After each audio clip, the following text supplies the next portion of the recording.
fucking way I said Faze. Dead ass? You actually followed the upset? Well, it's on stream, so we can look. We could. Man, It's on my stream. Let me look. Once we get the kill mid map, you know there's a guy top last year. Just hit bomb. Just that wall bang has been picking them apart. Huge we go. equalizer. Okay, He's got two winnable. freebies this round. Clutch for him and Hook. Should be feeling it now. She's got a sweet spot to work with. Next person he's gonna chow. Sky's at range. Okay, that's GG, brother. Go low, drop it. Let's get that rock down. Towards ASAP. Well, Sky's And very good in that's time. Trying to contest. Who is it? Spirals? Spirals. Aye, please. The contest is on. Nice, job, guys. Brandon. Let's There we fucking go. go. There we Huge go. round. Oh, this is 2 days ago. Good job, Brandon. Come on. Nice clutch Okay, out of the so boys. Yeah, that was the exact same setup that Hook and So, Dashy had. 2 days ago, when Thieves, Optic, LAG played, I had Thieves, they won, Optic won. I said LAG, and then I think I said FaZe. Expecting to Brad. have more sort of free A hits and pressure. No, it was Boston, Miami, and then I said Boston won, and they won. So I went 4 for 4 on Friday. And LAG. I don't know. I don't know if I guessed on. I don't think I did pick them on Saturday. I don't think you did either. I don't remember us doing them. Well, I went 4 for 4 on Friday. Everybody else down low. So Down low, about to pop. Lick my Like we nuts, said, though. This map has got a lot of style Okay. choices. Two teams I like will that wanna though. make it Don't get work. blooded. Just give it up. Oh, I love Yeah, this go out, up that Kiz. zip, Kiz. Kiz can't. Go on up. Hit the zip. We'll do Fuck. it. all right, You today should get we'll do traded our though, maybe? pick'ems. No! That is so tough. He can't get away with his life. All right, 3v2 is doable.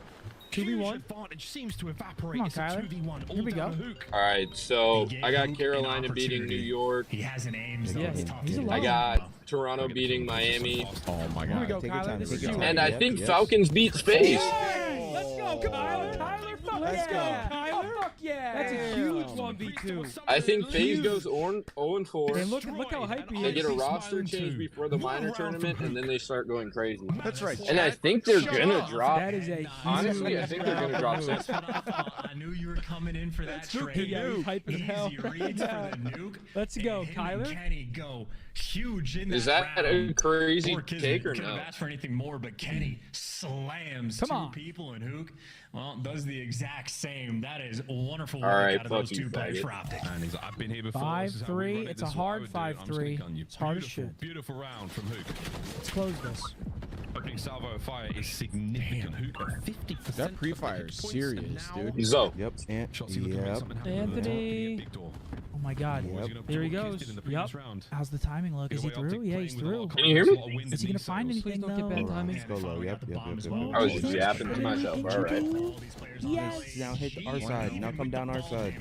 Oh. Big gunfight win. Eyes on 2 more players as Okay, well. but So like this. I like this. I like Kenny's this. gonna try to step Oh, up. they should have been quicker with the bomb though. Yep. Oh. They should have. They should have been a lot quicker with the bomb there. Yep. Trying to stay alive. The rest of Now Optic this is move over readable. Towards B. That's the plan. Fuck. Get out of sidewalk.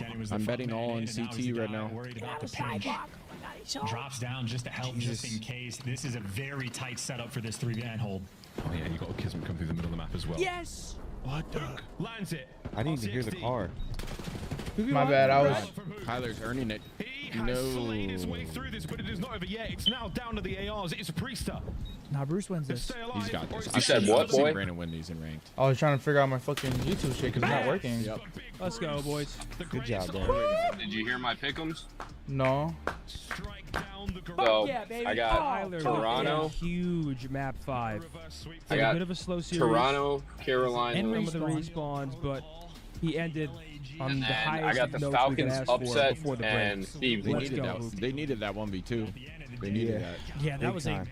I mean, that was the game right there. Yeah. That was literally everything. The dagger round. Holy. We get reset cheese game 4. We still get the win in the end. Thank goodness. Final scoreboard once again. Kyler 10-4, 8-4 for Dash. The other side, but he was doing his thing. 10-7. This is gonna GG's suck to for Gentlemates. Tyler, dude. I Because kind of feel bad for them. They're 0-4, but they look good. LAG's 0-4. 0-4, yeah. It's not that these guys are awful 0-4. Oh, it's it's because I'm fucking retarded. damn, these guys are having really close series. So I kind of Oh, feel God, you for are. them, but not today. I don't. Dude, this right here is gonna suck. So This is Kyler why I just be went shoving 10-4. my They're fucking- gonna like. He just. Hey, what sorta are you gonna won do, that- boy? The map. Nothing. right there. Huh? 5. Yep. Then they're gonna Good pull up the boy. overall match Shut your statistics bitch ass up, in a you minute. fucking fat Yeah, fuck. And then everyone's gonna just shit on him, dude. Yeah. Oh. This is why mom 100%. doesn't Big fucking shot, love big you. time clutch up. I mean, that 1v2 was the entire. What that means, it means the first engagement that they get into, 60% of the time they're gonna win it. Fucking So for fat Toronto bitch. Ultra, things are looking great. Looking scary Lick on my the cock attack. and balls, Do you buddy. expect Shut your that bitch to ass up. change as Lick the my cock season and balls. continues, Shut or How about is that? Toronto's Lick my team cock can and balls. impose How their about that, will? buddy? I think it's Lick gonna 'em. change a little bit. How I will about say, you as far as shut strict forget? schedule goes, it hasn't been that difficult. All right, for time them. to Ninja. check fantasy. So I'm excited to see what they show us today. Well, Toronto may be the best team in Did I search and start destroy. wins or My favorite teams? hardpoint team to watch is the LA Thieves. Why? Well, they play with an all new level I might of take passion. I'll Dixie just off say. the win. Scrap was furious that they won this game Low against key. LAG. Him and Ghosty were I'm gonna take actually Dixie off furious the the wins. way Fuck that it. they won. Wait, It does got Lynx way play too today? hairy at the end of this skyline. I mean, both the hard points really, right? Way too close. But what I can No, say they about this don't. team is they're not in final LAG form. doesn't I've play been preaching today. this the last two Why's series. the party so and shit? they are Hold on. already. They That's are why already it's in my lineup. ridiculous. Okay. They're able to slay with the best of them. Are you talking about my quality or yours? My mom. Possibly the best in the league at the moment, and for these guys, Alright, their good. search and destroy has improved over the course of these last 3 matches. I mean, Yeah. you watched it versus FaZe, winning 2 search and destroys in a game 5 where the pressure was tough, where FaZe was rallying back. They're able to close them out. So the tenacity, the resilience, and the ice is already there. Expect them to clean up the hard point. Thieves' final match here, their 4th battle will be against Minnesota. Minnesota, a team that has 2 Game 5 Can we round stop 11 yapping? victories. I just That wanna could watch be a Call of long Duty. series. But here's the remaining road for LA Fortnite. Thieves. We've got the Fortnite. minor, of course. You got Rocker today, Optic on the 19th when we come back, as well as Heretics and Breach. Do they win out? Of course, I believe they went out, but I do think that Optic Texas match could give them a little bit of a run to game 5. The of course. Yeah, of course, I like strong. that confidence. Yeah. Strong. All right, let's go over to Atlanta FaZe because this I mean, is a team Alley that's Cat's not always wrong, in bro. the pole Simping to position. They're Beezy always the top have dogs always here been in the good at regular Treyarch. season. Not in Black Ops 6. I want to start here and ask about this squad. Do the God in players heaven. have any issues with previous Treyarch titles? What is going on in Atlanta? No, I came into the scene of Black Ops 4 and Simpin' and Beezy were all anybody could literally talk about. So I think for everybody, this has been a really shocking first 2 weeks of the season. I believe after break, maybe it'll be different. But like Simpin' and Beezy are rocking a 0.8 in hardpoint right now. I never thought I would say that. Drawza has a 0.7 in search and destroy. They just haven't figured the game out at all. We've been echoing this all weekend. Ed's been echoing this all weekend. So by the time we get back from break, I'm expecting better, but man, what is going on? And we look at their road, though. They had a loss to Toronto. They had a loss to LA Thieves. Their most recent loss came at the hands of Carolina yesterday. Is Atlanta in trouble? Where are they at right now in our Yeah, I mean, standings? they lost to the top 3 teams, right? And I've seen some people with some copium on the timeline, and I would just say this. They have been losing because they don't understand how to play this game. FaZe And better it feels start wild to say playing that for about Atlanta fucking FaZe, but they are clearly behind. 14 Whatever they're hours a preaching to day. practice, it's not translating to these actual Sleep, matches. get You don't back a on 100 COD. point club that Sleep, many times, get back including on the case COD. on time, I That's think what it's FaZe 4 needs to times do. in hardpoint, Because with a these roster guys are comprised of this much talent. dogs. So sitting at 0-3, they have to get a win today, Getting go to pissed 1-3, on. and then use this break wisely, grind harder than everyone. Think they're starting at the first round of our minor bracket. This thing not official. Dude, as Alley FaZe Cat still is has so to play against hot right Falcons now. tonight. But let's I'll put you on pretend that this is desk our right final now, bracket. Alley Cat. Allie, of Don't our look top at me 4 like teams, that. who are you most confident making it all the way to a championship match? Well, the answer is easy. You have to go LA Thieves. But if I had to pick anybody outside Don't act of like you them, wouldn't either. I'm going to go with Carolina or Optic. Going Carolina. All right, what about you? You Nick? would, Some buddy. of the shit she's been saying been pissing me off, low Making it all the key. way to the final. They If just you look named too good. 3 teams going to I did. championship. All right. What? This is the easy answer. But if you want like the not easy answer, Talking about, Just I kidding, don't know if I FaZe could respect keep it. up Let's the take a look momentum at that they all the had with matches on the with day. I'm what's going it to called? choose The 3 of my Pred. favorite 4 here. Allie, This look is the at first this time one we've at seen Fook 4:30. play bad. Falcons, Atlanta Ah, FaZe, shut your bitch 10 ass up, versus bro. 11. You Like, got FaZe Carolina versus Cloud9. never had Pred on Always their a team. fun showdown. And then, of course, said Thieves Optic. Rocker is the one we said FaZe, expect to buddy. go deep. Okay, well, you know you're what? still gay, I love so. all 4 of them. I Okay. think Okay. Miami is going to lose in Miami's the intro game low-key 5 tonight kinda and make tough. my predictions You're go tripping. wrong. It all starts right now. I haven't seen the whole thing, but the background is kind of thick.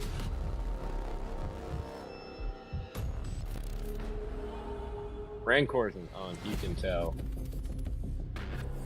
That's an unk if I've ever seen one. I fuck with Ultras the most though. I think Ultra's got the hardest intro. Or Optic. I would say Ultra Optic Surge.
With wins over Atlanta, Vancouver, and as of yesterday, Vegas, Toronto now stands at 3-0. They're in the #2 spot, and they could be considered one of the scariest teams in the league, considering that Search and Destroy is played twice in every best-of-5, Nameless. Yeah, and Search and Destroy has been their bread and butter. I mean, they go and they get Joe Deceives and Beans, who are great respawn slayers, but also excel in the Search and Destroy game mode. It's brought the best out of CleanX and Insight. We've seen them with some crafty strategies. We went over one that we saw in their last matchup. So these guys, they're looking strong. And if you remember last year, when they hit their lulls or when they started struggling, it was through that game mode. So that's pivotal that they've improved. On the other side of this matchup, we have Miami Heretics, a team that started off red hot in their matchup against Vegas Falcons. They went 3-0. After that, it has been a struggle as they have lost multiple game 5s, medals, Rancor, Real, and Lucky. What have we seen from the Spaniards up to this point, Ali? We've seen some really good hard points, but their S&D just has not been there for Miami Heretics right now, and it's mostly because there's just inconsistency with a lot of these players. Lucky has a 0.7 in hard point right now. Metals has a 0.74 in S&D, so their slaying starts lacking as you push into a series. But on the bright side, Redcor's been unreal. 1.8 in hard point, 1.37 in control, 66% opening dual win rate in search. He's been unreal in all game modes. I would say their control's been great. Like Vault, they've looked good on that, which we're getting every single series, and they're 3-0 on it. And I would also say the Search and Destroy, you're clearly seeing like the result of missing Vickle. He was a search star on this team, making the play calls for them in S&D. The post-plant setups have been very bad, being getting clutched on, giving away numbers, situations just can't happen, so they're going to have to figure it out. They did go to a round 11 against Vancouver in that game 5. Most recently, though, is a 6-2 beatdown by Boston. Let's take a look at the game modes today as Miami tries to get it done in 4. If they do so, they'll get a double dose of Vault for hardpoint and control, red card for Search and Destroy, and then Skyline will be our second HP. Alley Cat, how do you like the map layout here for Miami? I don't feel like we've seen Miami play too much of Vault, so I am interested to see them on this map and get more comfortable 3 times in this series. But for Toronto Ultra, you're feeling great seeing that map number 3. And Nameless, we see red card early in this series for Search and Destroy. Do you like that pick? Yeah, I mean, I like it on the side of Toronto. They've been good at that map. We also see Miami, like, it got away from them in the Surge match. Remember, 04 goes behind them, flanks, gets a huge kill. So for them, they probably feel comfortable there as well. I like these call-outs. It's time to make it official, making sure our casters are ready before we lock these Ultra in. is definitely winning this shit. Think so? I'll let you go first. You're gonna make me go first? I'm feeling a little crazy today. I don't know. I gotta catch up. You know what? Vamos. I'm gonna go with Miami Heretics. I think they pull it out today. The one time I want it or don't want to go Miami, you're picking Miami. This is perfect. What is Toronto Miles Ultra? talking about? Nameless. This guy's yapping. I'm going 3-1 Ultra. They get this one done. 3-1 Ultra, fans, Ultra, Allie going with her heart. Don't be let down. It's time to get this match started. Casters, let's kick this party off. Absolutely, Ali, you should always follow your heart, but you never forget, sometimes your heart cuts a fart, and that is just the truth. Here we go, though, folks. Should be a fun series. Toronto Ultra still running with a hot hand yet to be handed. I feel like sometimes Chance be looking at Miles like, what the fuck is this motherfucker talking about, bro? Yeah, absolutely. They've been pretty on point, and especially so because I was like, what the fuck is he talking about about? each other, they're still like Your figuring heart makes things a fart. out, getting used to the new dynamic. And then he goes, Kleenex talking about what what the pace fuck? he needs to play with Joe Deceives because he's also a lightning quick player. So if your team is like learning about each other and exploring, and you're still like undefeated, things are completely on point. So Vault hard point, phenomenal coming out of Toronto. Beans, pretty good. He's just gonna cast some more spells insight for today 25. he has been loving life in pretty the Cold good. North. And Sorcerer Supreme and Lucky for Beans has been, 25. yeah, really loving life and loving Black Ops 6. If they so go far. over 25, Joe that's a Deceives as well. Lightning godsend. fast pace, you brought it up a But all moment I'm ago, asking and yeah, is it's for a difficult thing to 25 do to of get used to both new of them. players, especially And I feel this not be a Ultra. 100 club. So few roster changes over the years in the COD League. They really did set themselves up as one of the top tier teams back in Cold War, and since then, not a tremendous amount of change. This time, though, a big 50-50 split. We're going to go back into the match, though, folks, as you're looking at the hard points, 3-2 either side for both the Heretics and for Ultra Chance. This should be an absolute banger on Vault. And, you know, paying attention to the records, both these teams solid on the map, but it's not like they've been spectacular. So this is an early opportunity just to get that edge. And I'd say for Heretics, you want to be that team that strikes first. And Real, a player very capable of getting the hot hand. Maybe gets caught on the flank. Maybe finds the route. How good are the comps from Ultra? Maybe just a bit too slow. So don't you have Real, insight on fantasy? Yeah. Wow, this looks nothing like the game of Ranked we just played before going live. This is glorious from Miami Heretics. They're looking good out there. Need What him a to lock route from in, Real. twin. Gets himself a couple, and he might set himself up for a few more. That stun may have connected. Lucky there over by Cat. Picked up. Nice work. Right back at it. Go Toronto Ultra in this beautiful purple and orange minimap we've got. Always gotta love the instant bounce back, but Metal's doing a good job. They can keeping things nice and safe, right? Your team gets wiped off. You don't want to flood it in Chow. Make sure you're at least stable for the P2 rotation. So as bad as the opening break was, Ultra do have a little bit of nudge, and they got Kleenex sort of blocking these back spawns. So Insight's gonna be with them, but they just get wiped off the board, and now it's Insight, last man standing, and Rancor gonna be there to hunt him down. Great comms, great efficiency. Miami in the time.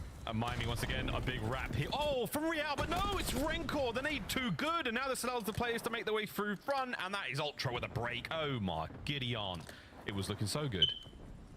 And if you want Free kill for Lucky with a nade. How on point you gotta be. One team Insight's at 3, Lucky's at 4. Everything, but it is just gonna be a topsy-turvy, back and forth game, and Real gonna feel the They're brunt both of on that pace pain, for and 20, Lucky so. too, head on a swivel. There we Sort of go. unfortunate. I mean, Heretics had a few different good moments, and well, they're gonna be down by 40 seconds going into new. A little bit of a painful start, but these frag grenades continue to make an impact. Here comes the next big battle of the map. It's going to be Insight, making sure nobody gets in towards that new hard point. Rancor on the other side as well. Our two AR players doing their job admirably so far. Just hold those irons, don't let anyone get close. Here comes Kleenex and Metals. That next fight's going to be nice, and that is a big win. Oh, a couple across the board here, either side. Mid-map, nobody home just yet into the hard point. But Ultra Chance happy to sit there with the lead they've developed. Yeah, that's a nice catch from Metals, though, right? Ultra is very much a team where they wait for the map to develop before they sort of jump on these objectives. And, well, that's sort of the moment. Being sliding out for the strike, and they're able to catch a few different players. Now, the question is on the timing. Do you have to worry about the middle map if you're Beans? No. Joe Deceives has it covered. Do you have the Overseer and Insight? Yes. The only thing he doesn't have is a trophy. And, well, that's going to cost him. Nades are the punishment, and Gallon Rancor, the cleanup crew. Oh, they barge their way in, break the hard point, wide open Kleenex, do what he can with the aims. Misses his Jackal at a moment like that. 15 seconds to go on this hard point, and I must say, it's been as productive as it possibly could be for the Heretics. There we go, Good for Lucky. them, as they managed to get a nice bit of time. Over towards the low left-hand side of the minimap, the race is on. Joe Deceives pumps the brakes, starts to think a little bit too much. He might get shot in the back, he does. So an awkward hit across map. Kills for Ultra, all good. But you are going to see the spawn sweet as sound there for the Heretics. Yeah, everyone's going to be a little bit turtled, though, so you have Ultra able to take a good chunk of space, but Lucky and Rancor, they win all the important gunfights. Lucky's now they just cooking have to right now, count to though. 4, and they do turn for it. You know, Joe Deceives that's in yours, the though, back no? line, but now he's just drawing Yeah. all this attention. You put him on a certain He's lineup? blocking the spawns, has 2 players I didn't worried start about him, him, but and, well, that's why they got We have a worried, bet on because he him, is shooting. so. Shooting, and timing's good as well. I mean, he's not going to Off through the outplay front. It's gonna Kenny be or Rancor. Dashy in any Swing mode, of the hard point. so I didn't start They've him. done exactly what they wanted to do, just pull this lead right back. Ultra have just missed a step in the last 2 hard points. It's not been ideal. Joe Spree continues their chance. Insight's There's gotta so much lock pressure in, for the though. Heretics on point. Yeah, honestly, I'd say for Joe, it's really just a great bail-out play, and that is gonna continue yelling in the player cam, and deservedly so, on a 7 spree. Heretics, all things considered, played it well, but Joe Deceives just played it better. Oh no, that would have been the kill for the Hellstorm. Within the hard point, you get, what, 125 per bonus per kill. That's huge, going towards a streak of that magnitude. Shame, but no problem there for Ultra. They maintain a bit of a lead. Back over to P when we go, and spicy looks all around. Heretics still with a little bit of momentum, rolling into this one. Early kills going their way, a little bit of back and forth, and again, it's Real chance. He and Rencor, the slayers for the Heretics. Yeah, old faithful, these two right now for the team, and you're able to sort of go coast to coast as well. He's on a 4 spree, and those are easy lineups on the cutoff kills. Joe Deceives and Beans just completely cut off guard, and now you're just looking for one player. That's number 4. They get the white. Real, he has the hot hand. Real, the hottest of hands in the coldest of winters. Here we go, folks. A quick listen in with the Miami Heretics. That motherfucker makes me laugh every time, bro. Greencore. I don't understand one fucking word that's being said right now. What are they saying, though? It's not even what he says. It's like his tone of voice. Oh.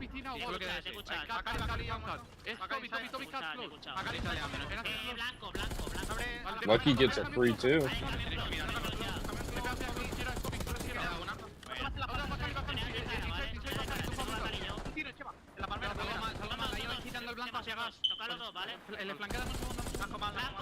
Okay, Insight's so dog shit, bro. Insight's so ass.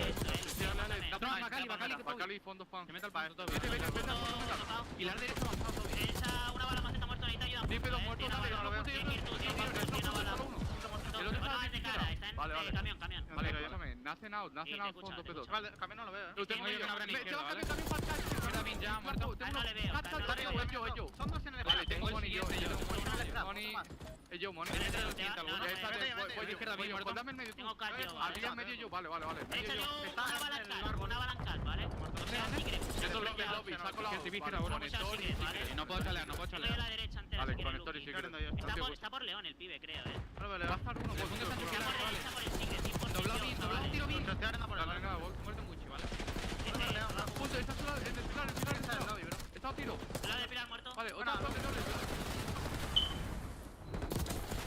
Buena comunicación de la Heretics chance. A nice look from them. What? Again, Ultra have somehow This motherfucker learned Spanish all of a sudden? The fact that Insight's 9 and 17. Yeah, they're just keeping it close. Who the fuck is this guy? Boards on both sides, right? Real He's locked in. right there to match him. Metals might be Yeah, buena comunicación. I was like, what? Category. Joe Deceives though. That shit took me off guard. I was like, yo, what coach has got like fucking possessed? He's been on point. Chance. Lucky's cooking. Lucky's cooking right now. A 20-point lead. Yeah, I think I can't have Lucky cook right now. Or do you have him? No, I have Lucky. I have Lucky. It's a tough one. I mean, Vault is a cruel map. I have Lucky. I just don't have. Who's he got? Oh, he don't got nobody for head optics. It's gonna come down to Insight and Beans. Who does better? Right now, looks like it's pretty fucking even. I'm winning with time. Insight's gonna lock in, bro. Two fronts though is the problem. You've got a player on the inside upstairs. Now the front door's a little bit safer. You know, stop being stupid.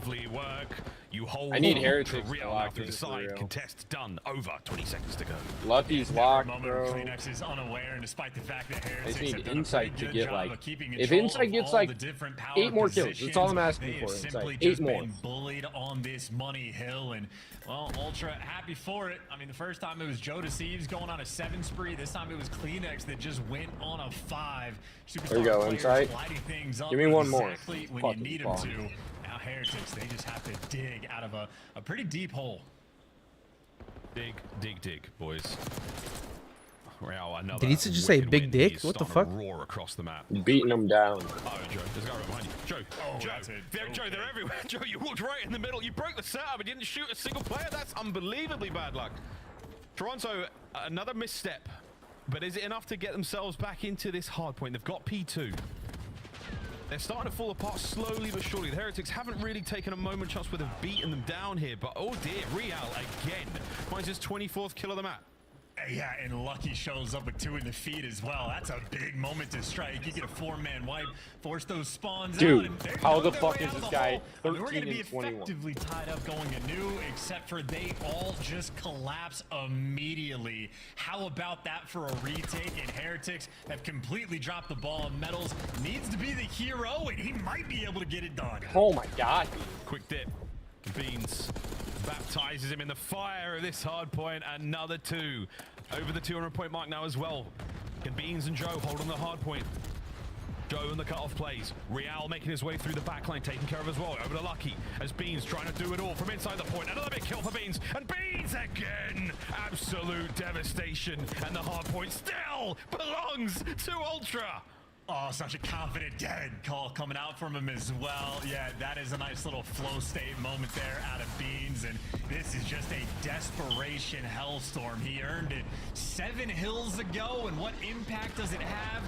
Nada. Or maybe get the 2 guys out of the pool. Got baited by the little flares coming out on top. So Heretics again, just a game of survival. They're gonna hold on P2. So and if they're able to flip the spawns, maybe have a nice little P3. The potential is there, but every single kill that Ultra gets gonna make it that He's really not. difficult. You just gotta take into effect, like, he's not gonna get mad kills. He's gonna be more of like a OBJ player. So much alone. Lucky here to back him up. You told me to put this up. It is like when a fight here. What? Again, wonderful pressure here from the boys of the Heretics. What are you talking about? Inside, Lucky. You told me to put the over. For insights? I said Kleenex, you dumbass. This is a good looking hold here. No, you didn't. I swear to God, I said Kleenex. Kleenex is in. Because I literally told you, I was like, oh, I said insight for my fantasy. I said my fantasy is gonna be good. There's gonna be potential, but Insight picking up what two it when is. you need him He's to. locked in right now. I mean, right now Heretics doing a good job of making sure Ultra don't get the time, but they still have to flip these spawns, and That's is gonna GG. fall. No way, bro. Really thought I said put Kleenexes.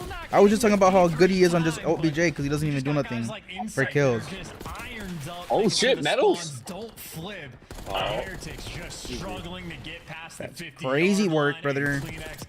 Crazy work. Oh, that's it. 3 in the feed. Yeah. Final moments here. It's going to be a very easy ride. I don't know. Into map Insight number 2 for Toronto 18. Ultra Heretics. No way I'm getting fucking slammed by Open beams hell, right now on surely time. does. Final 5 Insight, seconds. go back to the fucking hill, you dumb fuck. He does. Okay. Holy shit. Kleenex is He's there. 51. He just dropped like 18 now. Nothing away. Christ, bro. Take it all from the Heretics. So I need him to have at least. Insight's a fucking dumb fuck. Holy shit. If he drops 10, bro, I need him to drop 10 in the search. 37 kills for him, and I think P4. Great, I think he just fucked me over on hardpoint. That decides the game. Heretics won 2 out of the 3 rotations to it. Granted, the second one was a little bit mixy, but the first go around, Joe Deceives just absolutely pops off. The second go around, Kleenex then goes on an absolute tear and earns a hellstorm, goes on a 5 or 6 spree, and you just can't afford on the money hill to end up losing like that. Heretics, those sort of small but faulty mistakes gonna haunt them, and of course when Ultra got it, they locked it down to perfection. And well, frankly, not just Kleenex, 37 kills, 4,100 damage, but Beans was right there with them on the damage front, and the assists are gonna show it. That is efficiency out of all 4 members on Toronto. Hey, delightful stuff. It Beans at 30 and 25. Every time we looked in, he was just piecing. It's a Christmas miracle, Toronto Ultra fans. I say that your teams look great so far. There's nothing there. It's been a nice look in the hard points on a 3 hard point map win spree right now. Good looks across the board there from the Heretics at the start. I mean, it was a really, really nice comeback. Ultra, they came out swinging. I was hoping for a little bit more out of the Heretics in the mid game. They looked a little bit lost chance. They seemed like they just could not find any breaks. Joe, the peace machine as well. Multi-kill after multi-kill. If not for Real's major efforts at times, I feel like this could have been a lot worse. And, you know, we got to look at it towards the end, right? When Metals actually was the guy that sort of got into P4, killed the guy out of time, Ultra players traded him out within a second. So that's like the most focal point on P4. If someone slips that net and gets behind you, you have to kill him sooner rather than later because he's blocking spawns. But all right, so we need 10 from Insight and Search fast enough to eliminate these players. Yeah, good luck, GG's. Allowing them to make the big plays. Nah, he's locked. Don't get me wrong, it is infinitely easier said than done to kill players like Joe Deceives and Kleenex, but there's a lot of those moments for Heretics in the gameplay. Did they show the scoreboard? So close to the execution. No. Oh yeah, they did. Just not quite there. They did. Yeah. Close but no cigar. When? 251, like literally right before, bro. The Heretics bounce back here in S&D. You're asking for it. Search and Destroy is going to be a good one again for Ultra. It's been solid, really, really okay, solid. he had again, 18. I think we said it yesterday or the day before, but again, a squad like this on paper, very good looking in Search and Destroy regardless, and an organization between the coaching staff and the players, specifically. All right, red card search. He can get some kills here. He can get some kills here. We're going to be playing Vault again. Let's say it's the sandwich and the middle of this series. Skyline as well, man. I hope we get to see that Skyline. I want to see these two teams go at it. Real's looking fine right now. Rencor, first map we saw him play in the CDL was a Skyline. A weekend ago. I want to see more. I want to see more. I want more data. I want to enjoy this. It's the last day of work for a while, guys. We want to enjoy some games. You know what I'm saying? You know what I'm saying? You know what I'm saying? I know exactly what you're saying, and I would enjoy some clean S&D gameplay, but I fear for Miami Heretics, they have not entirely delivered. And on the flip side, Toronto Ultra and guys like CleanX absolutely have. Always well-oiled on the game plan front and just efficiency that they're able to provide. I mean, First Bloods, he's got him. Fantastic KD, has that too, and his kills per round, a .85, is pretty serious production. So CleanX has been amongst the best S&D players in the game, and obviously if you watch the matches we had yesterday, no stranger to a highlight reel play. 3-piece here, a 3-piece there on protocol on red card. CleanX is happy for it all.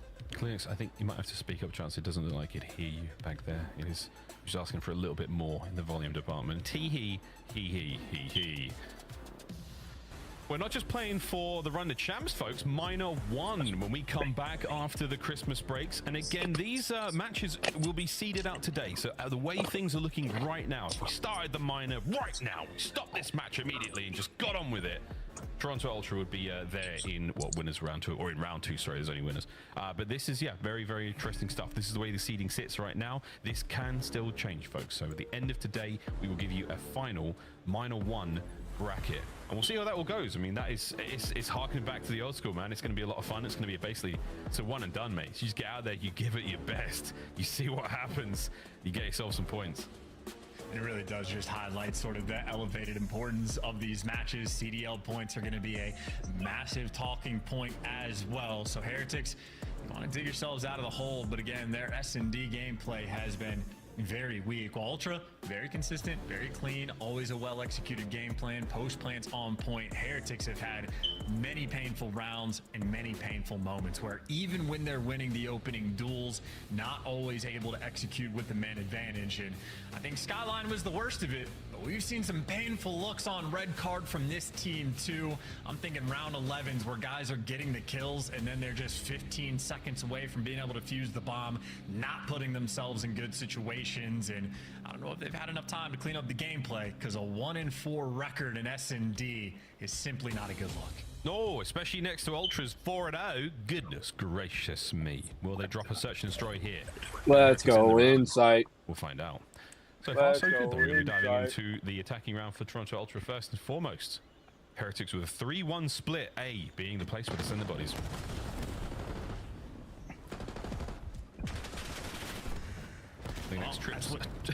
Trips over the door.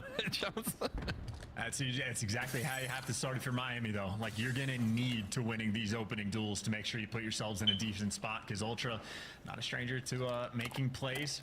Very quick reposition over to the B site, and so there's been zero noise down A Street by stage, but there's still 2 Heretics players leaning that direction. Insight, they just gave up this bomb plant for free. Insight might be able to get a free one on Lucky 4 versus 3, you still favor Miami. No lethals either. That's a shame. No trophies. So it's just going to be gunfights. Here we go, folks. Lucky dropped 30 map 1. Has to be gold. So. And it is. Joseph finds the kill. Come on, Insight, get that last. Beans, a perfect hold. Okay. Ultra lose the man. They may win the round. And that is a perfect look at Miami Heretics S&D as well. We're chilling on the Lucky pick right now. Lucky dropped 30 map 1. You completely give so up if he goes fucking, if he goes 3 and fucking gonna give it up, you should 10, I don't give a plan, but even the little things, right? We're watching Lucky but have a concussion. He's Insight right needs at to get at least before it even lands. Jodeci is just gone 9 kills this game. So like Heretics are not coordinated in this game mode. And that is a painful. And then he's got to drop 30 in the control. I like the look from Ultra as well. As soon as you lose that man at A, the hit towards B was immediate. It wasted no time whatsoever. We'll see what the Heretics got. Once again, the 3-1. I think he can do it. The Island man. Insight's a good search player. Is even like spot checking it from B. And Jodeci just slams through him. All right, great. With any confidence, you know who is Jodeci, who has already won Ultra this round. Also fantastic at baseball. Wow. Look at him go. Lucky, can you find that player on the other side of the door? Nobody home just yet. Little bit of noise, mate. There you go, Lucky. And you're gonna spot Beans. Inside. At least you walk over the first. Oh, eyes on the second. The reach out was there for Lucky. Gets out with 9 HP as well, so no nade's gonna land on top of him. Ooh. In a spicy moment. Yeah, they had the intel, so that means Rancor got a little information over towards CleanX, but CleanX might have been able to pull the disappearing axe, so it was a close attempt. But when all is said and done, Ultra, I mean, you give them a 4v2 advantage, they're going to take care of business. Oh, the superb round from Ultra. Yeah, you're not wrong, man. They're really taking care of business. It does feel very confident. It feels very, very much in control. The comms are on point. All moments like that from CleanX. Nice timing, nice positioning, even after being put at the disadvantage. Plenty of time for the Heretics to bounce back. 2 rounds in. I mean, I need insight to get put in like 3 1v4s. We can't get some special stuff out of our Spanish players.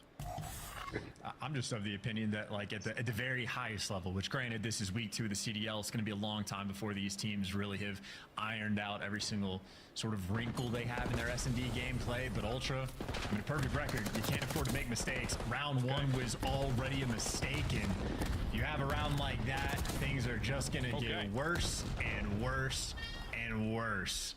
Someone from Heretics is going to have to step up and be that bailout player. Yeah, this is devastating looks. CleanX has just hit max speed across this little pavilion. Rancor, he wants the fight. CleanX, are you going to give it to him? No, you do not. 2v3, bomb down a B. Oh, Dios mío. I mean, you check that corner. Honestly, there's a lot of potential in the 2v2. Was that inside? Or was that Joe? Rancor eventually no clue, to be honest. CleanX, but you don't check the corner. You don't feel like you had the time. And Ultra, again, on offense, they get the first blood on one section of the map. Zo, and then can you stop playing so good that fuck? And I don't know if that's homework. I don't know if that's like VOD all right, and just I need you to cut this out Heretics right don't now. properly defend the site or are willing to give it up and give up that space. But Ultra seem to be attacking that direction, and they are all over it. Effectively a perfect start here for Toronto. 3-0 lead. Joe Deceives has yet to die. It's a really, really good look out of Toronto Ultra. Search and destroy continuing to be, I mean, forget bread and butter, man. It's the staple of the diet. Hard points looking sound. S&D still magnificent. We're going much slower this time around for the Heretics. Yeah, if your strat is your bomb guy to play a cruddy corner in a section map, it's not ideal, but it'll pay off. So that's not confident gameplay coming out of Heretics, but that is the right kind of call to make. And Insight's going to know A's going to have to be the hit. You see number 6 on the minimap, Joe Deceives immediately wrapping out. But in the meantime, Real, the floater, gonna get picked off, so there goes your man advantage. Important to always flush the floater out. Make sure that the battle keeps going your way. Joe Deceives makes it a 3v2. Lucky still with a bomb, making his way forward. Now Insight snipes him. Wow, shots at range like that. Rancor now in an impossible situation. He's going to dive towards the bomb, hope for something here, but the Miami Heretics once again have been measured and destroyed by Ultra. And I got bad news for Heretics fans. They lost map 1, which means they're gonna have to win 2, or like at least map 5. Like, you're gonna have to win one of the 2 S&Ds to win this series. It's not looking like it's gonna be red card. And if I've watched the S&D gameplay in Miami, it's not gonna be map 5 either. This is a serious pain point, man. That's another first blood. And it's not like they're getting the first blood and then they're just choking some 1v2 or someone makes some. So why aren't you talking, buddy? They're getting I'm watching, brother. After the fact. Fucking, and Ultra aren't having I need fucking Insight to lock the fuck in, or I'm dropping his bitch ass. It looks easy. On my mother. They are working very hard, Charles. They're professionals. I mean, Joe's just cooking. They worked hard prior to this. Nah, like even on the hard point, he got no time, no fucking kills. Fucking made me want to kill myself, that ass. We are hell storming. Oh yeah. She was pissing me off, bro. He got the trophy down in time, but you're not stopping the hellstorm. You might stop the little sidewinders that pop off the side, but that's going to allow the A-bomb CleanX is planting. Oh, brother. Right now for Toronto Ultra. A man advantage and the bomb down. 2-0. That's just KD will be better. He's not even 2-0, it's 1-0. Oh my god, I'm gonna crash out. No, he has 2. Inside it's 1-0. Him and Lucky really trying to hunt down Joe no, he's he's in the not. back line, but you gotta be quick. Yeah, he's 1-0. Unless it's fucked. Yeah, it has to be fucked, right? Here we go. Because Joe has 7 right out. Spotted out.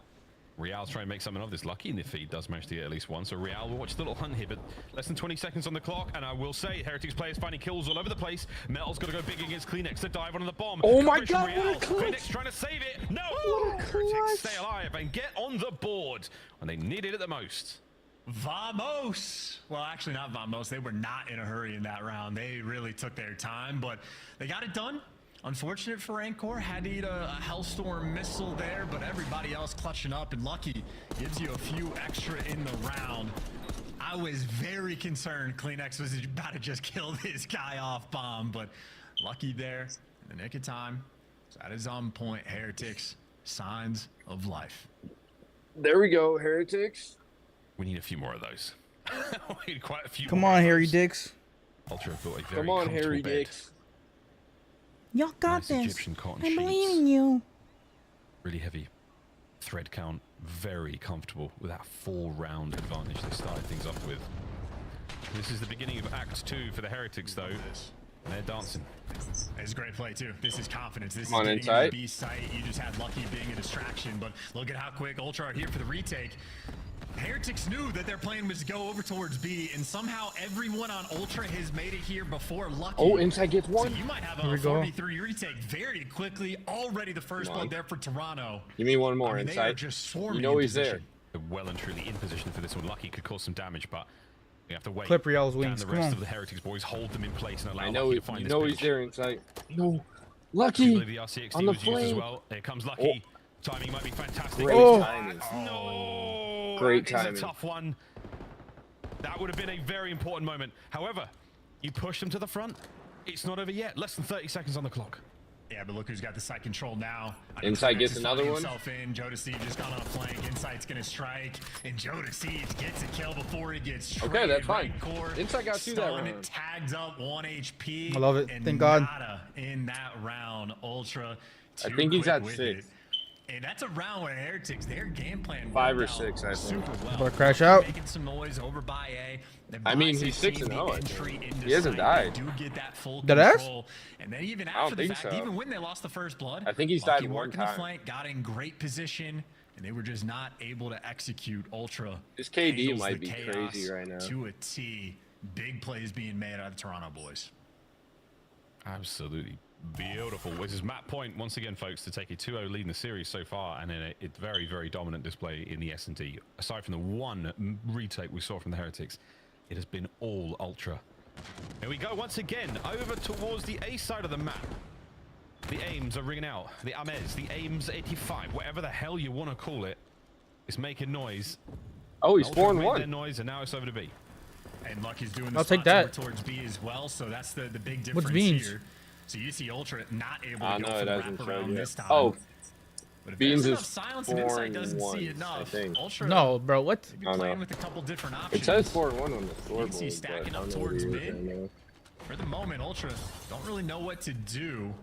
And making all sorts of noise to try to bait out some rotations. Yeah, Okay, Kleenex is Joe like the full Fuse is toddler mode 9 right and now, just 2. like banging pots and pans, trying to make noise, trying to create some attention. Look at me. He 4 and 3. screams I love in the that. feed as he I finds love that. Metals. Inside gets another Ronaldo one. on the pinch. In and out he goes, back over to the stairwell. 1v3 Lovely 1v3 angle for there from Lucky. Joe Deceives. All down to Lucky. That's game. 1v3.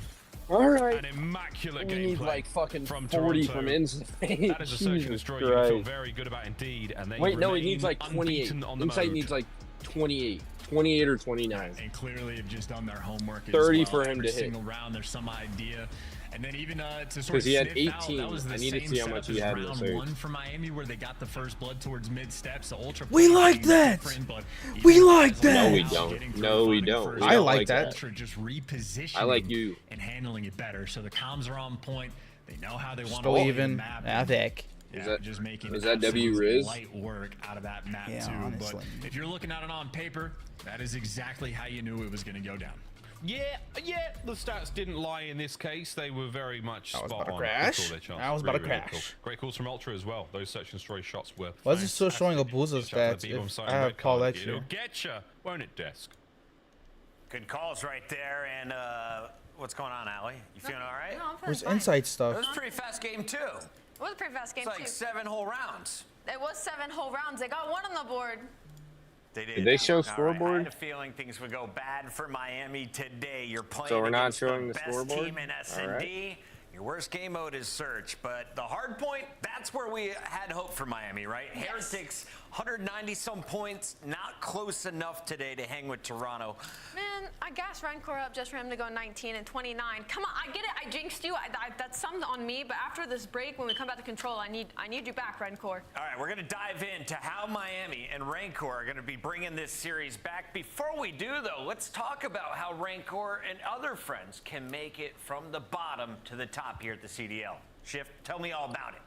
I'm 6 and 5 versus this motherfucker, bro. It comes We've down got to literally the challengers littles. starting up. Of course, The Rancor little is is one of kill the or older like rookies, actually, second on as we hill. start the year this year, which is a bit of a stark difference from last Yeah, year. this but guy Path to Milo's Pro has getting always been fucked on a very formidable 8-3. forward function of what we get in Call of Duty Esports, and we're gonna have that again, of course, at the end of this break, because so far we've only had He's literally Challengers only Cups, beating me in and, well, the first hardpoint, two were really but dominated by Pix, this guy in their Abizi, screen. and T Hook, of all course, haven't was played really today, and stapled as Pixie being plays a today major too, I think. opportunistic player to possibly pull in early to the CDL this year. Obviously, we saw that happen, but his teammates have also put together a really, really solid start to this year in these first handful of cups. Looking at players like Spart, Capsidal, and ProLoot. Of course, you've also got players like Illy and Arcides doing really well through these first handful of cups. And our Challengers Cup number 3 is still ongoing today through both Europe and North America, but also in Latin America, and of course, what we have in APAC. Elite's gonna be sick though. I mean, like we said, there's a lot of opportunity for some new names to jump on in. Of course, with some other maybe experienced former pros trying to reprove their worth, trying to get themselves back into the league.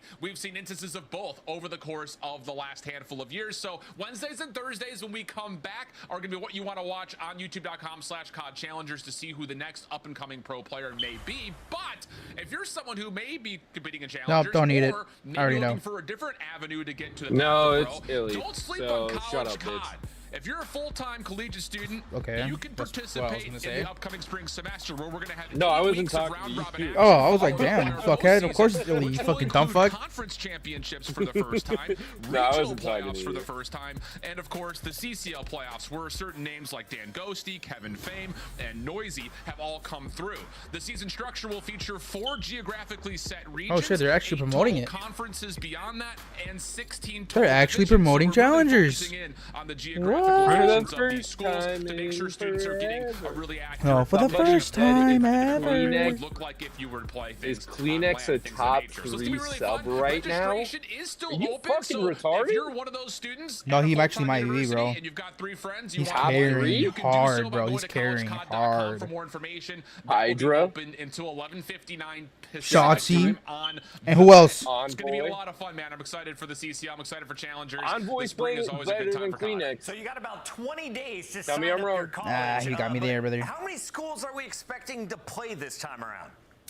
Well, at the most we've been over 200 I would take across the United Hook States over and Envoy. Canada. Not This Hook year, over our Envoy, Hook anticipation over is gonna Kleenex. actually surpass that. So it's pretty big. We got a And lot that's of not activity just going meat on. Yo, sucking. best of luck keeping up with all Nope, that. you're I'll glazing. take Always holding it down. I'll take Siege, I'll take fun, man. Win, I'll take man. Real. That's Nope, you're shift, glazing. and we got really quickly I'll take catch Lins. everyone up on this series. We have Toronto on match point. Name was you called the 3-0. I'm not even What's the glazing, prediction bro. for Game 3 moving forward? Yep, you're glazing. 3-1 to be Kleenex is top The reason being, 10. Chris, is because Nope, Heretics brother on ball is control have glazing. been phenomenal so far throughout this year. So they're feeling good there. And then when we get to the Game 4 Skyline, both teams unscathed. So it could get a little bit interesting. Even if we ultimately do get to that Game 5, though, Heretics have shown me nothing in Search and Destroy. Gonna need a miracle to pull They this have one not. out. Tell me about Rancor. Why do you need him to pop off here? I need him to pop off here because he came into this with a 1.08 in hard point, a 1.09 SD, and a 1.37 in control. So he's got to have the bounce back here, like Ant said, in that ball control. I have very high expectations. Skyline is always mixy. Miami Looks to and me like Real, Miami's back to being always dog fun shit. to watch. Vamos the Will we fuck up get outta to here, a boys. Game 5?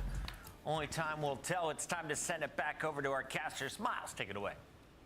We will tell you what or how things are going to happen. We can't tell you what's going to happen, folks, because that is up to the players. Chance, Nameless thinks it's going to be a 3-1. Do we think the Heretics have got what it takes Dude, I to have keep to up the piss form so they've already bad got right on now. board? Oh my Yeah, they absolutely do, and they have good results. And again, My as pointed penis out, is they have frying. some very special players as well. I know Real Your penis is frying? Monster in the respawn game modes. Crying. And Ren Core It's we continue frying? to talk about. So the You're pissing on people? You're waterboarding them? We have on this Yep, map, waterboarding them with piss. Production as well. So That's probably my get in best the insult mix, ever, bro. I'm they're not gonna coming lie. out with a ton of success. So statistical advantage certainly going the way of the Miami Heretics. Exactly the way it looked for Toronto Ultra in the S&D. So what we've got here, folks, is the numbers not necessarily lying. Will the Heretics live up to the hype on Vault Control? They need it to get themselves into that Skyline hardpoint. And if you get to that Skyline hardpoint, then you might just get another shot. So piss boarding. And doing a little better than the 6-1 and Next time I shit on someone in COD, I'm hitting them with piss that's boarded. the biggest problem I'd say for Miami. Knowing you're down this much sort of makes it a lot more difficult to play with confidence. Yeah, I'm gonna shout you out too. Difference. While Heretics have been fantastic, #1 on attack and #1 on defense, it's not like Toronto has been too shabby. Also incredibly solid on their defensive rounds, and 7th overall, maybe not ideal for attacking rounds, but I'd say in this type of situation, you really only need one, and you're putting yourself in a good spot. So Ultra, the first team with the opportunity to do something on offense, and Joe Deceives doesn't like his teammate. He doesn't like Kleenex at all. That was such an unfortunate nade. Stop Bounced off the little light fixture. That thing is, I mean, who built this palace? Like, what kind of megalomaniac builds this sort of thing? Every day, another one. Here we go to Insight. Holding it down alongside Kleenex, who comes out of spawn and right into the kill feed with such vigor. Yeah, time might be running out for this Heretic squad. That is a very clean A break. Insight starting off things super well. He's 4-0, and Joe Deceives already putting pressure over towards B, but he does absolutely get chopped down, not able to cross towards R. But Ultra content with getting that A zone. B snapping on teammates. There is snapping on absolutely everyone. Real finds the last one. Raj. That's the A zone. What did you say, boy? I said Raj. Ooh, Kleenex 5 and 3. Insight 5 and 3. Insight 5 and 3. We loving it. Doing here on Vault. We're loving it. We're dicking them down. I mean, we're loving it. Kleenex looking to poke a hole in the defense. When I piss on someone in COD next, guess what they're getting? Guess what I'm saying? In the first fight that Kleenex had, he just No, I'm goes saying in and piss he's reality. boarded. He's like, you can be on that Kid side just of got the map. piss I want to boarded. be near the objective. And How long did it take you to come up with that shitty ass joke? Progress on B, and that is a Joe Deceives behind you. Heretics All have right. a lot of problems to solve. No problems to solve. They got the player off the point for the meantime, so good job. You like Real. boys. Player in the back. Done. Joe still. You like grown men that came out of And prison. he's dancing around. Hell yeah. All right. Lovely transition, and look at this. From one side of the map to the other, the oscillate is there. Joe Deceives. He is vibrating right now, folks.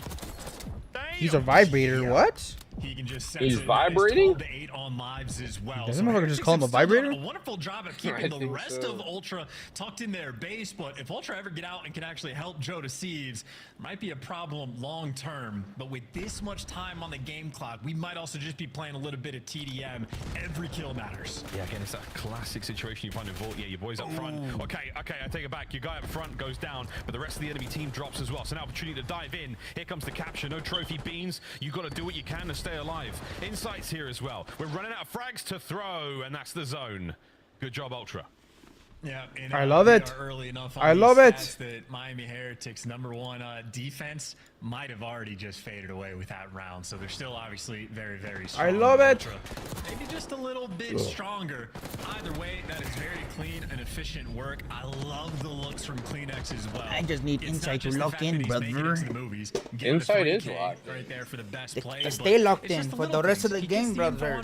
He's going top haul. Do I want to be on that I'm side okay of that? with the No. 3-0, Let me brother. It is reposition with okay. my team, go through double doors, get to this objective, and he can let his AR players handle that sort of, non-dirty work, lock down the lanes. They're all about their business. Guess who just called me, Zoe? Everybody right now in Ultra thriving while we're watching Joe Deceives and Kleenex get the highlight reel. What'd she plays. say? Beans was able to get 9. I didn't answer. Nice. Well, lovely Here we go, Insight. From there. Give me another one, Insight. Real starting to look a bit more comfortable. Shit on. Catch that one, Joe. Damn, he's unkillable. And they all fall he's so down. difficult to kill right now.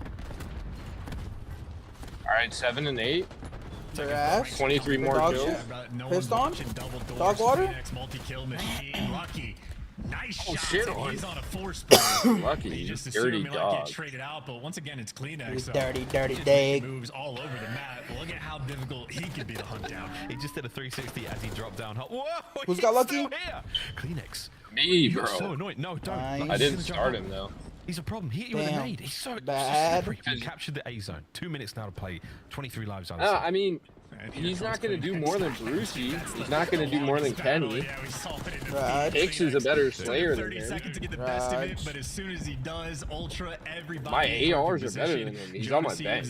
I'm low-key thinking about trading him. Blocking the spawns, dude. but his headset works, so I'll he's give chilling. you Lucky. Nah, I don't Headset think I works. want him. Even while stunned, headset works. Don't you need a good AR? Jackal works.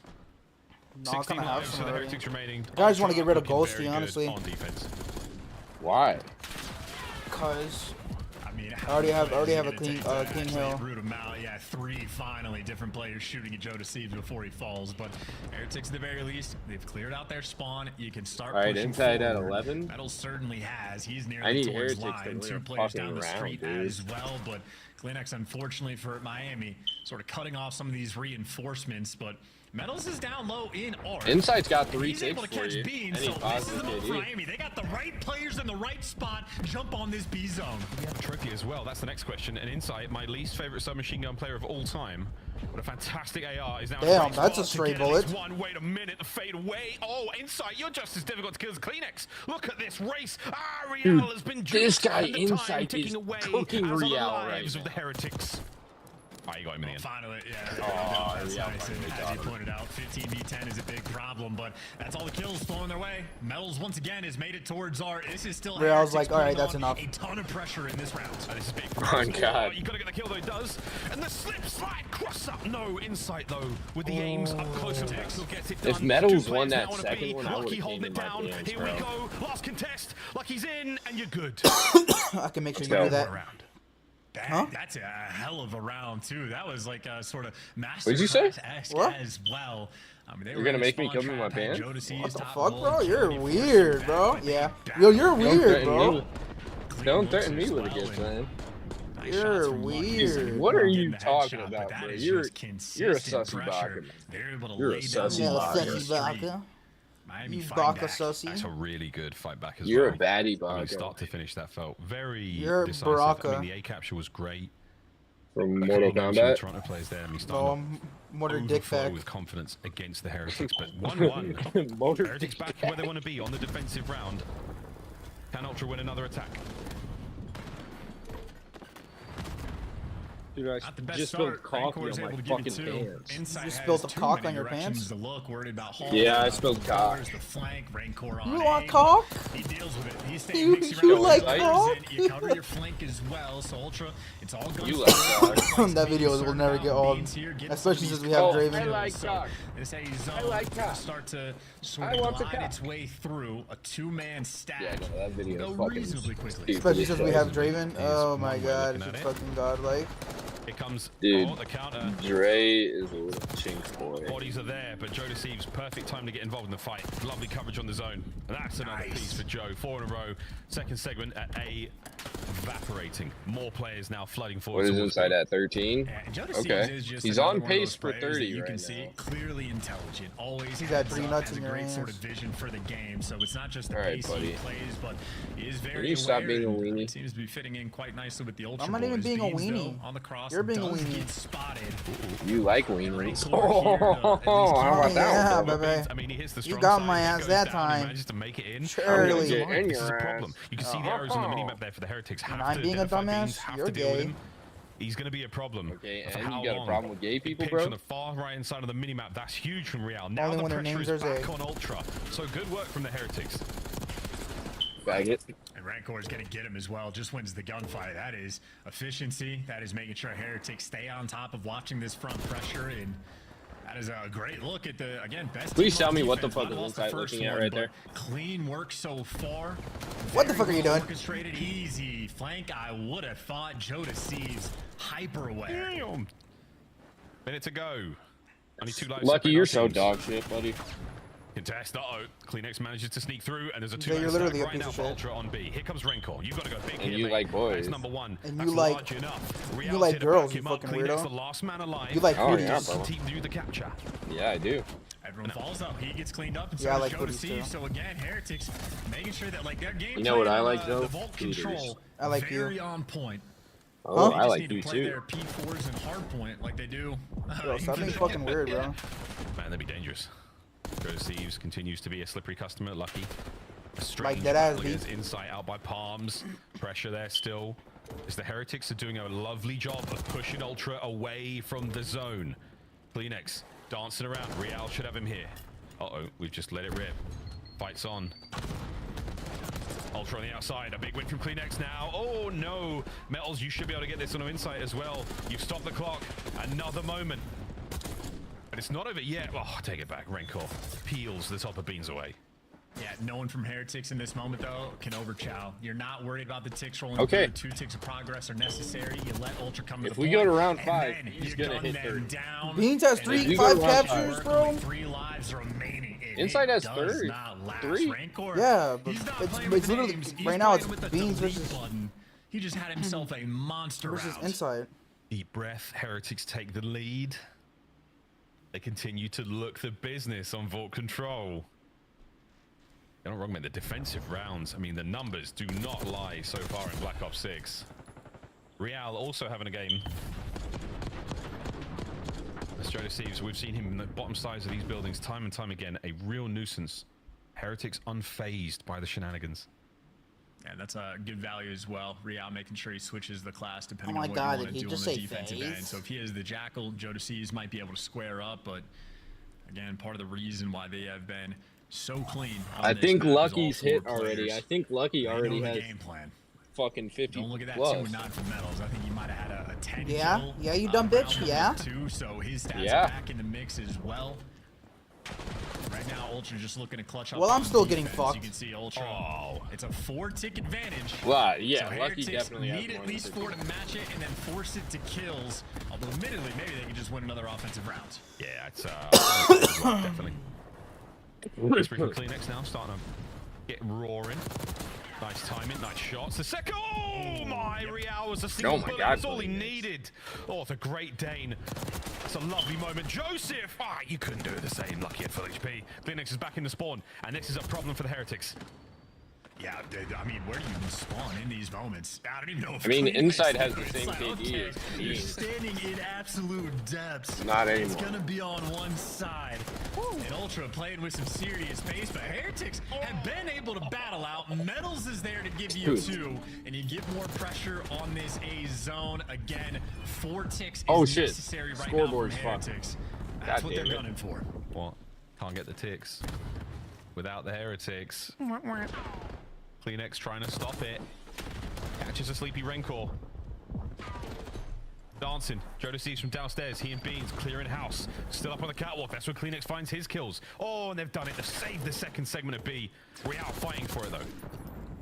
18 and 24, you But fucking shit looks like stain. Inside has a good chunk Oh, of it covered. What Back the on B fuck Street, is you're that? leaning absolutely towards this A zone. Dude, this and guy's so dog Beans shit. falls Hey. as well. Metals there to give you 2. Yeah, I'm and trading that should motherfucker, I'm not gonna lie. A zone. You buy yourself an extra minute. You are very close. He was on just lives, and they're positive only last down round. How was he 1 18 more and tick. 24? And unfortunately, the scoreboard's broken, so who knows who's up on There we go. He kills. gets another one. That is the tiebreaker decision. The Heretics can also just call a game. They're in a decent spot for the moment. Yeah, just over a minute, and we're barely on the edge of double-digit lives. They're up lives. Slow things I need down. like 2 more kills from Get a inside nice, this clean round. wipe. Ultra is what they want. That does not And help. he gets That's pissed 2 off. dead. Great. Joe's got to go very, very dangerous here.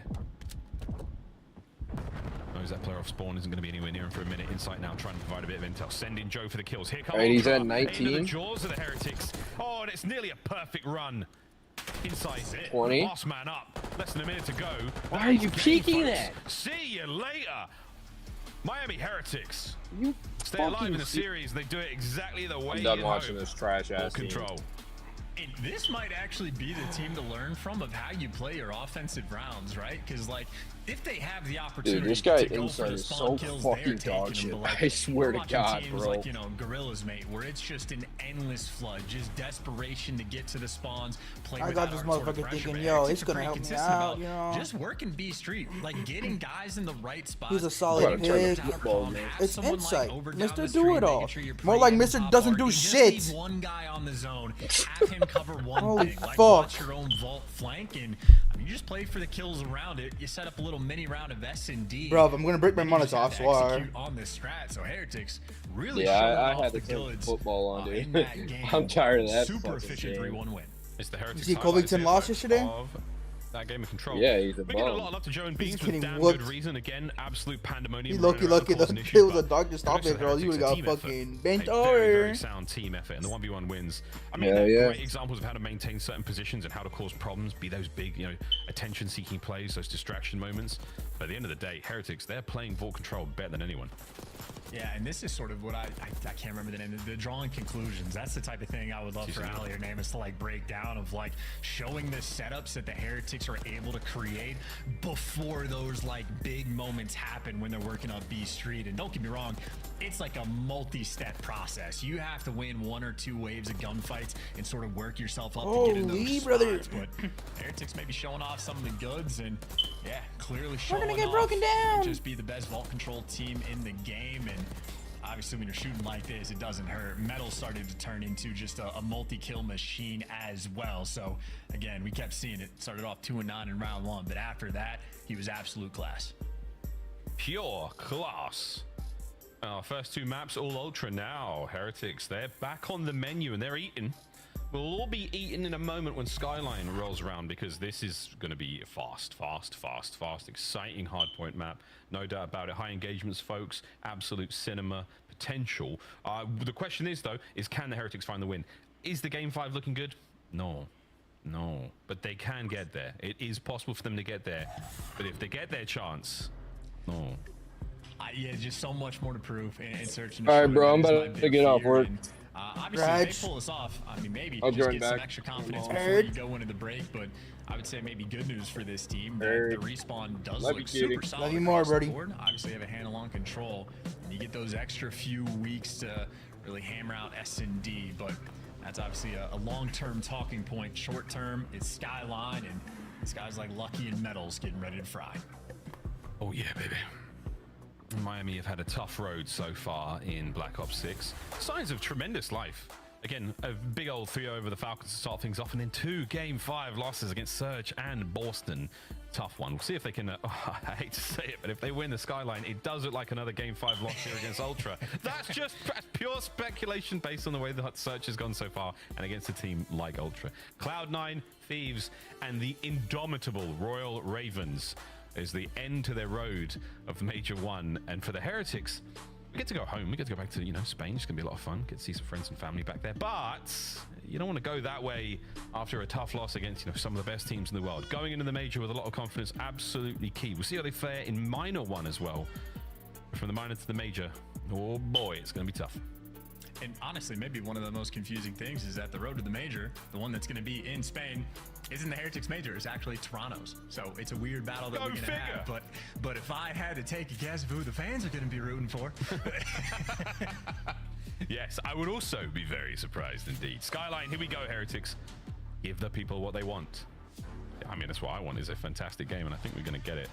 And again, once we get to Vault S&D chance, who knows, man? Red card is not the Heretics map. I mean, who knows? Anything can happen here in the COD League.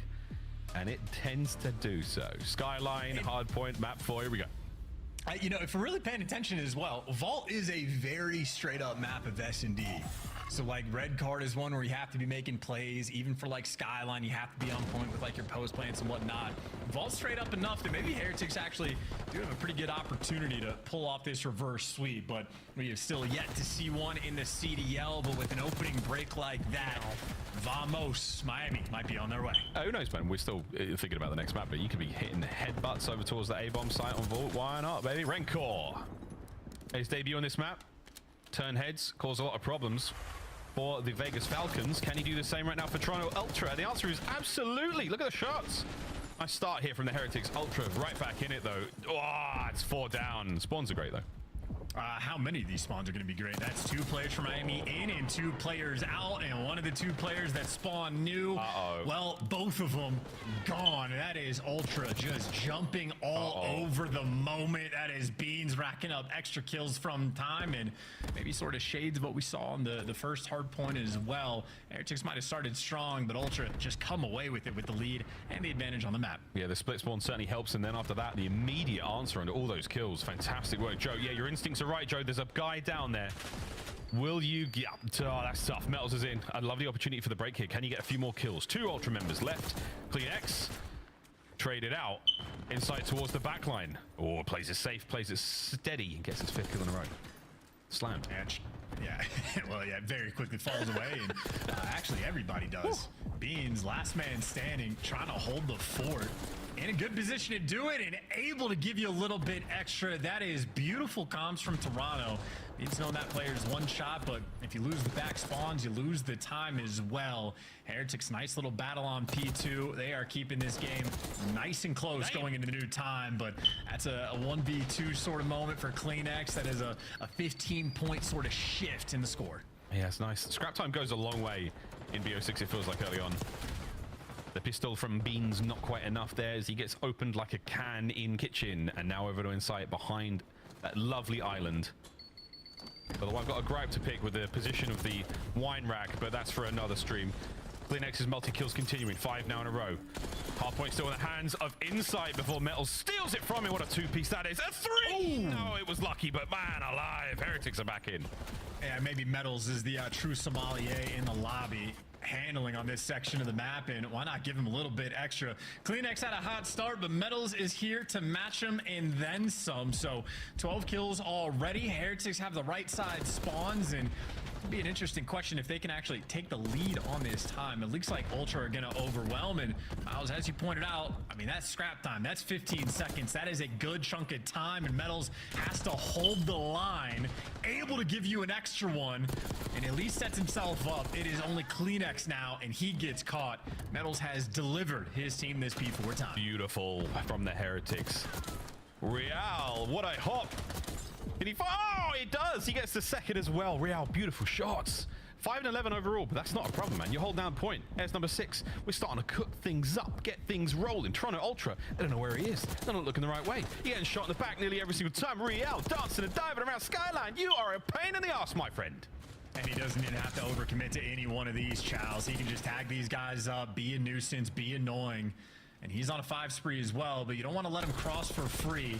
Keep a little bit of pressure, and that is 3 players on Ultra that had to just go up top to avoid it.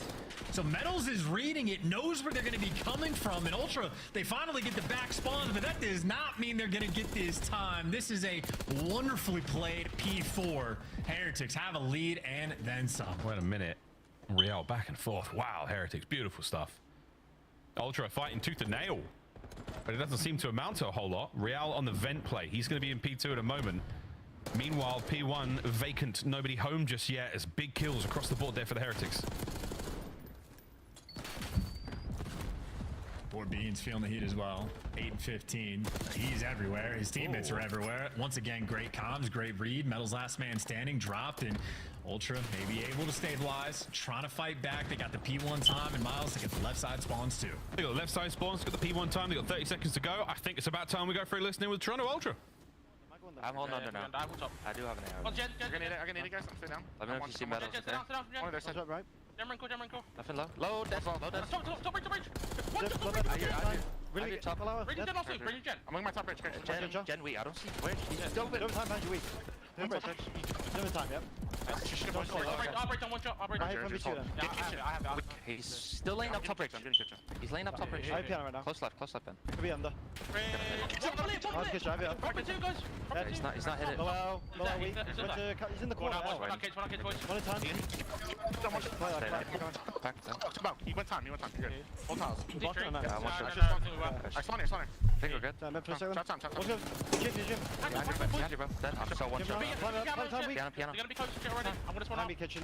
Okay, Kitchen one time. Fuck me, bro. Okay. You could jump up the kitchen, bro. We're gonna chow. Chow, bro. Really weak. Really weak. See that? Kitchen, weak on the chain. Went to the couch, I think. Couch is about. I'm full stun. Behind the table. Left side table and Taos. He's pinching Balk. They're both Taos and Balk. So Balk. I'm trying to Balk. I'm dead. That's really weak. I spawned out, bro. I spawned Top out. of me. Over one at a time. 10 seconds, bro. One new, dead, new. That's one there. Just my off and Balk. What? Really big Balk. Still Balk. Lane up. One's bed. One's turned dead, okay? Balk. Else, towards Taylor, Jim. And goes big in there. I can try jump. Jim, One shot. Jim, not me. One shot, every time. I don't say, put on the table, pushing that credit corner. Credit corner, dead. One more dead.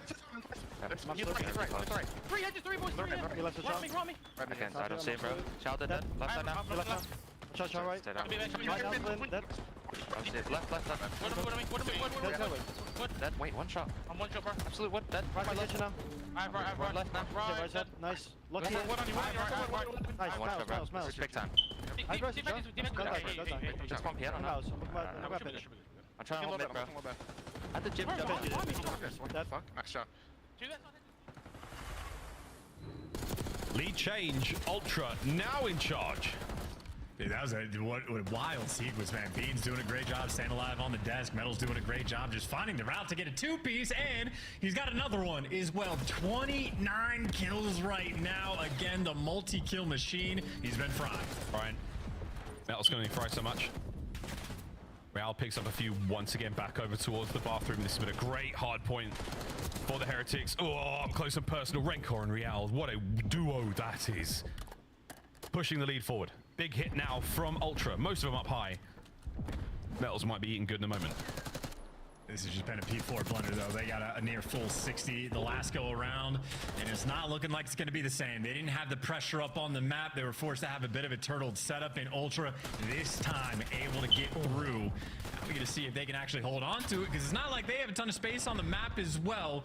Kleenex making Metals look every direction, but where Kleenex falls, Metals for the contest.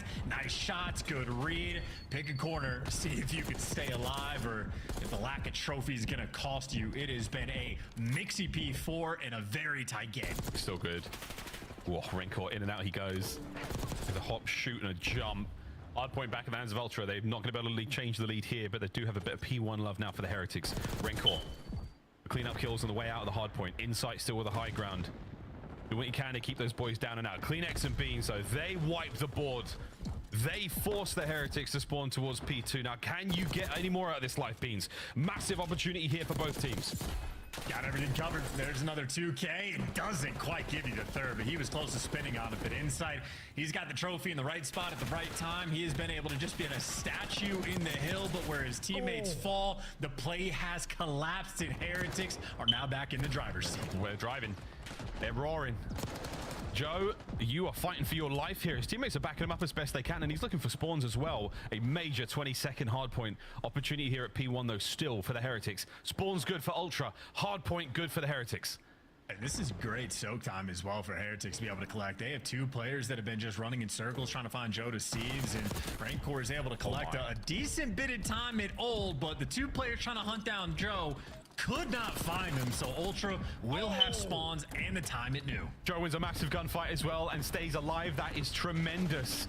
Insight now alone on the point. Here comes Joe once again. 3 in a row, trying to keep the play alive. Get the hard point back as Rencor now gets involved. Massive attempt now from the Heretics to get the break, and they might just get it done there. Kleenex, you gotta go God mode. And he just needs to wait. He's waiting for his teammates to get in the mix, and he can't quite get it done. But Insight and Joe Deceives do so. Front pressure's open. You're blocking the spawns. Rancor, last man standing, and the smooth moves are not good enough. Another break on P2 rolling through. This time, Ultra a little bit more desperate to hold on. Heretics playing at a light speed for the moment. Kleenex is there to match it. Yeah, Kleenex's 2-piece might have just saved it. This hard point is going to stay in the hands of Ultra. Rotation done. Once more to the kitchen. And what a bloodbath this is about to be. Lead change Ultra, but for how long? Real now looking forward the rotation. Can't get it. It's Joe Deceives. Metals. No, he's down as well. Ultra are in. That's the entry you were looking for. It's the one you're gonna get, and you get the trophies on time as well. Heretics, you get one attempt to make this break. One break's all it takes. Heretics looking to stay alive in the series. Insight from Jim, getting the reps in. Still holding it from the front. Ultra looking to get the win right here and now. Metal's trying to find anything. There's a pinch, there's an opening, and there's a chance. The Heretics are in. Can they stay alive? It's pistols! It's pistols! And we're screeching to stay alive now. It's all for 6 seconds. There's the first set of trades rolling through. There's the next set in Kleenex. The last one alive from Ultra, and he does not last. Now it is Ultra. How the tables turn. One break attempt for the game. Oh my goodness, here we go. Real with a corner, finds his, and no one left from Ultra's close enough. Renkor gets it, Joe's in, done, down and out. Their comeback is there. Game 5. It's another banger on Skyline from the Heretics. And medals for MVP. The route that he just took to make sure you go for that break, it is the desperation moments. You can feel that Ultra's so close to winning the game. He doesn't hit through the front. He doesn't even cut through mid. He runs all the way around and goes for the full flank. They had one attempt and they set themselves up right. That is a hell of a call from Metals and great execution from the team to wait for him to strike. That is impressive stuff coming out of Miami. Their resolve on Skyline knows no bounds, because what a battle. We've seen so many hard points in this game already in the last 2 weeks that have been this close. Incredibly well intertwined scorelines. Man, good stuff there from the Heretics. Last minute turnaround, back and forth finish. A sensational 37 out of Metals. And look at the damage from Renkor as well. Joins the team, massive work in the assist department, gets 34 of his own kills, 23 non-traded, 4.6 massive damage. Great man. That also, look, Real's gotten a ton of gas as well for being like a pretty hefty slayer in the respawns, but to see him falter like that, only dropped 2,500 damage, not a lot of kills. He had a tough game. His team picked him up, so that is a wonderful sign for the side of Miami Heretics. But that's for the respawn. Like, Heretics have shown they're strong in a contender. The ultimate question, it is their S&D, a 1-5 record overall. They have not been making good plays. Admittedly, though, for the state of this series, Vault is a very different map. It is much more of a square up. It is much more of a head smash over to the A site. I think they have a lot more potential, because this would be a huge win for them to take down Toronto Ultra. What a moment. Can we take down Toronto Ultra Heretics, or will we lose another game 5? We're going to find out after the break, folks, as Codmus is just starting to heat up. That's right, folks. Plenty more gifts under this tree. Santa's sack is loaded. We're going to find out who gets a big win after the break.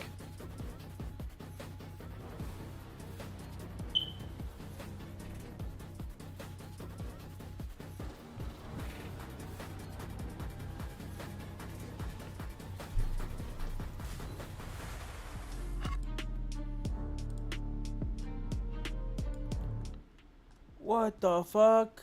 Upgrade your game. How am I with down the Scuff, 8-3? The official controller. How the of fuck Call am of I Duty down 8-3? What the fuck?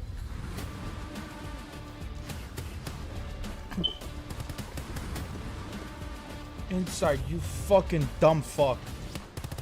Holy shit.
talking about S&D. Well, what do you know, folks? Game 5 between the Miami Heretics and Toronto Ultra, yet to get a reverse sweep on the season.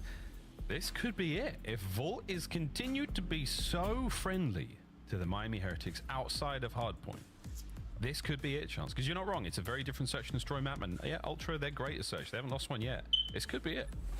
I think Heretics have sort of already shown that, like, if they do clean up their S&D gameplay, they're going to be one of the top teams in the game. Like, they're going to be able to contend and fight with the best. And if their S&D continues like it is, well, this game 5 is going to be a struggle. But I say good news. Again, they've struggled on Red Card. They've gotten picked apart on Skyline S&D.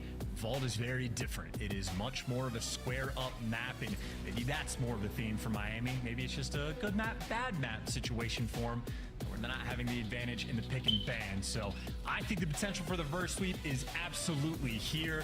But obviously we know Ultra are incredibly clean in search and destroy.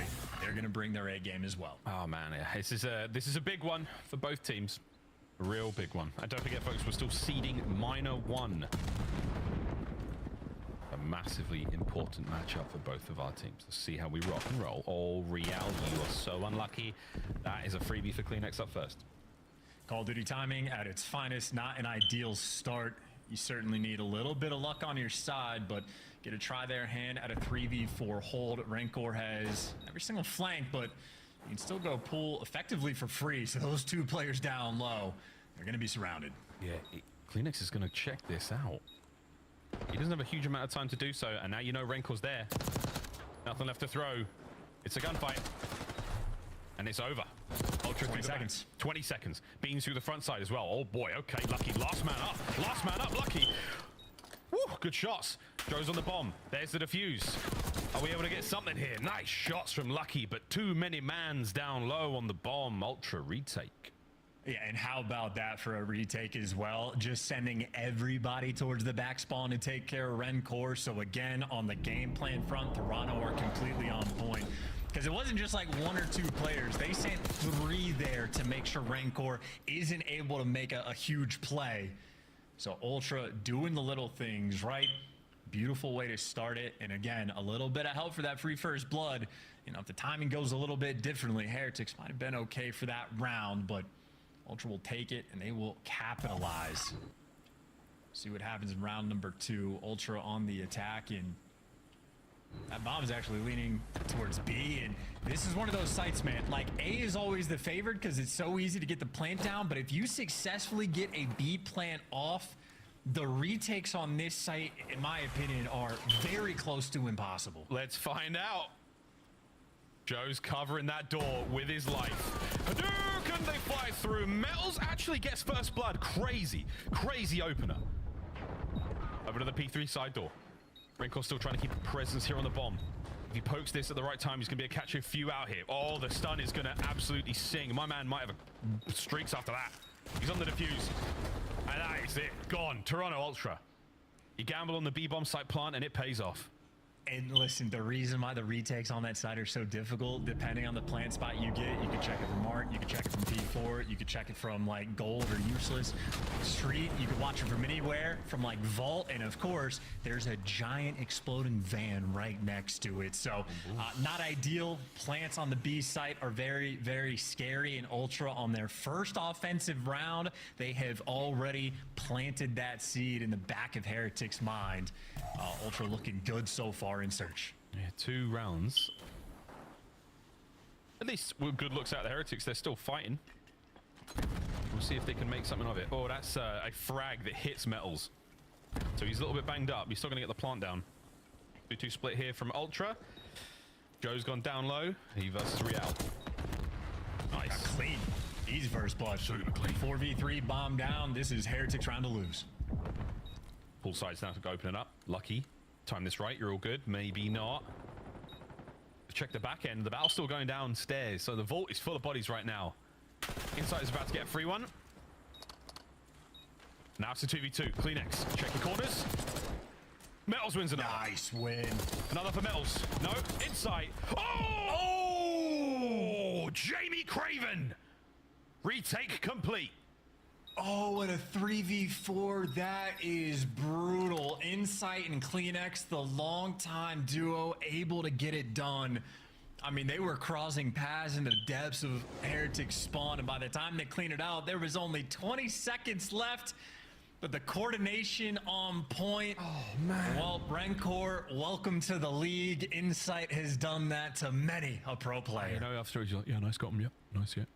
On the defuse, yeah, good run, boys. Yeah, nice. I honestly, by the way, that's the type of round like that.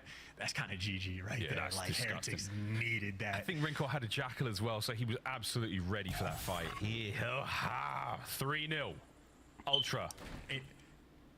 If you're Ultra as well, you make maybe a tiny bit of noise towards B. You just expect to be pressure. Heretics do not care. They are squaring up at A, despite the first B plan. Now let's go. Let's do this. Gloves are off. Oh, Real should be able to pick up Beans from the back. Oh, look at timing. it go. The second time that it's hit Real, the timing is so tough. Beans. Oh, two in the round is enough. That's such a damaging moment. Okay. Round Ultra once again. Okay, well, Heretics, listen, it is a long break over Christmas before we come back to CDL. There is one big main problem that we're gonna have to work on. But that's great news in that sense, but that's comedy. Poor Rancor. Oh no. We're so close to him as well. You can see he's looking at his face like, damn it. You kind of know when it's at that range. Damn it. Become Jeff Daniels, not Jeff Bridges. Jeff Daniels. In the best Christmas movie of all time. Which is what? Die Hard. Thank you. I think Jeff Daniels is in Die Hard, bro. Yeah, he is. No, it's not. Wait. The bomb's down at A. Oh, excuse me. Jeff Daniels is not. He's the guy from... Don't worry about it. Back into the game. We'll deal with this later. 30 seconds. Ultra trying to hit the retake. And Trophy's going to help out a lot. So's Mel's. No Trophy. No nades, though. Real finds his second. Over to Insight now. Can you continue your magic on the board? Absolutely not, Real. You are soaring. Real, what a round. Joe! Oh, my goodness. He's got the damage. He's got both. 2 more to go. 10 seconds. Surely not. The shots were ideal. Absolutely love it.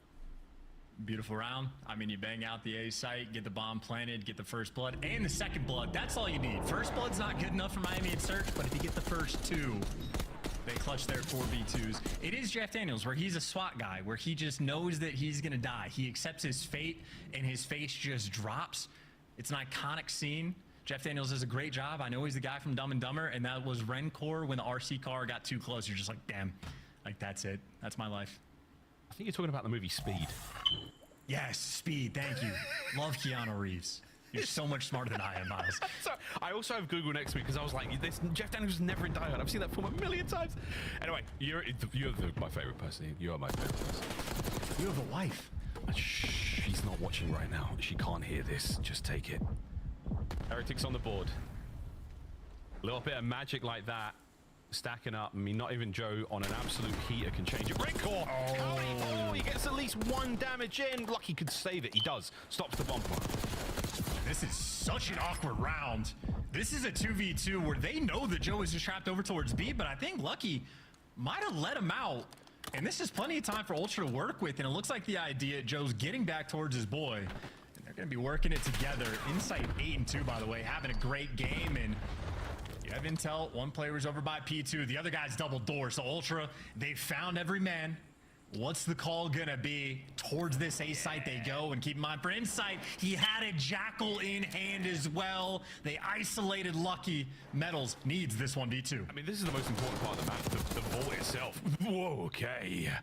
Nice job from Ultra. When you go to B or you go to A, you've got that highway down the bottom side of the map. It's so important. Decisions are yours to be made. If you've got bomb and you've got a man on either end, Metals did not stand a chance here.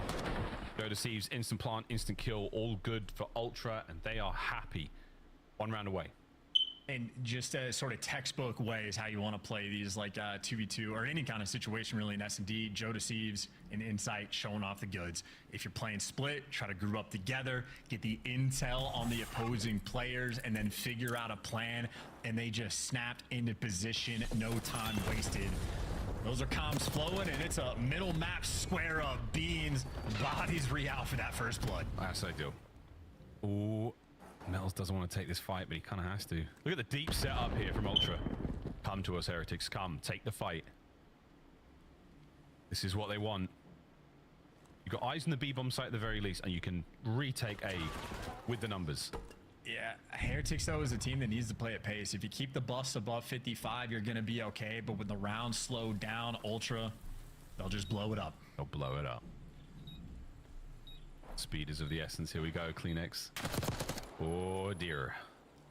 I think he got a couple of hit markers there, so that's him winning this fight on the hit point front. And Beans on the flank, Kleenex to the front door. That's the retake. A is done. You may as well jump on it. Lucky has to make something massive happen here, and massive is not going to happen. Toronto Ultra, they win the series. Sorry, yeah, they have to be quiet. It's quite literally their fate was sealed on that vault hardpoint. The second you lose one respawn there from Heretics and you're playing against a team in Search and Destroy that's as good as Ultra, chalk it up and go new. That is just a tale of two very different Search teams. So the score line looks close, but that is 3 Game 5 losses already for Miami. Boston, they broke their curse from last year. They have a great Game 5 record. Heretics might have gotten bit by that bug. I know, it's their 3rd Game 5 loss in a row for the Miami Heretics, and 6-1, oh, it's just the cursed number. Again, it's more testament to the fact that Ultra are so good at Search and Destroy right now. I mean, you've got arguably the best control team in the game in the form of the Heretics, best S&D team in the form of Toronto Ultra. This was a treat, a sight to behold for many. And yeah, you're not wrong, Charles. Keep that bus above 55 miles per hour. What's the car you have to get to 88 miles an hour before it does what it does? Can you think of that? Ah, the DeLorean. Come That's on, what easy I'm talking questions. about, baby. That's my duo right there. That's my duo. That's my duo. Jess, take it away. Turret today. Hey, Miles, guess how many rounds Miami won in Search and Destroy this week? Oh, this week? I don't know. There was DOS today. 6. 6? Yeah. They played 4 games. They won 6 rounds. That's 1.5 rounds a game. I'll let you marinate with that. Why are we doing math? Suck. Get us out of here. All right. Let's move on here and talk about Allie's prediction. What the heck? You thought it was possible. Listen, it almost was. I expected them to win the map 1 vault, all the respawns in this series. Unfortunately, they fell short, and that hurt them as they made it to the Game 5 because their S&D is God. I didn't want to. We got a map 5 highlight package, and I don't know if we have anything for Miami in this. Yeah. It's probably all Toronto. Oh, we're opening up with a Lucky. Yeah, I mean, Toronto are great. I mean, off the rip, they're playing with their minds. You're going to be playing down on their first offensive round. And, you know, it's just for Heretics, there's just so many things going wrong. One, how do you allow that? There's a van there you can blow up. Somebody should always be looking at that early in the game. And, you know, I don't agree with everything Chance says, but there's something I wholeheartedly agree with he said during that cast. And what he said was, when they lower that bus, when it's 55 or lower, like, they are getting slammed. Like, the longer these rounds go, the more mistakes that happen. When you watch Heretics play Search and Destroy, it looks like no other team in the league. They're always dying individually. Some of their strats, like Rencore sitting all the way back in spawn, like you're not really holding any cut for your team. Like you're watching the wide flank. So there's a lot of issues. We can sit here and talk about it all day long, but let's flip the script and talk about Toronto because they look unbelievable. Great call. Yeah, Toronto looks unbelievable. I mean, even if you go back to that red card, like they were just catching Miami sprinting. They were taking up so much control and pressure in the courtyard. It just feels like they have the timings down really well when it comes to Search and Destroy and the way these maps play out. Search and Destroy, a clear weakness for Miami, but a clear strength for Toronto, especially this guy. Let's take a look at your scuff play of the game. Joe Deceives, the objective player, meaning he focuses on the bomb when playing offense. Guess what his KD was, Nameless? I mean, the guy was going crazy. He started, what, 8-0, I believe? 5.0 is his final KD in Game 2. Yeah, I mean, just some great rounds. I mean, off the rip here, you see, like, the B push off the rip, getting the bomb down, playing tight, playing your trades. Like, I love, like, the sort of, like, this coming out with the odd strat off the rip is always great because it keeps your opponents honest. They know what you can get away with, right? So they have to spread the map, have to take chances. And Toronto Ultra, they're going to be tough to take down in S&D. They really are. I mean, it was just, again, like I said earlier, it was just a lot of mid-control. A lot of that came off the back of Joe. I mean, he was just running up courtyard side, and again, catching Miami sprinting. And the fact that he even went 7-0 in a ranked match, like in a CDL season match, is crazy to me. I will say, Game 4 Skyline hardpoints are becoming my favorite game mode to watch, especially when Miami and Real are involved. Miami, unfortunately, not able to find success this week, but Toronto remains perfect. That means they will officially have a bye entering the minor when we come back from the break. Congratulations to Toronto. They were a top 4 team, and that is how the bracket that we saw earlier was shaping out to be. Toronto having a bye in that first round. We have the S&D God joining us live. Young Joey Deceives, now wearing purple. Joe, it looks like you're having fun with this lineup. It's kind of an odd pairing. I didn't see you playing alongside 3 Europeans, but you fit right in. How has it been? I mean, it's been great. You know, I think this is definitely the best team I've had so far. So, I mean, I don't know. Every day I come in with the biggest smile on my face. You know, they're great personalities, great teammates, even better players. So that's awesome to hear. And you know what, Joe, pat yourself on the back too, because you're a great player too, and I'm sure they're very lucky playing alongside you. A lot of emotions in this series from you and your player cam. It was, we were on cloud 9 and then we were at the bottom. What is it like being on Toronto Ultra and kind of keeping the vibes up, and who's kind of the vibe setter for the team right now? I mean, I think it's kind of all of us, but Ben does crack a good joke, you know, here and there to bring the vibes up if anything ever goes wrong. So, you know. Here and there. I want to ask you, in Search and Destroy, you guys seem to have the answer for everything today versus them. Was there something you saw in maybe the VOD research? Because there's a lot of lanes on red card, and anytime we thought one of them slipped behind you, you guys picked it up almost immediately. So what did you guys see that allowed you to dominate? I mean, we definitely saw a couple of things when we watched our VOD back, but I also think it's just like a testament to like how good we are at S&D. You know, I think we're all individually good S&D players, and I mean, I feel like it's been showing, and we're just like, we don't really restrain like one another, so you know, makes you feel free on the map. All right, Joe, you guys are arguably the best S&D team in the game. A lot of other squads battling for that crown, but internally, if you had a 1v1 battle, who would be the champion in Toronto? Well, like an S&D or just in general? S&D.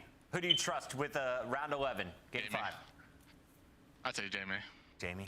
Yeah, that's the best choice, man. Yeah. He is historically icy. Icy insight. Love the call out. Joe Deceives, congrats on a perfect start here to the new season. Appreciate that. More Jamie, more like shitty. Motherfucker got me losing right now. Like, what the fuck? And when we come back, Alley Cat gets fucking losing 8 and 3. Who's playing Atlanta and Falcons? We'll catch you after this. 0-6 combined. One of them gets a win. Atlanta desperate.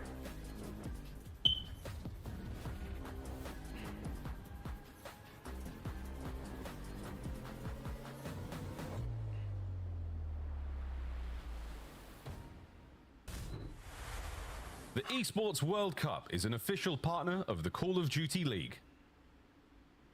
Upgrade your game with the Scuff, the official controller of the Call of Duty League.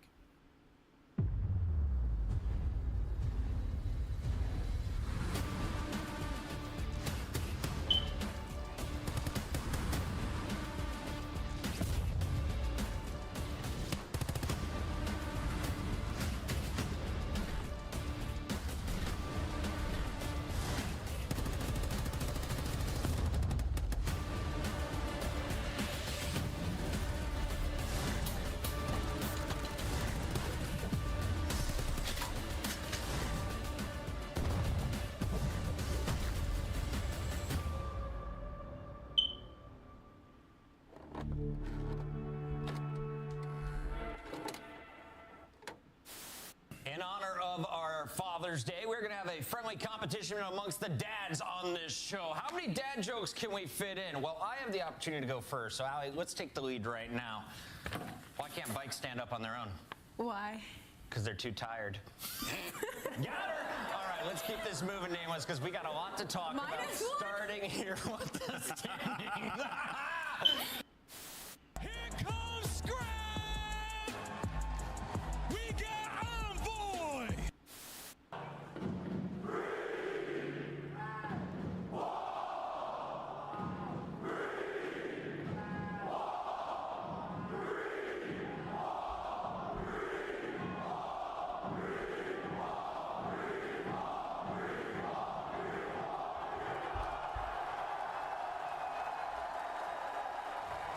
Azuga, Azuga, Azuga, Azuga, Azuga, Azuga, Azuga.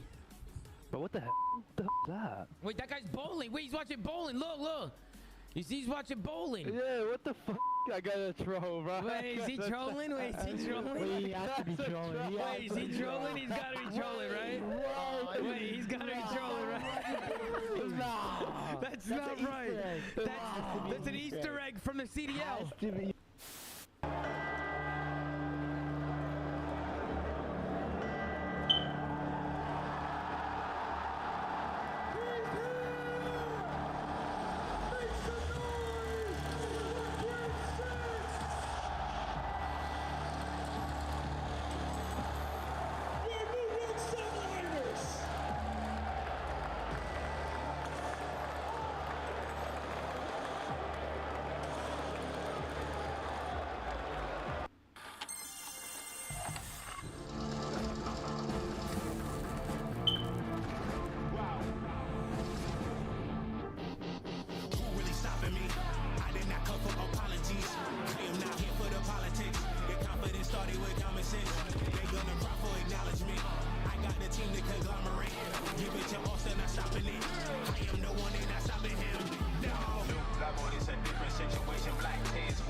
Welcome back, everybody. It's the Falcons taking on FaZe, Atlanta versus Vegas, and this should be a fun one. I want to start with our Vegas Falcons. This is the new franchise, a brand new roster coming over from Saudi Arabia. They had a tough start in week number 1, still looking to find their footing, but they looked maybe at their best most recently against Toronto. I mean, 186 and a round 11 in your first 2 games. Yeah, I thought it was great. I thought the search and destroy was actually phenomenal. I mean, there were some great retakes that they had. You saw King getting very aggressive, and even when we get down to that round 11, a great play was made. Just got a little unlucky. I don't know if he meant to jump down off of the zip line, but he gets caught by Joe Deceives. Right. Could have been a completely different series if they're able to pull off that protocol S&D win. And then in the HP, they keep taking stabs at Skyline, which we're going to see once again in this one, but they're blowing it, like getting broken at the very end, but they're keeping it pretty tight, so maybe they just feel comfortable with their development on that map. All these maps have been really competitive for them, save for control every once in a while. So for me,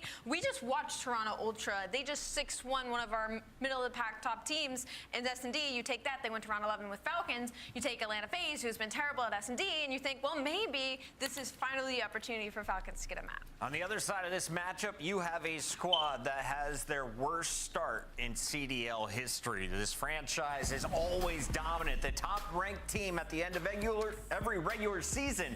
But right now, Draza, Celium, Simp, and Abizi are sitting on a donut. They've fallen in some game 5s, they've fallen in some game 4s. Most recently, though, they got swept for the first time in almost 2 years. That was at the hands of Carolina yesterday. Which is insane, because it's like a question of, is it the fundamentals and the foundation? Is it the gun skill? Like, we're watching Abizi and Simp dropping .9s, Draza having a .7. Like, these are numbers that we aren't to expect from an Atlanta FaZe. It's not the gun skill. They just need to figure out how to play this game. And to be fair to them, they have lost to the 3 best teams in the game currently, who are undefeated. Carolina, LA Thieves, right? It's been a tough road for them up until this point, but still, it looks like they don't understand how to play hardpoint in this game. It's the only reason you would get a 100-point club in 2 of your hardpoints that you've had. So for Atlanta FaZe, this is a pivotal win. They need to come out and dominate this team going into the holiday break. All right, it's time to claim your spot higher on the leaderboard. Winner will do so. Let's take a look at their maps and modes for the best of 5. Alley Cat, we have a triple dose of Vault to close things out. But we start on Skyline. That's good news if you're Vegas, right? is good news. I wish it was map 4 for them instead of map 1, because that means you are asking them to come out extremely hot. And we've talked about Falcons and they're struggling to have only one SMG. Really, Exit picks one up every once in a while, but it puts a lot of pressure on Exit and Kicks loading into Skyline first. Yeah, I like this for Falcons. I mean, you're coming out, your most reps are on Skyline Hardpoint. They've been close throughout, and then the Skyline S&D, they beat Carolina on it. So they're feeling good about the start of this series. But man, you're going up against some of the greats. It's going to be tough. It's time for our Scuff Pick'ems, and as we review our performance as analyst, Alley Cat, I want to just celebrate the holidays. Can you go ahead and open up this present? Really what is this? There's going to be a letter L in there. It's kind of open. Definitely not a glitter bomb. Just goes, Definitely not a glitter bomb. Open it. Why did you wrap it so many times? I thought that... You wrapped it so many times. I'm a man, Allie. I'm trying. Just what dads do. I'm sorry. I'm trying. I'm working so hard for this. What is... A magic 8-ball. I like that. This is so disrespectful. You know, I'm the defending predictions champ from last season, so this is crazy. You don't even have to take it out of the box. Just give it a shake. What question do you want to ask? Yeah, will Atlanta FaZe win? Will Atlanta... I don't even see where it says yes or no. Will Atlanta FaZe win? Yes or no? I don't think it's working. I think I have to... I got Atlanta FaZe winning this one. All right, guys. Production, throw it in the bottom for me. I got Atlanta FaZe winning this 3-0. Throw it in there for me. I was going to pick... Oh, I see it. Oh, I see it. Okay. Is Atlanta FaZe going to win? What do you think that says? It says yes! Atlanta FaZe. Let's go. Atlanta FaZe all across the board. The fans agree. Let's send it over to Shift and Study for the first win in Falcon history. Could be. Hey, like Ant said, this is not a bad map series layout, Jay, for the Falcons. They've got a lot of reps on their hard point. They've got a lot of reps on the search and destroy, and maybe there's a chance. Maybe there's a chance. Yeah, the only thing that's really going to grind my gears about this series is the fact that Atlanta FaZe lost 3 in a row. You heard Chris talk on it. Their worst start in CDL history. And when you look at these players of this caliber, you got world champions from left to right. They know exactly what they need to do, but then Nameless brought up a good point that they played against the 3 top teams that we currently have after the first 2 weeks in the CDL. So if you are Atlanta FaZe, you're really looking for like a confidence booster series. And unfortunately for Vegas Falcons, this might be it for them. Yeah, no, I totally agree with you. I mean, I think the thing about this, you know, kind of spinning it on both sides for Atlanta, worst team in search and destroy right now in the league, 0-4, but they also lose by an average of over 2 rounds. They also currently hold the worst average point differential on hard point, losing by an average almost 60 points. So again, not a lot to speak of in terms of the Falcons when it comes to overall positivity, only a single map win in a search and destroy. So again, we're still looking to see what the identity of this team is going to be, but I think you're right here, Jay. Atlanta FaZe need to come out here and dominate, because I think they're like on the fringe of, you know, feeling like some Call of Duty yips if they just feel like they just cannot get over this hurdle. But it's a good start to open up 2 for 1 pitch from King of Wood, trying to get around the back, but shut down by Abizi.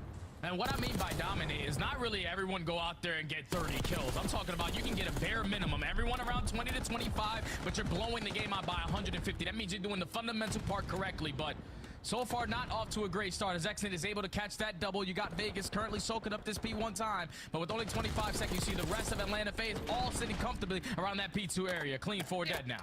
And I like the fact that, you know, when the Deaths was talking, like, it's not a gun skill diff, you know, why Atlanta. Hell no. Hanging in the moment. This is some of the most talented players we've ever had in Call of Duty history. It really is just the squad getting into a rhythm together. And again, a series like this could provide that little bit of a spark. And so far, so good here for Atlanta. They get the majority of time on 1, and they've got set up for new. Yeah, and not trying to allow anyone to sneak on by, but you see King Abad, who already working his way towards the back, but Salim catches the read on him. It's 3 dead in the feed. Last player alive is all the way across the map, at a perfect hold so far from Atlanta. Looking solid. Falcons trying to set up their break attempt. A lot of it coming from the high ground. 1 sneaking down low. That's number 5 in King Abood. Able to open up with the double around the back. Talk about this team, this Falcons team, maybe being a little bit too AR-centric. And how about it? King Abood's able to pull up the SMG, get a little bit of work done, and there's at least some neutralization of time on P2, but Atlanta with the quick spawns are right back in control. Yep, they are controlling towards that back end, and they're trading effectively around this hard point still, so keeping themselves in the numbers advantage. 1 for 1 is the trade again, and now the spawns is all the way across the map for the Falcons. So now with only 20 seconds left, you might just have to hit that rotation, but now it's time for the Tiny Terrorists to get be the aggressors on the map as they catch 2. So far, so good. Shots are on the corner. Simp waiting for the regen. Not going to be allowed to make a further play as Kick shuts it down. He has been unbelievable. For a team that's only won a single map, he still sits number 4 in overall KD across the league. It's just the rest of his teammates. They have not been there in any foreign. King of Bodies close to last. Exnid Roxas are like in the 40th range in terms of overall KD. So again, advantage just for Vegas, getting everyone on the same page as Kicks. Yeah, and also trying to find a little bit of success in respawns. Keep in mind, they haven't really been practicing against the NA teams all their life. They just came to the States a couple weeks ago, so you're still trying to get your feet wet. But they're at least keeping it mixing in every single one of these hard points. Atlanta, though, they find themselves with 3 in the feed. Last player is going to be Kicks, and he's able to catch that double to keep the spawns in favor of his team for new. Trying to bounce frags off the wall. Not going to be able to connect as the trophy system denies it before it can make any impact occur. Exit off the regen. Last one standing for the Falcons. Trying to get some help. And the pinch from Abizi is beautifully timed. 2 for Abizi. Atlanta phase all over the time of Scrap. And now it's just down to, can they get a read in the split spawn situation as they do deal with Roxas and Kicks on the other side of the map, getting them in position for P4. Yeah, that's fantastic. Early break even before the hill pops, secure those back spawns. Now an uphill battle again for the Falcons. King Abu not having the best time so far, sitting at 2-9. He has found a couple players on the back end, but the stun is going to connect. You set up Cillian for the freebie. Draws it with the double. Is still going to be able to put himself in a position to block those back spawns, but now the pitch is here for Atlanta.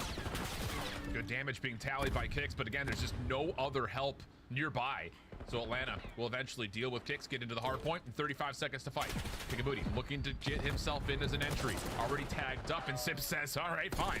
I'll go ahead and push that through. Draza also denies the play over towards the topside jump wall, and that'll be enough for Atlanta to still hold numbers here. The next break attempt is on the way, or at least it looked like it was on the way until Exnid drops. Yeah, now Falcons do have the numbers, though, to still find this late game break for this final 15. You just got to go quickly because Atlanta FaZe are already a step ahead, thinking about that next hard point rotation. As they're in control of the piano side, they're being aggressive over towards the bottom side of bedroom, but you do have a route being hit by King Abadi. Can he get anything on that end? Roxas gets the opener up top. Oh, Cell, you see it from the third person perspective. He was tagged out for the first gunfight, still deals with the second, and with that, Vegas will all fall. So now you got 125 to 50. Nades over the top will land for Vegas. Simp, the next line of defense, as Draza and Abizi help him out, and that's going to be enough for another 3-man feed in Atlanta once more. Just sweep through the kill feed. And you can see on your mini-map, look what Selim is doing. He's just simply blocking spawns. Every time Simp decides to pass up through that bedroom area, Selim has to back up so they don't have a free pinch spawn. So the fundamentals right now for Atlanta FaZe, they are showing. As now it's Sim's turn to strike onto the point. You're only able to take down one. The rest of Vegas just fly right on through and would look to be a great hope from Atlanta FaZe for at least the first 45. Spawns flipping. Now Vegas have an opportunity. Chance to possibly go from P1 to P2, but Simp is already hitting her out as we listen into the Atlanta FaZe comms, see how they try to break P2. Hey, I'm gonna hold. I don't think I put it. I think one got a best. Bottom couch.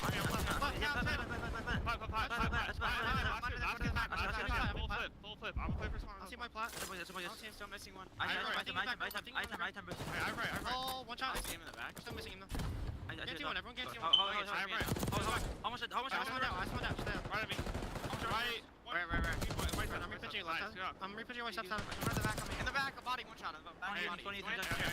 That's in the back. One more in the back. One shot, right?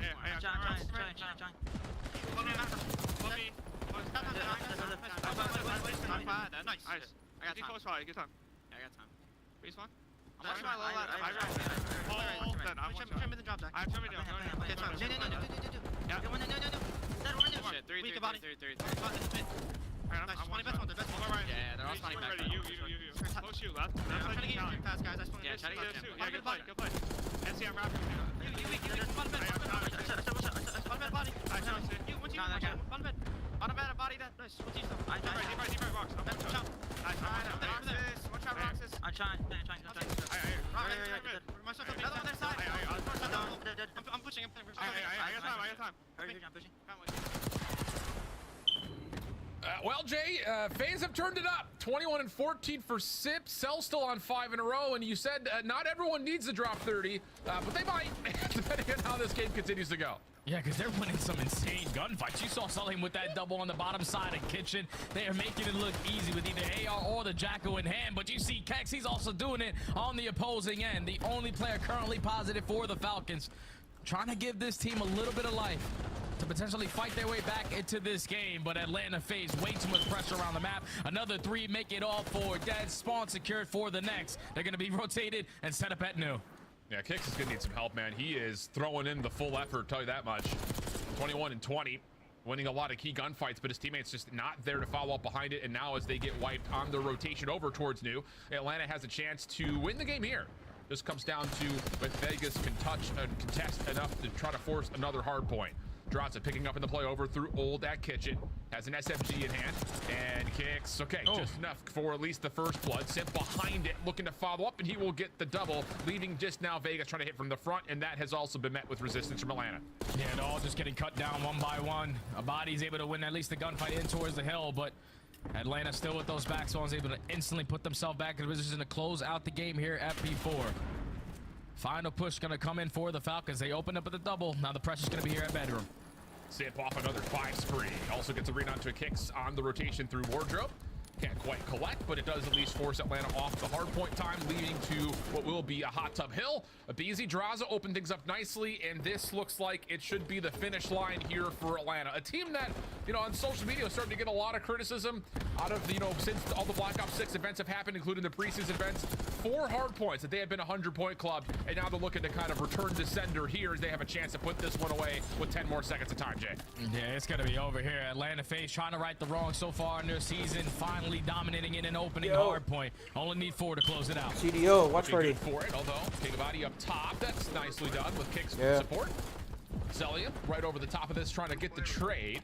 But again, shut down as Vegas look that they will escape the 100-point club. A mere consolation prize, though, as the rotation to New is already pretty much afoot here for Atlanta. Kicks again. You know, just give the kid some credit. This is a Falcons team that barely broke top 24 in Challengers Open. Well, that's if you're trying to play. Every time I try to fucking join, you know, you got some fucking doo-doo, ugly-ass motherfuckers in your fucking lobby. Yeah, if you also remember when these two squads matched up at EWC, Falcons, they gave them a run for the money. Every single map was I was watching one of them is actually nasty. But the other one, I don't know how the fuck you don't drop me for that motherfucker. That's insane. To even contest it, but final kill gonna come in. Still the back spawns here for Sint, but I don't know. I forgot them. I don't know their names. Chris Slayer closing out map 1. Yeah, this is the series that Atlanta needs. They need to have performances. There's one that's definitely smurfing. Some of the doubts, because I did the thing about it, and like we kind of briefly touched on, since Black Ops 6 has hosted competitive events, there have been 4 hardpoint maps that Atlanta FaZe have been 100-point club. 2 in this CDL season, as young as it is. What? So when you already hard veto out Red Guard, and you've been 100-point clubbed on Skyline, you've been 100-point clubbed on Vault, you're sitting there like, what is happening? So big bounce back match here for Atlanta. Still haven't got any clips. Very nicely with a convincing win at map number 1. Yeah, and the thing that I loved about Atlanta's gameplay there is that when they needed to execute, give me those clips, brother. I'm trying to make you a montage for the TikTok channel. It wasn't relying on individual players to make those big time plays. Everyone played a role. Even though Selling was sitting at 21 and 19, 19 non-traded kills, still puts up 3K damage. I can't hear you. He opens up with a double on a kill on the hill to allow his Tiny Terror and SMG duo in the Sip and the Beezy to roam the way that they were. But it was a lot tighter of setup. Whichever, brother. They were not allowing breaks to come in, spawns to get really hectic. They were in control of that map from start to finish, and you could already see Atlanta FaZe with the practice they've been putting in the back end, improving a lot in hardpoint here. And I think it's just, you know, again, zoom out from the fact that this is, you know, a world championship caliber team versus a squad that is still getting their feet wet in the CDL. But the thing about it is the flow on the map just felt so much more like we would expect it for Atlanta. I mean, 64 and 40 combined for the double SMGs, the Tiny Terrors. But I think it's just more impressively so. You've got Cell, who's just continuing to either make early rotations happen, or he's locking down old time to make sure the exits for the Falcons are always tested. Draz is also in a good rotational position. He did well to kind of get himself on the hard point early and often. It just, that felt more like what we would have expected from Atlanta from day 1. Yeah, because they used their raw talent to bombard their way through a majority of these hills here. Because if you think about the beginning of that game, Vegas put themselves in a position to win the rotation over towards P3, win the rotation over towards P4. But then when you come down, when you talk about the setups, and when you're relying on that one-on-one gunfight off the rotation and you lose it, that's when you're spawning all the way across the map, and that's when Atlanta FaZe tend to start to run away with these games, when Abizi and Sip are clutching up in those one-on-one gunfights. So Vegas, unfortunately, cannot secure their very first respawn of the entire season in that map number 1. But now they're going into a bread and butter Skyline S&D where they at least do have one victory there. Yeah, indeed the case. And you can kind of see where a lot of the damage had been dealt. A lot of it comes on the money hills. P1 to P2, big gap already opened up at the beginning of the game. You saw that again happen from 3 to 4 near the end of the game. So yeah, really good stuff from Atlanta. Kind of able to soak up and get a wealth of time from a number of different locations on Skyline. That's going to be good to go back and VOD review for them to say, okay, this is good, this is bad. We can kind of polish up from here. But we're going to stay on Skyline here, Jay, and go to the Search and Destroy, where, again, you know, it's kind of a puzzling thing to say. Atlanta is currently, by the metrics, the worst Search and Destroy team in the game. Now, again, the caveat comes off of the fact that as we look at hindsight, their first 3 matches were versus our top 3 teams in the league. Yeah. So there's got to be some sort of a, all right, let's not, you know, throw the red flag yet. Not only is the top 3 teams, I'm pretty sure some of the best teams that we have in the Search and Destroy game mode. Like Carolina, they are great. Toronto's great. And then LAT, they just have a Hydra and a Scrap, so they can win whatever the hell they want. But if you are Atlanta, now you're going to take a look at your road to the major, because obviously starting 0-3 is not the ideal way. When you're one of the most accomplished rosters that we have in the CDL, you have to try to figure it out and figure it out quickly, because the beginning of your schedule was very difficult. Now that we look at it in hindsight, the way that those guys have been performing. But following this match, you got Rocker, then you got a Breach, who I've been really impressed with that roster, and then Cloud9 finally getting their first dub a couple days ago. So they have an opportunity to potentially still work their way to a 4-3 record. And I think the thing that's kind of important in the midst of even looking at their recent results, you go back to that LA Thieves matchup at the end of last weekend, you gotta remember that was a round 11 and round 10 Search and Destroy losses. Yeah. So I mean, again, that was a closer series than I think maybe we're kind of keeping in mind, simply due to the fact that LA Thieves came out of the gate swinging 250-77 on that full hard point that just had us all completely aghast. But again, like you mentioned, it does feel like a pathway that needs to win out if we want to try to reduce the damage that had been dealt early. But looking at, again, the numbers, it has not been particularly great, especially I think on the offensive side of the map. That's the peculiar thing. We just have not seen the same value from a BZ try to get that opening first blood for quick bomb plants. That has not been there yet for Atlanta. Yeah, it's just kind of difficult on a map like Skyline, where these rounds can be ended in the first 15 seconds, because you know the pressure that's going to be over towards the A site. You send in the Terras, they find the early 3. Now it's Kicks left in the 1v4. Yeah, the BZ gets 2 of them. Yeah, okay, so forget everything we said. Just completely counteracted. And again, it does feel like one of those series where for FaZe, this is going to be one of those, we can outgun them, we can outskill them. But at the same rate, you know, hopefully the work that's been done over the last couple of hours since they had recently played up against Carolina will also show up here, and they can feel good about their playbook. And that was 100% a 15-second round. We're getting word from our ops in the back. So let us know Atlanta FaZe are really setting the tone early on, and I think that's not going to play into the hand of Falcons, because if you think about the time that Falcons won this map, it was about slow and steady wins the race, catching these other teams off guard, especially Carolina when they played them. So can they find early success on their attacks at that A site, because they'd love to work that bomb quickly.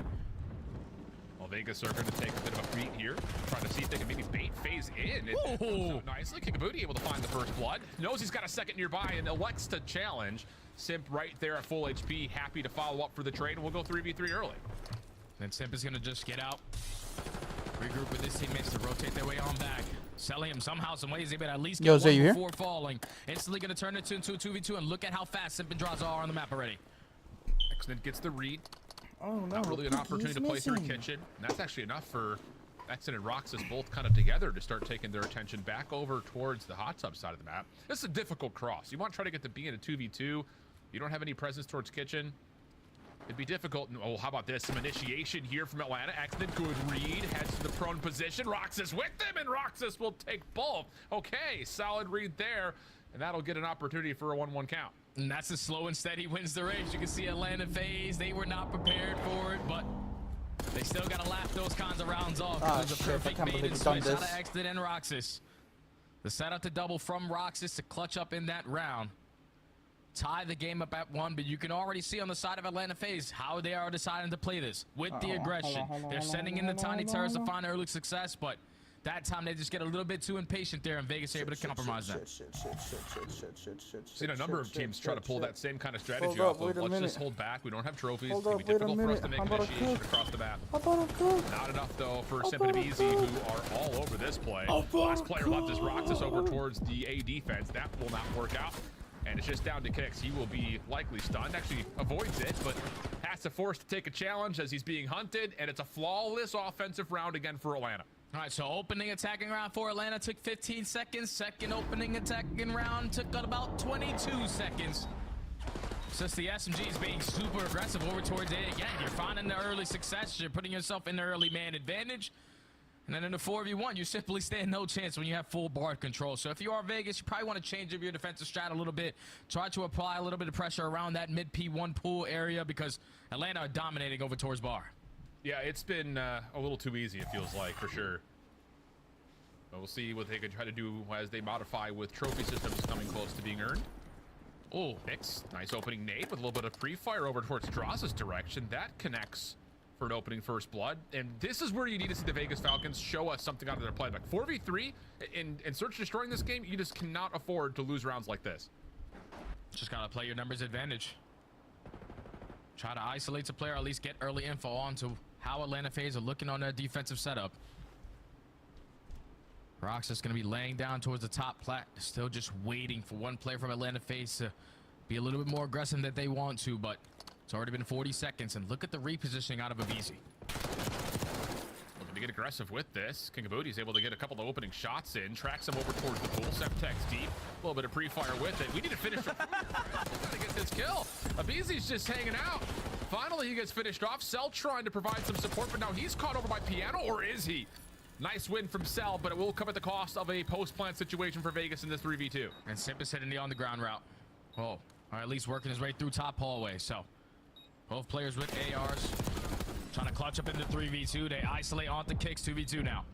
They have time for this. Vegas will have to be a little bit worried about the re-wrap back through mid, and they will bail completely all the way out towards the open patio and re-wrap this through mid. It's a proactive play, but can they get here in time to ensure that no one's on for the defuse? You're gonna have to make a commitment, and Sim's able to get the read. Now it's just down to 1. Exit for the 1v2. He's gonna try to play out the clock. Down through Jim. Did he see Cell? Maybe not on the initial drop. Check to make sure no one's on it. And Cell, he's able to stick for it. Sip saves his life at 9 HP. And he's going to be able to secure the defuse and a 3v4 round for Atlanta. And I thought Vegas, they played that to perfection. You turn it into a 2v2. You hit the rotation out, but then you get isolated in those one-on-one gunfights. Because when you put yourself in a position to give up all of bar side and try to work it from pool, there's no angle for you to watch the bomb, so you're panicking a little bit. You have a player drops down from mid hallway, gets some bad timing, you turn it into a 2v1. But then all you have to do is just eliminate Selling because you had no awareness of where Simp was. Thankfully, you're able to keep your teammate alive. Only 9 HP as Sellium stuck that defuse. Atlanta FaZe clutch up on the round. Heartbreak right there for Vegas. It looked like they had made the right read. But now Simp, he is turning this into a World Star Series right now at 6-1, 4 in a row. Cell connects off his opening nade towards the backside at Jim, or up top actually, pardon me, on the piano steps. And now it's a 3v4 the other direction where Vegas are all full flooding through the catwalk. Maybe a chance to isolate into Drazi if they can challenge them together, but this is just happening a little bit too slow, and Atlanta's got a perfect post plant. Yeah, they're wasting a lot of time trying to locate one player. Oh boy. They've yet to work their way into bottom bedroom. Finally, someone's gonna go for the chow. Roxas gets the better of Draza. 20 seconds, 3v3. Timing here, BZ gets caught. Follow up, not gonna be there for Simp. He gets turned around, so now it's just down to Cell for the 1v2. He has the clock in his favor. Able to catch Exit, and that'll be enough to secure the round. Not enough time for the defuse, even though Kicks does find the kill. So again, it just takes too long. And I think the thing about it, Jay, and I want to kind of hear your perspective. We heard this kind of be floated around, whether it be on the flank or on the desk of, this team, this Vegas squad, they're shooting, they're hanging, but it's the decision making that's really been costing them. Hey, and the decision making is what's going to probably cost them for a little bit, because these guys haven't been playing against the best competition their entire life, like the rest of the guys from North America and Canada. It's just very difficult when you're not practicing versus the top competition. These decisions, these situations that are happening, you have never seen them before. You have not been able to handle it versus the caliber of players that you're going up against. So it's just not going to get easy. We're playing some of the best players in the world. Now currently down 4-1. RC going to get invested to slow down the aggression for Vegas at this A site, but the body already finds himself in the bottom gym, going to get blown up. First blood. And this is going to lead to, again, Atlanta getting Draza super far forward with a jackal in hand. A little dicey from this position, top halls.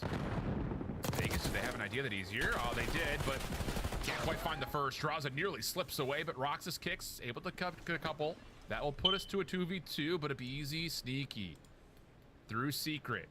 timing is going to be kind of the key question mark here in terms of when does the BZ want to pop this door and make a play from behind. And they're probably already having the communications. They're most likely sitting in the back of this phone because they have yet to move once again. But this time, we're not going to be the aggressors. We're going to allow them to try to make the play because with only 35 seconds left, they had to start thinking about that objective. You're just waiting for a comm to come in from Sip. Now you send in the BZ. But with only 25 seconds left, Sip does fall 1v2 now. BZ up top. Able to clear out the B site, at least mostly. Tries to fall in towards Jim, and he's going to be met really by both Falcons, who were right around that same drop spot. So Vegas will get around to the board. A little bit of aggression coming out of the playbook, though, from Atlanta with the RCXD in the mix. Looked like it was going to be solid, but just could not find the ground to stand up. Yeah, it's been all out aggression on every single round, regardless if it's on defense or offense for Atlanta. But that time, Vegas again just slowing down the game, slowly but surely picking them apart. Once they isolate onto Simp, they realize that BZ, he's not a slow player. He's going to jump at us eventually. And you catch him working his way down from top cat. Put your second round on the board, but this is where you have to make the adjustments, man. You have not been able to secure any defensive rounds because how aggressive Atlanta keep taking away this mid-map area from you. And we're going to stack that mid-map area, Jay. That's what the call is here. A booty up top. He's going to have two Falcons flying with him, but Abizi already getting over towards Jim. Takes one, slips away for a moment, but Vegas just taking there you go. Aggression. Okay, how about that? A little adjustment, and it's just, hey, let's stack, let's snowball, let's just flood right at him. That's going to work out as it's just down to Simp. 1v3 opportunity and gets a look at kicks, but cannot finish it off, leading now to a one-round difference with the defuse coming through. An adjustment comes in for Falcons. They said we're sick and tired of giving them mid-map and at the same time also giving up A. So this time, we're going to send everybody through top cat, dominate their top plat area, and then even though a body was first blooded there, everyone in position to play that trade. So Vegas now with 2 rounds in a row, finally securing their first defense of the map. Keeping their dreams alive and trying to tie the series up at 1. Yeah. Okay. Can we start to work with that if you're Vegas? I think on the other front here for Atlanta, lots of confidence off the first 3-4 rounds, just kind of flooding, diving, trying to just outskill your opponent. Now all of a sudden, you get to pay a little bit of respect to the fact that things have started to change.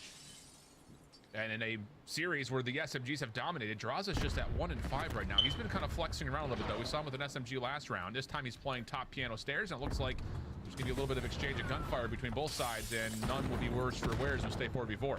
Yeah, and I think if you're Atlanta, this time on your defensive round, force them to actually plant the bomb, because the both attacking rounds where they won, they did not think about that objective, but selling him again with another RC card, this time cutting off all the bottom bar. You cannot approach over towards this A site without selling him knowing.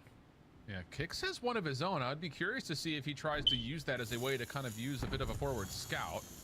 And you can hear Kix is going to kind of get, yep, at least some sort of an angle on the car playing the third-person peek on the corner. Abizi still, though, finds first blood as King of Booty was just completely by himself over towards Hot Tub. And now we've got a 4v3, 30 seconds on the clock. Oh, yeah, King of Booty, he was trying to work an underground route while his teammates are working up this objective over towards A. Fortunately, you run into the first blood, King and Abizi. Celium now takes down Exit, 4v2 catch. Can you get anything done on 6 in a row? Good first. He's also working for potential Hellstorm. Keep that in the back of your mind. He needs some help. Or does he? Kicks! Oh! Slips away, does earn the Hellstorm. But does he do enough to allow Roxas a chance to convert this 1v2? Cell's gotten the read. And yep, they're just going to completely isolate, and that's enough for Cell to get the win and take this to 5-3. I mean, you got the RC, you've got the Hellstorm for Kicks. He continues to play well, but Atlanta, now you're all of a sudden on map point. Yeah, and that's just a situation where obviously you want the round to start to develop. You want to see what Atlanta FaZe are throwing at you on this defensive look. And this time it was no aggression through the middle of the map. So with a minute going down, you have no info gained. You start to work your way over towards low bar. You blow up the RC car and you take control of the site. But then on the opposite side of the map, you have King of Body before the bomb even gets planted, trying to commit on that gunfight, at least hit a route through underground. But once he falls, it's just very difficult because you probably want to wait for that bomb to go down before you decide to make that play to potentially catch a Abizi running into you instead of you running into a Abizi. But now that puts Atlanta FaZe at game point. Decisions to be made here for Kicks in terms of what does he want to do with these score streaks. Quick play through the front side at Cool at middle. The Abizi will completely win over the kitchen. Now we got a quick plan. Trophy system will go down. Hellstorm being called in. And I mean, the damage has already been dealt. Bombs all right, you've got some opportunity here to at least work back through the middle of the map with the Hellstorm covering you, but do they get any information? I mean, they're trying to find Draza.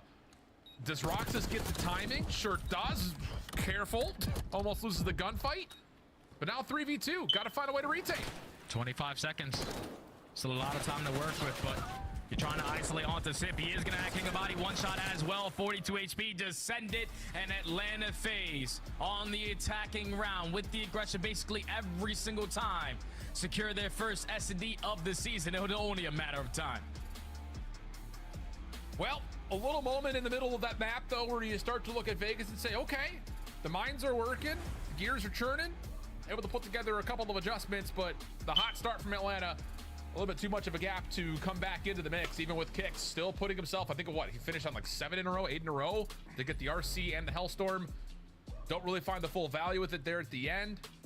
But regardless, another solid map from Kicks. Continues to be impressive for Vegas, but the problem is his team still hard-pressed to find map wins. Yeah, because it seems that King of Body, the only SMG player for this Vegas squad, is their playmaker. But when you have 5 first steps, you're not really finding any success in your playmaking ability with only 1 first blood. So Vegas, they started to slowly but surely work their way back into this game by slowing down the rounds, and Atlanta FaZe probably getting a little bit overconfident there.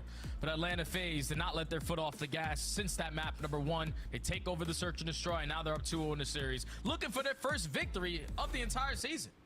Yeah, looking for, well, both these two teams looking for a lot of firsts when it comes down to this overall, but at least Atlanta will find themselves a search and destroy win on the way for maybe their first match win as we head back to the desk for our mid-map breakdown.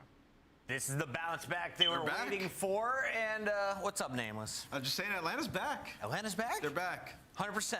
I mean, they're getting there. They're getting there for sure. All right, we're going to show it and how in just a moment. First, though, Ali, let's visit some highlights and talk to me about the search and destroy. You mentioned it during game 1. Kicks was catching your eye. Yeah. Why?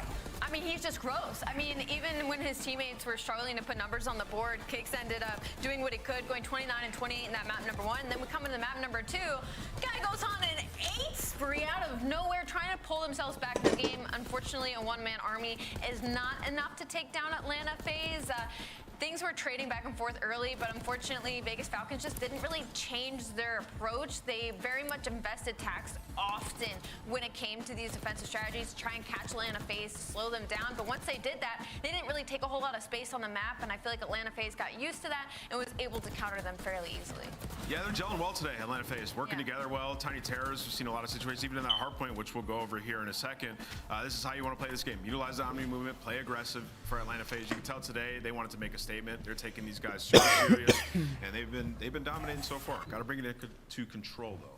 Falcons trying to keep it close and search and destroy. They'll do the same as we get to a game 3. Before that control, though, let's revisit why Atlanta FaZe is back. Nameless in the green room was like, oh boy, look out. Yeah, look out for them, man. Listen, it's only a matter of time. We all know. If they were to lose this game, they would be on blow watch. Shout out to Octane. But they're not. They're looking good. So let's talk about the situation going over towards P3. So typically what teams will try to do, they want the preferred spawn, which we'll use green here. The preferred spawn's over here on this side of the map, just because you're going to be rotating to that next hill and dominating. So we're going to talk about what Atlanta FaZe does here and how they execute this. So this is Sip and Abizi, the Tiny Terrors, the players we want to see work together more on the map and play more aggressive. So on rotation here, you're going to see Abizi is going to push up, and what they're trying to do is they're trying to kill this guy, so Simp's going to bait him out in that moment, right? So typically, though, after you execute that kill, what happens is a lot of players will like send their players around to get that preferred spawn, like I was just saying. Well, instead, Atlanta FaZe, they're getting better, and they're peeling back that second layer. What they do is they group up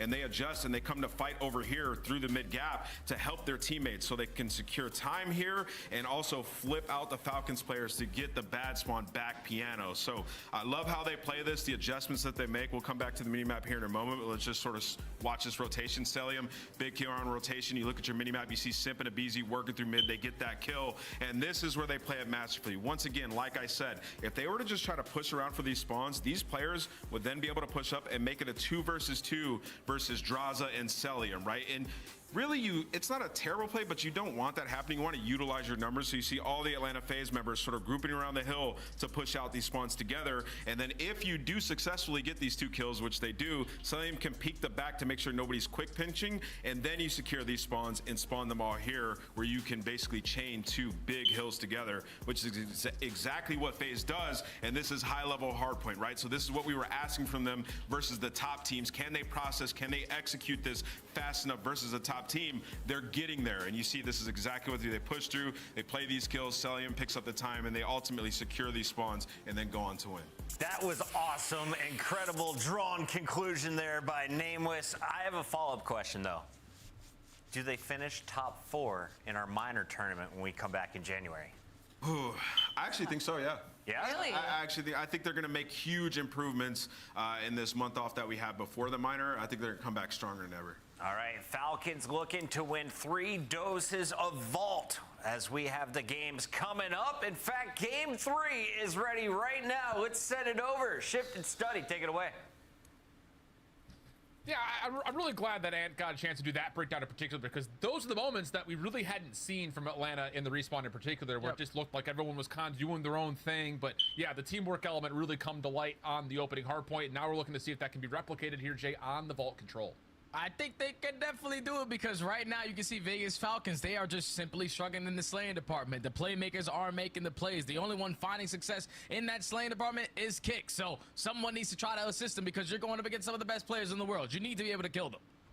Yeah, we'll take a look to see how the control has shaken up to this point. Again, the records for both these 2 teams have not been particularly great. However, Sip has still looked really good in this mode. A 1.14 definitely launched him towards the top of the overall control kills leaderboard. Plus, of course, his kills per minute are also way up there. So, yeah, he's been really good for Atlanta, even though the mode itself has not been particularly great. I mean, they had a 3-2 win when they did play up against Thieves. That kind of catapulted them back into the series, I think, for a lot of people in that particular matchup. But they did just come off of a round 5 loss to Carolina recently on this map as well, Jay.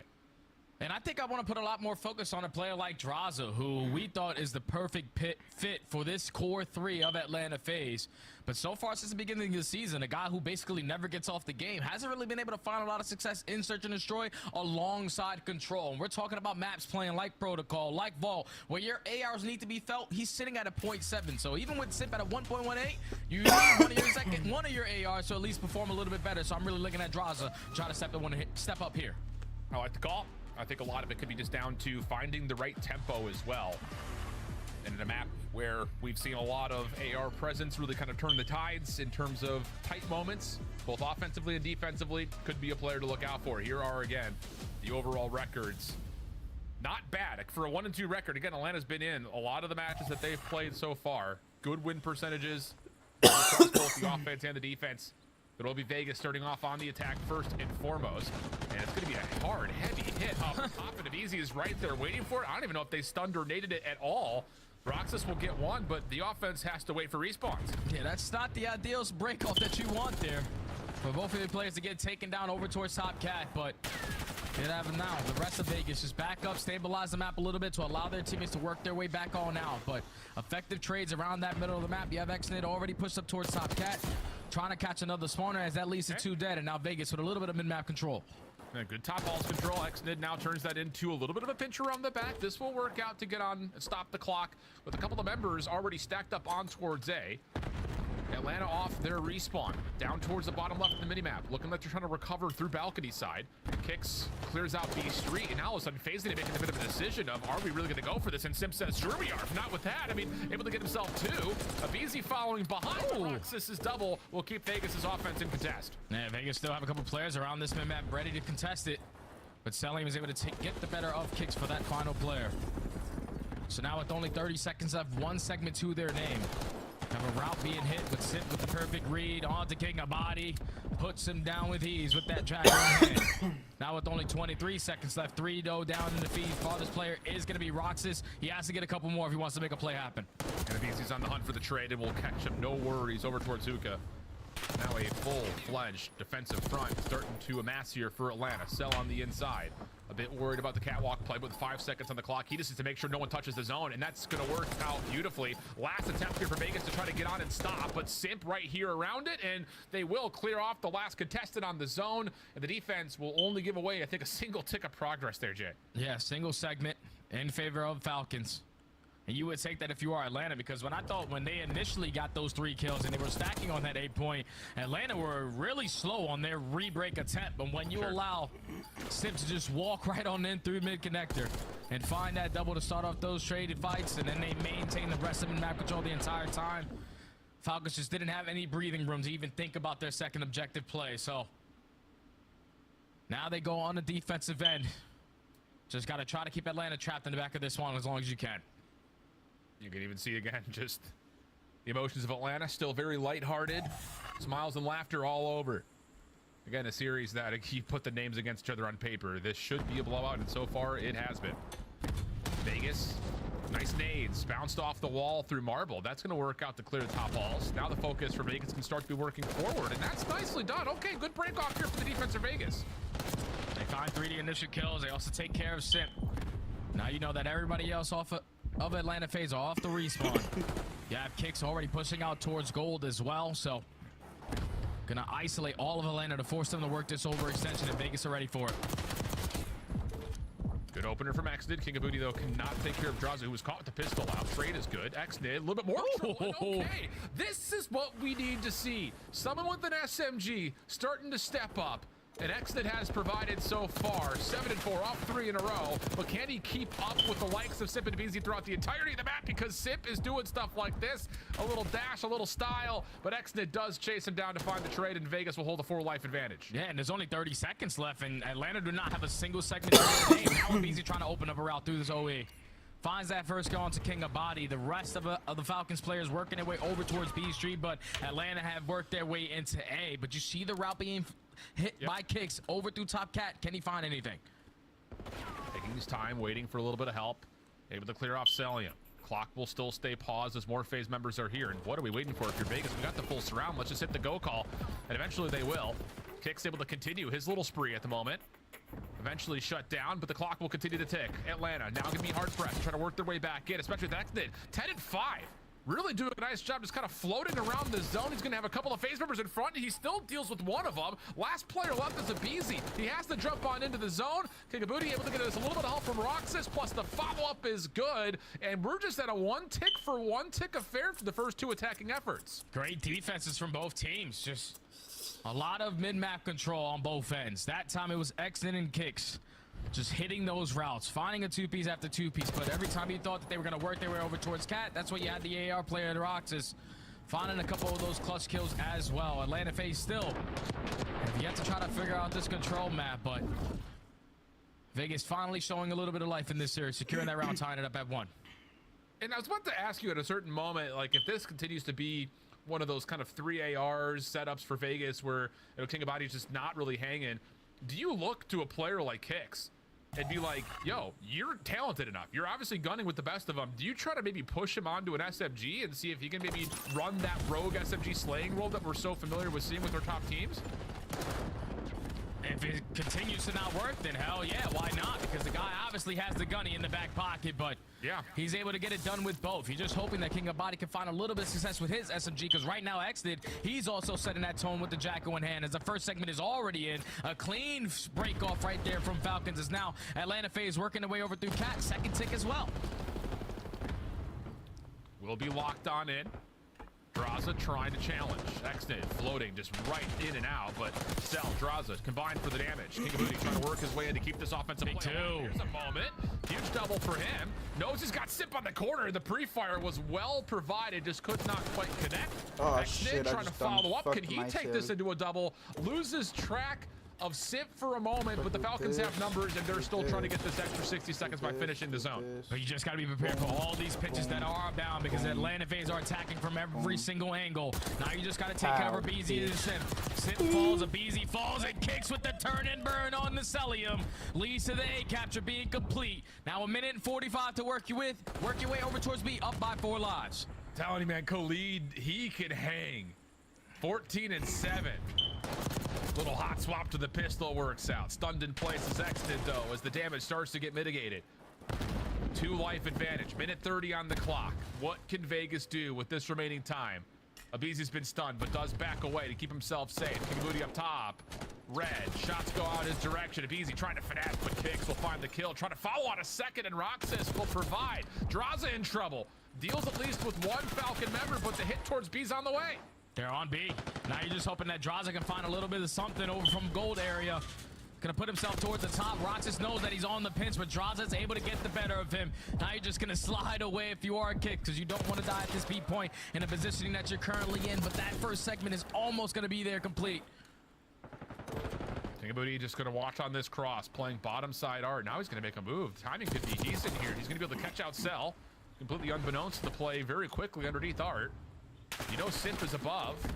Stun for Kingabooty will actually, I don't think that actually lands onto Abizi. He still wants to try to take the gunfight.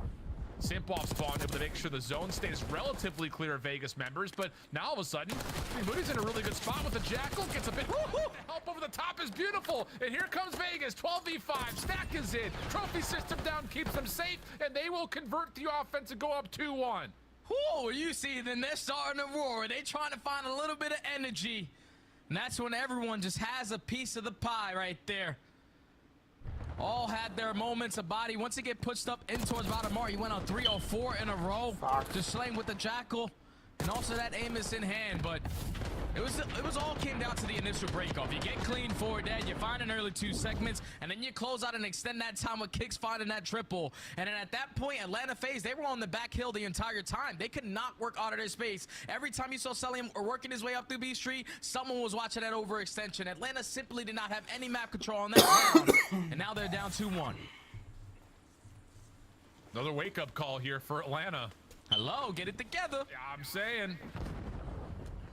Focus over towards poolside. Abizi gonna get up top onto Marble. Good read down. Hello.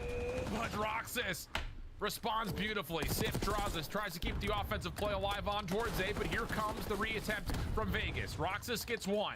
Nade cooked up. We'll keep not just Vegas at bay, but it also finds Kingabooty.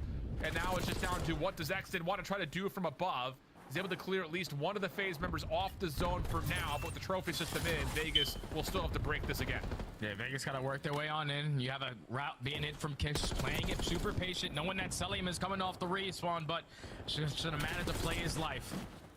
Hopefully his teammates can find a little bit of success as Roxas takes down Celium, exiting the King of Body. That's 3 dead in the feed. Last player is Draza, and Atlanta FaZe are not successful at closing out that A point. Now everyone off the respawn, trapped over towards P2 side. I was gonna say Vegas, they've got a really solid read on this. Kicks blocking the top right side of the minimap means that everyone has to spawn towards what P2 would normally look like, but FaZe do break through the setup and now get right back on towards the A zone. Kicks try to follow up behind this to try to keep this life lead in play for the defenders, but an extra 60 seconds has been tallied, and even though it's been messy, FaZe have a lot of time to work with here in this offense. Yeah, they also have 3 dead as well to go with it. Roxas on 5 in a row. Information already gained that he's trying to push out in towards bottom Vol, but Draza chases him down. Now all of Vegas coming off of the respawn, but at least they do have a couple players roaming around that mid-map already. Clock will stay paused at a minute 34. FaZe trying to hang on. Kingabooty will clear the zone, but the kills still turn up in favor of FaZe. Tough gunfight here for Roxas as he's got 1 in front of him, and then more a little bit deeper. But the shots are decent. Damage has been tallied, but FaZe quick off to B Street respawn. Right on over. Keeps the clock paused, and they've been getting a lot of progress done here on the second tick. Roxas feels the pressure to try to challenge, kind of caught in no man's land. Exton trying to keep this offense limited, but FaZe will stay on the zone. Second segment does get complete. Now it's going to turn into a one-on-one. The body gets the better of Draza. Exton also takes down Celium, so now you can have a little bit of breathing room. So you have R control, you have a little bit of B Street control as well. You're also dominating in towards bottom vault, so now you're going to force the rest of Atlanta FaZe to try to work this overextension, try to push their way through mid-line. Sim opens up with the first. This route has to find success. Exton on one side, Kingabooty on the other, but neither will find any success. Third tick being worked on, 12v9. Nice shots. Clears off backside palms, and in the same breath, Exton from vault doors will clear off the rest of FaZe. That's another 4-man feed. Here we go. This could be the first respawn win for Vegas. 48 seconds on the clock. Atlanta has to find a way to break. 8v9 lives remaining. Atlanta now going to slowly work their way out of their spawn. So if you're our Falcons, you still want to have someone be the aggressor. And I love the route being hit out of X. They're going to take your sweet time to flank all the way towards the B Street. Every kill that you get, they will spawn them all the way in the opposing side of the map. Now with 25 seconds left, Exit on 5 in a row. Abizi on the pitch. He gets shut down, and Vegas might find it right here. Their first respawn win. Well, Cell gets double, though, through B. Oh, no. Simp also clears things out. It's just down to who are they going to commit to getting out of the zone. 10 seconds. It's going to be Simp to touch to keep the clock paused. 4v5. Exit is in a spot to where he may be able to come up from behind this. Kicks clears off the player at art. It's just down to what Celia can do. MacArthur, he's still staying alive. Oh! Help out with the BZ. Last player on the zone. Pistol is out. 8.9 seconds, but the double stack is in. And Abizi and Celia will save the map for Atlanta. It should not be that hard if you are Atlanta FaZe, but thankfully you still got the clutch gene in those final moments, selling with a huge double. But then to eliminate that player in towards bottom vault, just putting down shot after shot. You can always guarantee Celium to put down the damage, but this time you get Abizi with the assistance to find the final two. It would look to be a Vegas respawn victory. Atlanta snatch it away from them. Now we go round 5. How many times in this season, the young season we have, has Celium come up huge to save Atlanta FaZe in a couple of key moments? So far, it feels like every time they need him to. He's on 5 in a row after what has been a pretty underwhelming performance to this point. Roxas clears off the zone. Atlanta will have to try to win this through round 5 offense in Vegas defensively. Good for essentially what is a 3-for-1 exchange in the middle of the map. You're now set last player alive. You just want to try to play your life. Finesse a little bit. Force these players from Vegas to split on that defensive setup as now he's working his way over towards B. Gonna have a one-on-one gunfight versus King. A body stun gonna come in and a body gets the better of him. So that leads to 3 dead in the feed. Abizi now, farthest player pushed up. Gonna put himself in a position over towards R. Now he's gonna give the comms. We can push over towards B Street. Yeah, he's gonna be on the hunt here for Extend. Last one to come off the respawn. Draza will be, I'm sure, watching this outer pool pump. Just completely. Oh! Abizi away, and then he deals with Simp as well. Draza with the trade, but kicks right there to return it right back to sender again. So here we go. 23 plays 18, 38 seconds on the clock, and Abizi's feeling the pressure like he needs to make a play. 1v1 that Extend takes, and the Vegas defense is now all of a sudden in the phase spawn. And this is just so simple right here for Vegas. You have one player pushed out over towards gold. You want Atlanta FaZe to spawn over towards poolside, and they are trapped. They cannot get out. 25 seconds, not a single segment to their name. You need to get on the objective. A little shimmy, a little shake here from Abizi, King of Booty. Oh, he needs the help, and he actually gets the Semtex to connect. FaZe, a little bit more freedom off the spawn towards pool. Still need to break through this setup as Xnid gets his 36th elimination. Put a sub in this kid's hand forever. Wow, Roxas and Kicks shut down stuff from the middle, and now it's just down to the last handful of moments. And I imagine the smiles for FaZe are going to be completely wiped from their faces as Vegas get a control win versus Atlanta FaZe to extend the series. Damn, that was beautifully played, man. I don't think we saw, 3 defensive rounds out of both teams and then 2 attacking rounds to obviously get us to the round number 5. But just the pressure, the slaying right there out of Vegas from start to finish of that map. This is what they need to do. You can tell that they showed the improvements because they really struggled. You talk about playing your life in certain situations, making the game a lot easier, but you're seeing nothing at B Street. Let's just take it away from them, spawn them over towards poolside, and that made it very difficult for Atlanta because no one was wrapping back. They didn't want to waste their time on that gunfight on the back end. They just continuously pushed on forward, and when you got players like Exit, Roxas, and Kicks just putting up the numbers that they did, how many times did we see Exit clutch up in multiple gunfights with that Jackal versus the likes of Simp and Abizi, who usually don't lose those up and close personal gunfights with that Jackal. He was getting it done. Vegas Falcons now showing a little bit of confidence versus team in Atlanta FaZe. Unreal stuff. 23 non-traded of the 30 plus from Xnid. And I'm sure the questions are going to be now answered in terms of who's going to pull out a solid second sub for Vegas. Let me see Xnid on it from here on out, man. This was a solid gameplay from him. A number of moments where he has to deal with both the tiny tears, and he does, or at least gets one and also gets a little bit of damage to help confirm a trade. I mean, you can kind of go back and see it on the scoreboard. the non-traded kill percentage for Vegas was extremely high compared to the opening respawn. And the reasoning of that is because Atlanta FaZe again fall back to this method where they're relying on individual players to make individual plays. How many times did they get 3 dead around that middle area, and then you have Simp and Abizi pushing out towards you, playing for those kills, allowing Vegas to work their way on out, and then set up these pitches to get these positioning plays to put themselves back in map control. It's just Atlanta, we can't really do that. We need to make the game easier on ourselves. Like, Celium was over towards B Street, but he never pushed up past that 50-yard line. Never blocked the spawn for his teammates, so they were consistently all scattered all around the map. It's just Atlanta did not have control from start to finish. Just Vegas, they were the ones dominating the slaying department, making the game easier, forcing them to spawn when they wanted to, and eventually now they force this game 4. Insane stuff, man. But as we continue to look at what is going to be a long stretch of vaults, I just got to see Exton continue to run this SMG. Oh, yeah.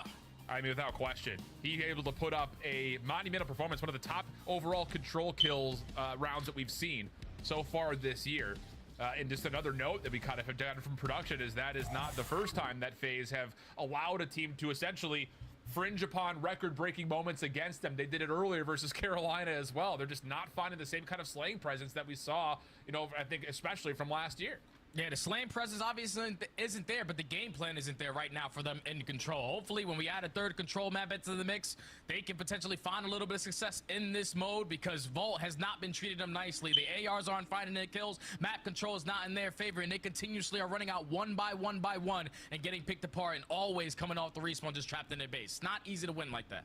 No, not at all. So, again, like we just mentioned, we're going to see at least one more vault, if not another, if we get to a map number 5. The interesting tidbit about this map 4, though, Jay, is that neither of these two teams have really preferred to see it. We haven't seen Vegas play it at all. And the only time we saw Atlanta play it, they got smoked in about what was like a 5-minute hard point where they lost 77 to 250 to the LA Thieves. So, this is going to be one of those moments, again, where we can kind of take a breath and try to evaluate, is Atlanta actually getting better in their respawns in particular? I think that's kind of the big question mark with what we just got off the Skyline map number 1 earlier in this series. Yeah, we're going to be looking at the fundamentals on a map like Vault because we know that P3 to P4 chain is the money hill. If you can secure that hill, you're basically going to guarantee the game, especially if you're going into 3 rotations of this map. Because we see it usually go all the way down to the end. P1's a scrappy, P2's a scrappy. But that P3 to P4 chain, even if you don't find a lot of time on P3, just keeping them off it and guaranteeing those spawns for that P4 is going to be for your avenue of success if you want to win this map. All right, well, here we go. Is there going to be enough adjustment here?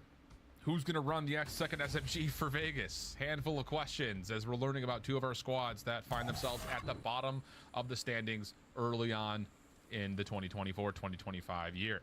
It will be FaZe over towards the poolside spawns, and they are going to try to immediately get up top, hit Marble, see if they can get around the back, and yeah, they will find Roxas. Draza on the interior also clears the hard point for Sim to jump on. Early 3 dead. Now the spawns do get a little mixy. Thankfully, Draza is blessed with the parallel. He's going to give the comms on at least 2 players. Finds the freebie onto King of Body. Also the second onto Roxas. Job well done. You flip the spawns right on back, and you're still sucking up this P1 time with 25 seconds remaining. Keep your eye on Kicks, just trying to stay around the back, and Abizi able to track him down pretty swiftly. And with that FaZe, another 4-man feed. So off to the races here for Atlanta. They recover off of the 1 misfortune spawn.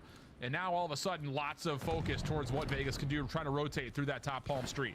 Yeah, we're boosting stats right now. You just have Celium sitting all the way in the back. Actually, it was Abizi before falling, just blocking that back spawn, allowing Draza to get as far pushed up as he was.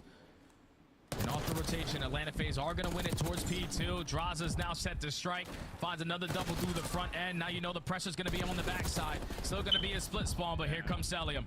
Yeah, the timing of this hit was just not ideal here for Vegas. You had 2 players working around the back, 2 from the front. It was just like, are you guys going to go first? Are we going to go first? And in that breath, Atlanta deal with just about everything at the same time.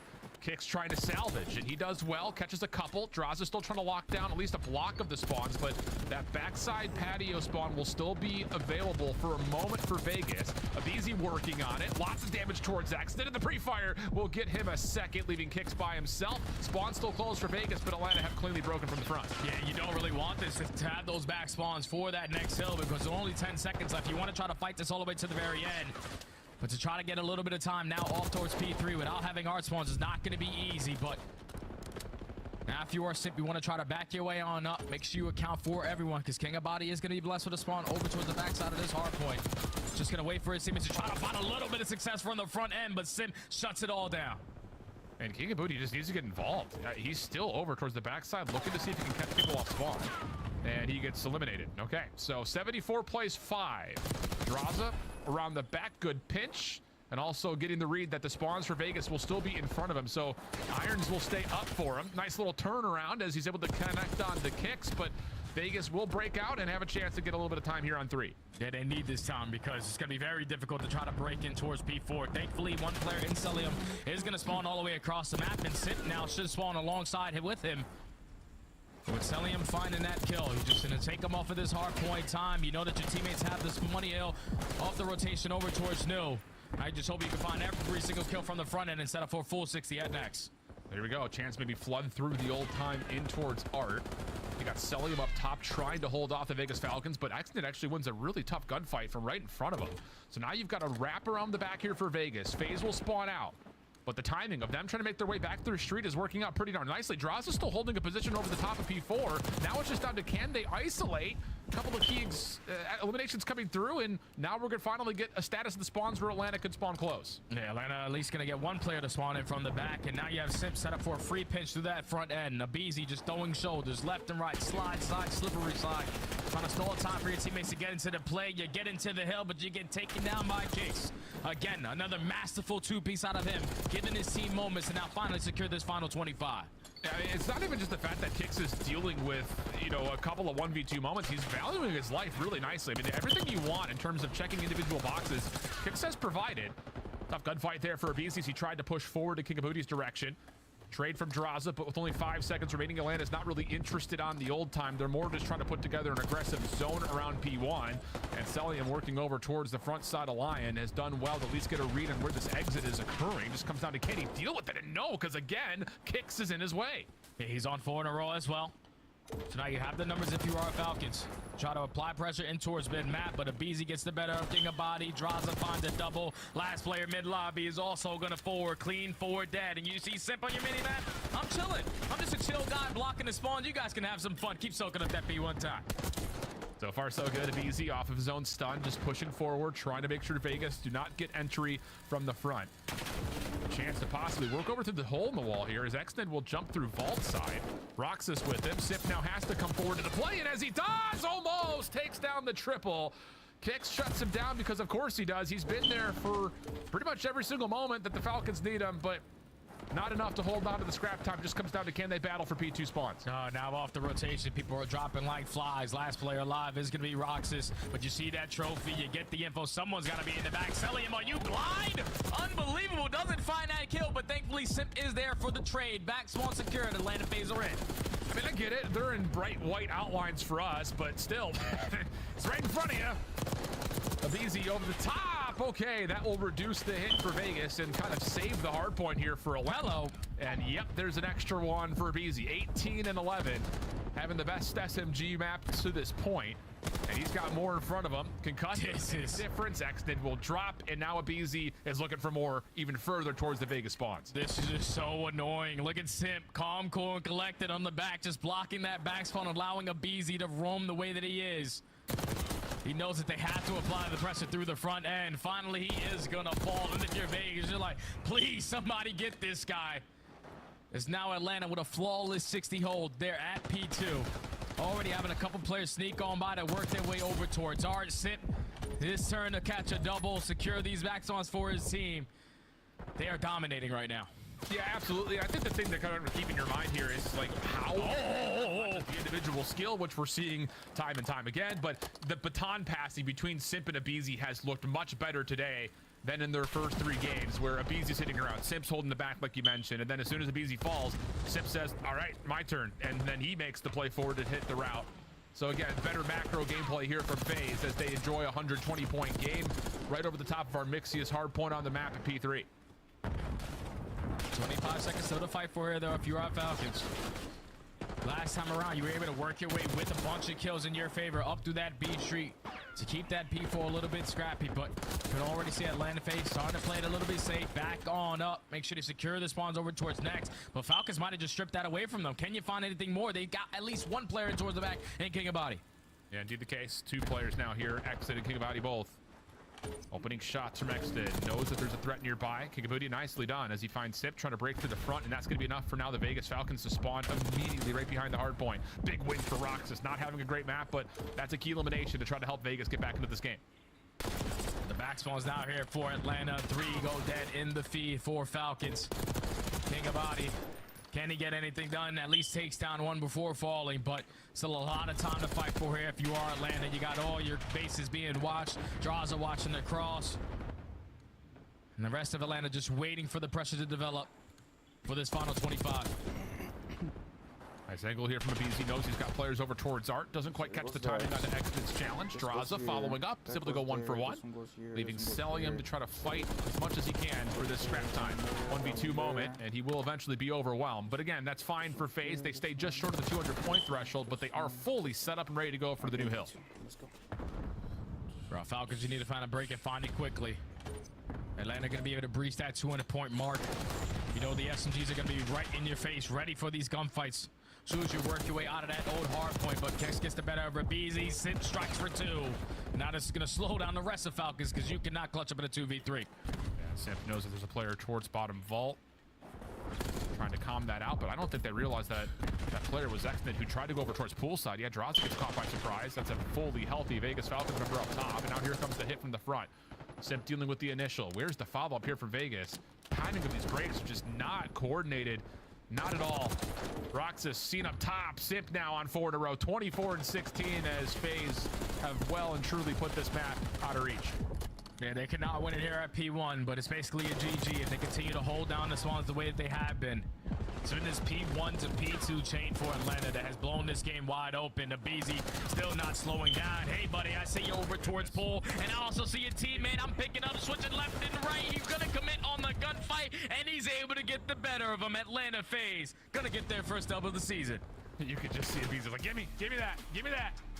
And, well, it's an interesting map because, like we said, Abizi and Simp, nice little back and forth between them. I'm sure Cell is going to be like, I hope you guys had fun because he soaked up about 3 minutes of hill time. I think he finished like 12 and 12. So just kind of chilling as the Vegas Falcons will stay at the bottom of our scoreboard and standings. They do tally another map win. Better effort on the control overall, but the hard point still a major worry here for Vegas Falcons fans. Yeah, the hard points are going to be a struggle for quite some time if you are the Falcons, because you can already see they have a lot of issues that they need to work on. Slaying being one of them, rotations, at least winning your rotations in certain situations being another, not dying off rotations and spawning all the way across the map in the final 10 seconds is another big thing. But just also these team fights. It looks like they're relying a lot of one-on-one gunfights to try to make these plays happen. That's why we see Kicks popping 2-piece after 2-piece. But every single time that they're not finding those kills, they just keep on allowing the game to get away from them. It's so difficult when you have the team in Atlanta FaZe just playing fundamentally sound, blocking those back spawns, making it easier for the SMGs to continue to roam and slay their way on the opposing side of the map, knowing that they're going to guarantee spawn still at that old hill if they fall short. But just a clean series for Atlanta FaZe. Obviously, besides that control, you definitely want to work on that, but happy that they finally got their first victory on the season. Absolutely the case. Non-traded kill percentage is great across the board. And yes, Cell 12 and 13, 1900 damage, but nearly 3 minutes in the hill, averaging about a third of it every time we rotate somewhere. So he's just hanging out. The SMGs having a masterclass performance throughout this one as Atlanta will get their first win in the CDL, leaving Vegas still searching for theirs as we head back to the desk.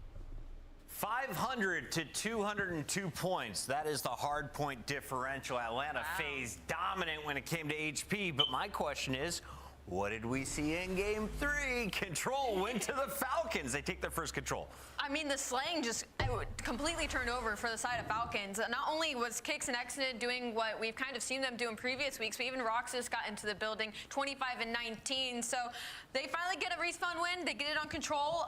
It wasn't clean, but they got it done in the end. After that, it was all FaZe. Let's take a look at some of the highlights. Game number 4.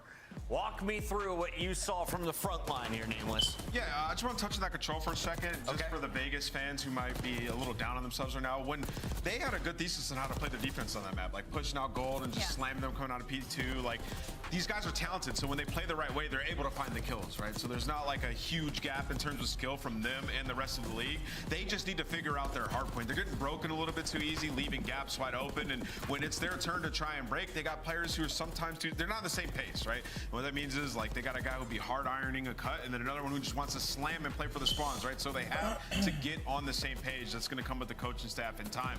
In terms of Atlanta FaZe, I think they're in a drawn conclusion segment. We talked about it a little bit. Like they're processing things a little bit faster now in hardpoint, like identifying exactly how they want to approach a situation, and then just sort of pouncing on and utilizing their teamwork. The Tiny Terrorists today worked together way better than in their first 3 matches. I think they figured it out. Cell just has to be a hill kitten. I mean, I even wrote it down. At one point, he was 6 and 8, while Abe and Simp were double positive with 2 minutes in hill. I was like, I've never seen this before in my life. Cell is just chilling on the hill, soaking the time. But on a more serious note, Abizi and Simp showed up today in maps 1 and in map 4, specifically in the respawns. And this is kind of what we've been wanting, but the ARs versus the rest of the league need to be stepping it up if they want to contend for a top spot. We were talking about it with Maven in the green room yesterday. Isn't that the ideal setup game theory-wise? Yes. You want your main AR in the back soaking up that hill time while everyone else pushes out? Yeah, you want basically your main AR to be picking up objective kills in a ton of time, right? So ideally, they went over a lot. Obviously, this is versus Vegas, who's trying to catch up, and Atlanta FaZe some of the greatest players of all time. This month is so important for them. Headed into the minor, we'll see the adjustments that they make, because they're definitely not there just yet. Absolutely. They have a holiday break to work out right now, though. We got to bring in Mr. Simp. Chris Lair, welcome back, my guy. MVP from 2024, off to a slow start for the 2025 season. What's going on here in Black Ops 6?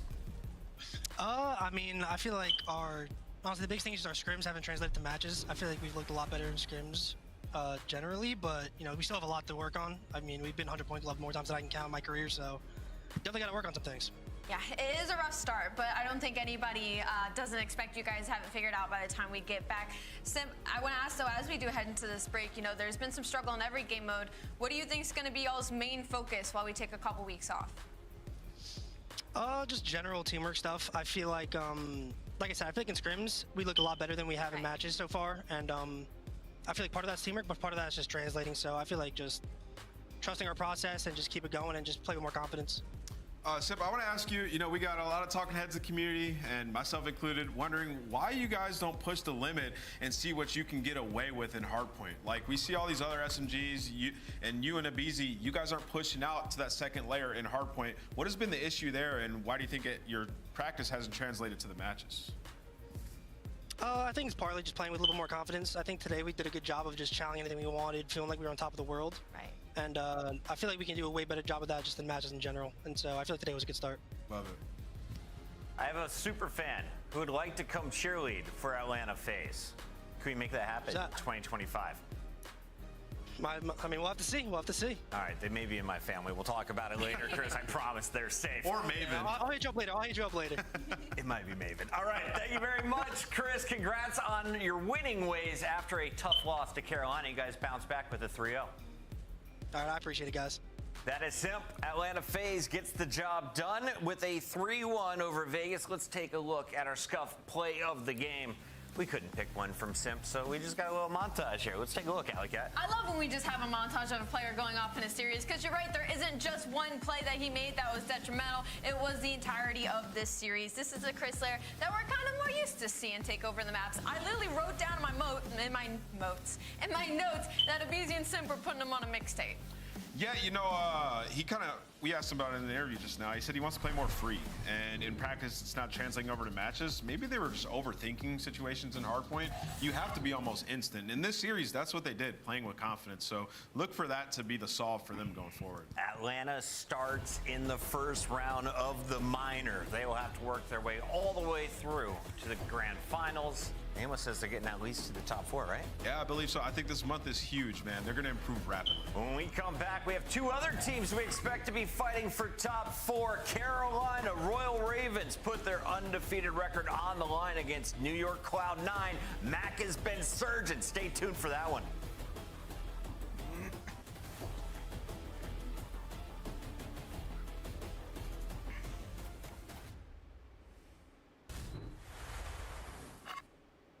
The Esports World Cup is an official partner of the Call of Duty League. Upgrade your game with the Scuff, the official controller of the Call of Duty League.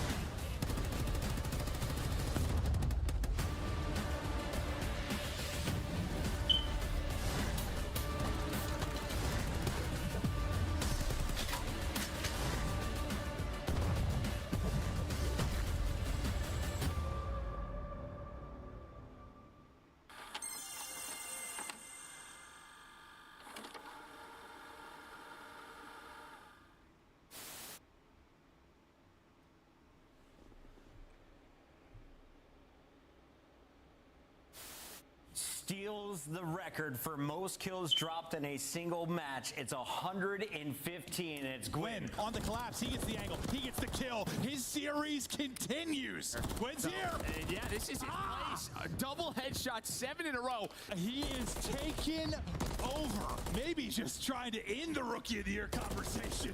Just put himself back in front with just a dominant performance here. Time to go. TJ gonna drop. One has fallen. Second will drop as well. They collapse. Oh, on Gwyn! Of course it's on Gwyn! One player left. Hunts it, finds it. Gwyn seals the deal with a record-setting series for Gwyn. Gwyn is different. Crazy.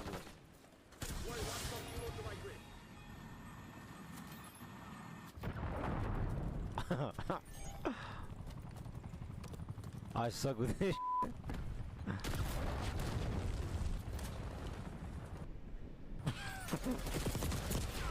Bruh. I'm not using that shit ever again, dude. Shut up. That might be it, folks. That is all she wrote. Heretics, 3-0 on Control. Unbelievable stuff. Again, these guys on this map were lost for so long. The improvements they made, never mind, the map is going on 0.0. Vehicle didn't know either. Heretics started celebrating, and there's still game to be played. There's 2 segments gone. Wow, what's happening? It's not over yet. Trying to find what he can. But I think behind Sim's pick, with only one player here, they should be able to retake, but there's still a nice presence. Here we go. Scrap and Envoy both able to get kills. Uh-oh is right. You're on it. It's flowing. Second ticket.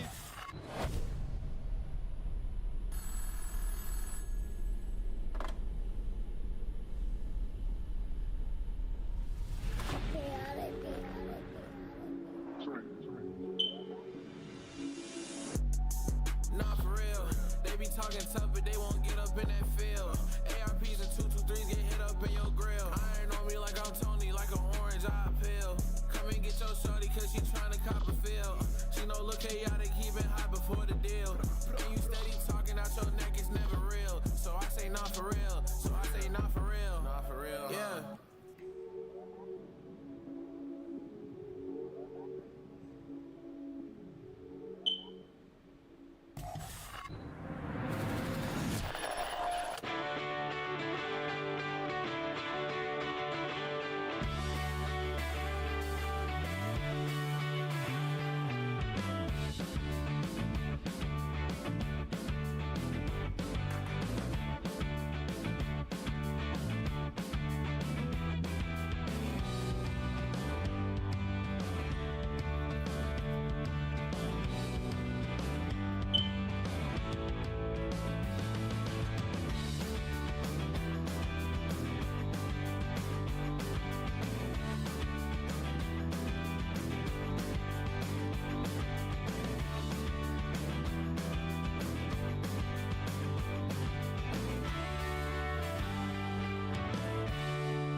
Welcome back, everybody. It's the holiday season, and things are heating up here in this studio. Alley Cat and Nameless right behind me in the pick'ems. Just kidding. I'm almost catching up to Nameless. You've been a front runner since day one, where we all started off slow. What have you learned from these two teams? I want to start with the Ravens because they're 3-0 after adding Slasher to the lineup. Yep. Yeah, I feel like they've been the best hardpoint team. Fundamentals, the slang has been there as well. Slasher has been incredible for these guys, leading them. And when you look at Gwyn, his development from year 1 to 2, he still looks like that guy on the map, able to pick up the kills when you need it. Carolina, I don't see a glaring weakness on this team anywhere. They're just trying to continuously improve, and this is a big statement match for them. Carolina looking ready to go on the other side of this fight. We, of course, have Cloud9 New York. Right. So we're New York Cloud9. Let's talk a little bit about this matchup and what Cloud9 brings to the table, because they were off to a slow start, but it looked like Mac was awakened in his most recent matchup. Yeah, if anything, Mac has been the most consistent and most damaged player on this roster, which is a little bit confusing when you look at the lineup. So for Cloud9, I think this is a big proving ground matchup for them to really see where they stand in the league. They fall short versus Optic Texas. They have a couple of grievances. So I think in this series, this is really an opportunity for them before this big break. Cloud9 looked really good in hardpoint. They won both of those against Minnesota. The second one, it was a blowout, 250 to 109. But you're playing Carolina, who may be the best hardpoint team in the game. Yeah, it's tough. And there's actually, rarely do I like highlight individual players, but what they're asking of Sib on this team is to be one of the main slayers of this roster. And KD isn't everything, but he's yet to post above a .88 in a hardpoint, even in their wins, right? So he's got to step it up individually. It's something that I was worried about coming into the season, the dynamic between him and Attach, both playing similar roles. It has been an issue for them in matches prior. I know a lot of people have absolved them of their first 2 series, but they're still going to have to pick it up as an AR duo.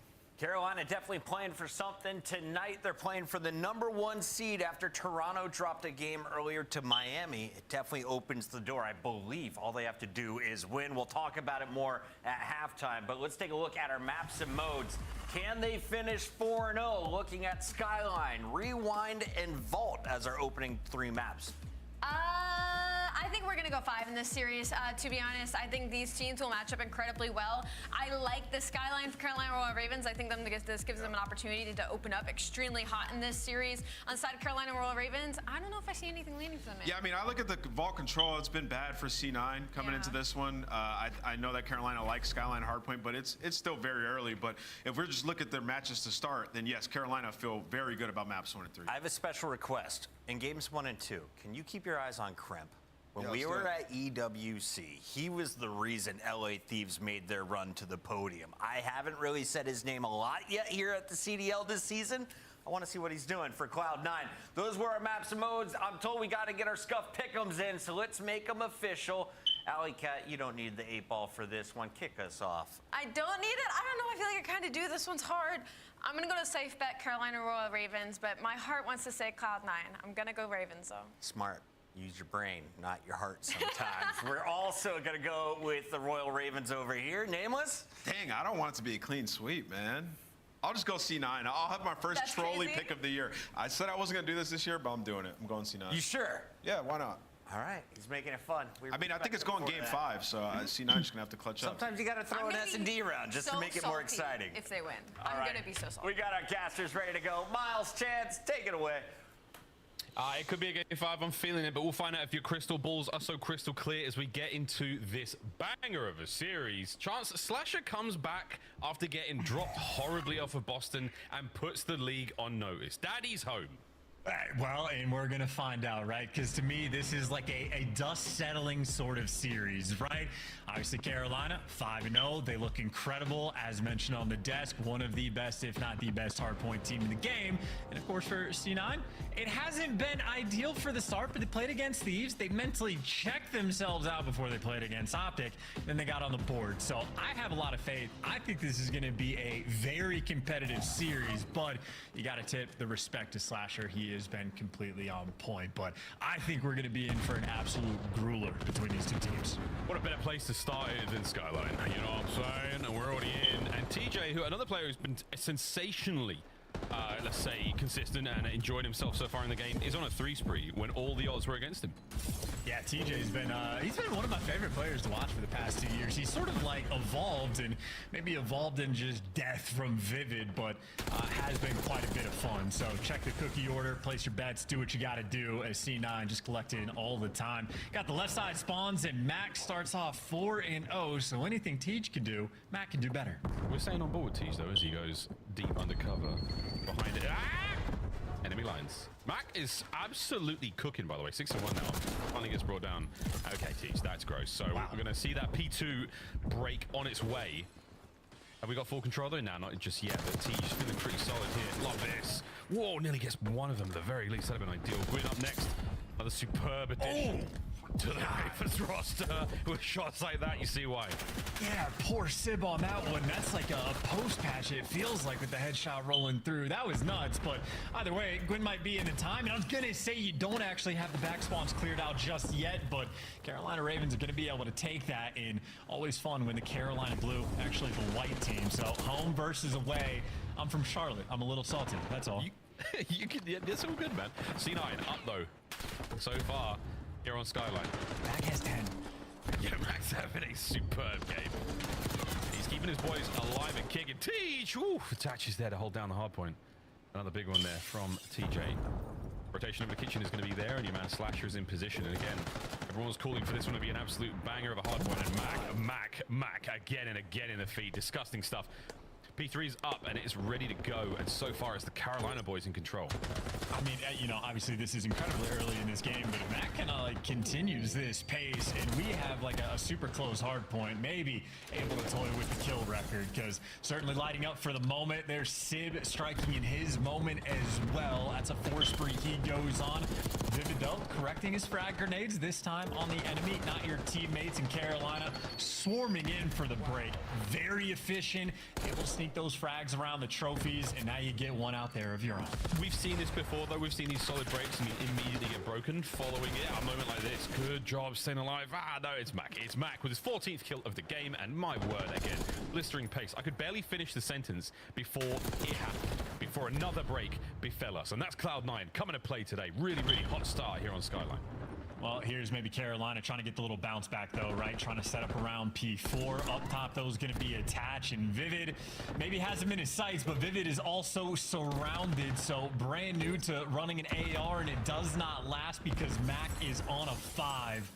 And frankly, I think we just never watch Mac because we're going to jinx him. Like, we finally go on his POV, but no, it's bad news. It's going to curse him. Mackenzie is melting. Leave him alone. He's doing fine. No one's going to curse him. There you go. Krem gets that hard point firmly in the hands of C9. This is their game so far. Really, really good looks against what we've called the strongest hardpoint team in the league at the moment. Mac, another 6 spree for him. No streaks, though, because, of course, it's a score streak we're looking for here. Attempted break now for Ravens. They're in. They get the kills. They get the breaks. Kremp on the back line taken clean care of, and that's their time. 20-odd seconds you'll take happily. Yeah, an incredibly necessary moment there for Carolina as well, because frankly, they have just been getting absolutely handled by Mac. The dude has 19 kills. He is so far the Titan in the lobby, and even for the scrap time, flanks rolling through, and this time it's Kremp with the Jackal showing up in the feed, so Carolina have to put in the extra effort to get these breaks, and it is simply just not lasting. They are being taken to task by C9, and again, that's why for me, this series is where the dust settles. We got to sort of quell some of these hot takes. Real hot takes. Gwyn, little unfortunate timing there. Krem catching him out once again. 4 spree now for Krem. Trying to make it a 5. A little bit of time here now for the boys of the Ravens. Nice work. They're going to hold on to this as long as they can. Sprawling out across the map. They don't have spawns, but lovely shots here from Vivid. Nice wall bang there. The rest of his boys picking up kills all over the place. Attached now.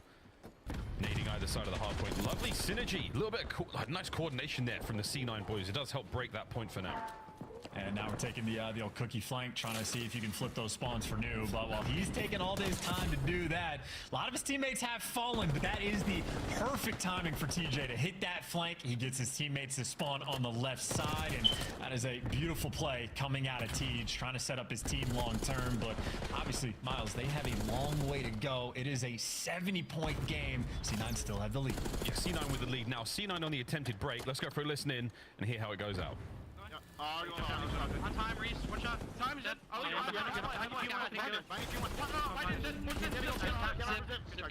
Where is he? He was back table time. With you. Piano. I'm working piano. Are you trying to go bar right now? I'm gonna go low here. Piano is dead. Piano dead. Up to right.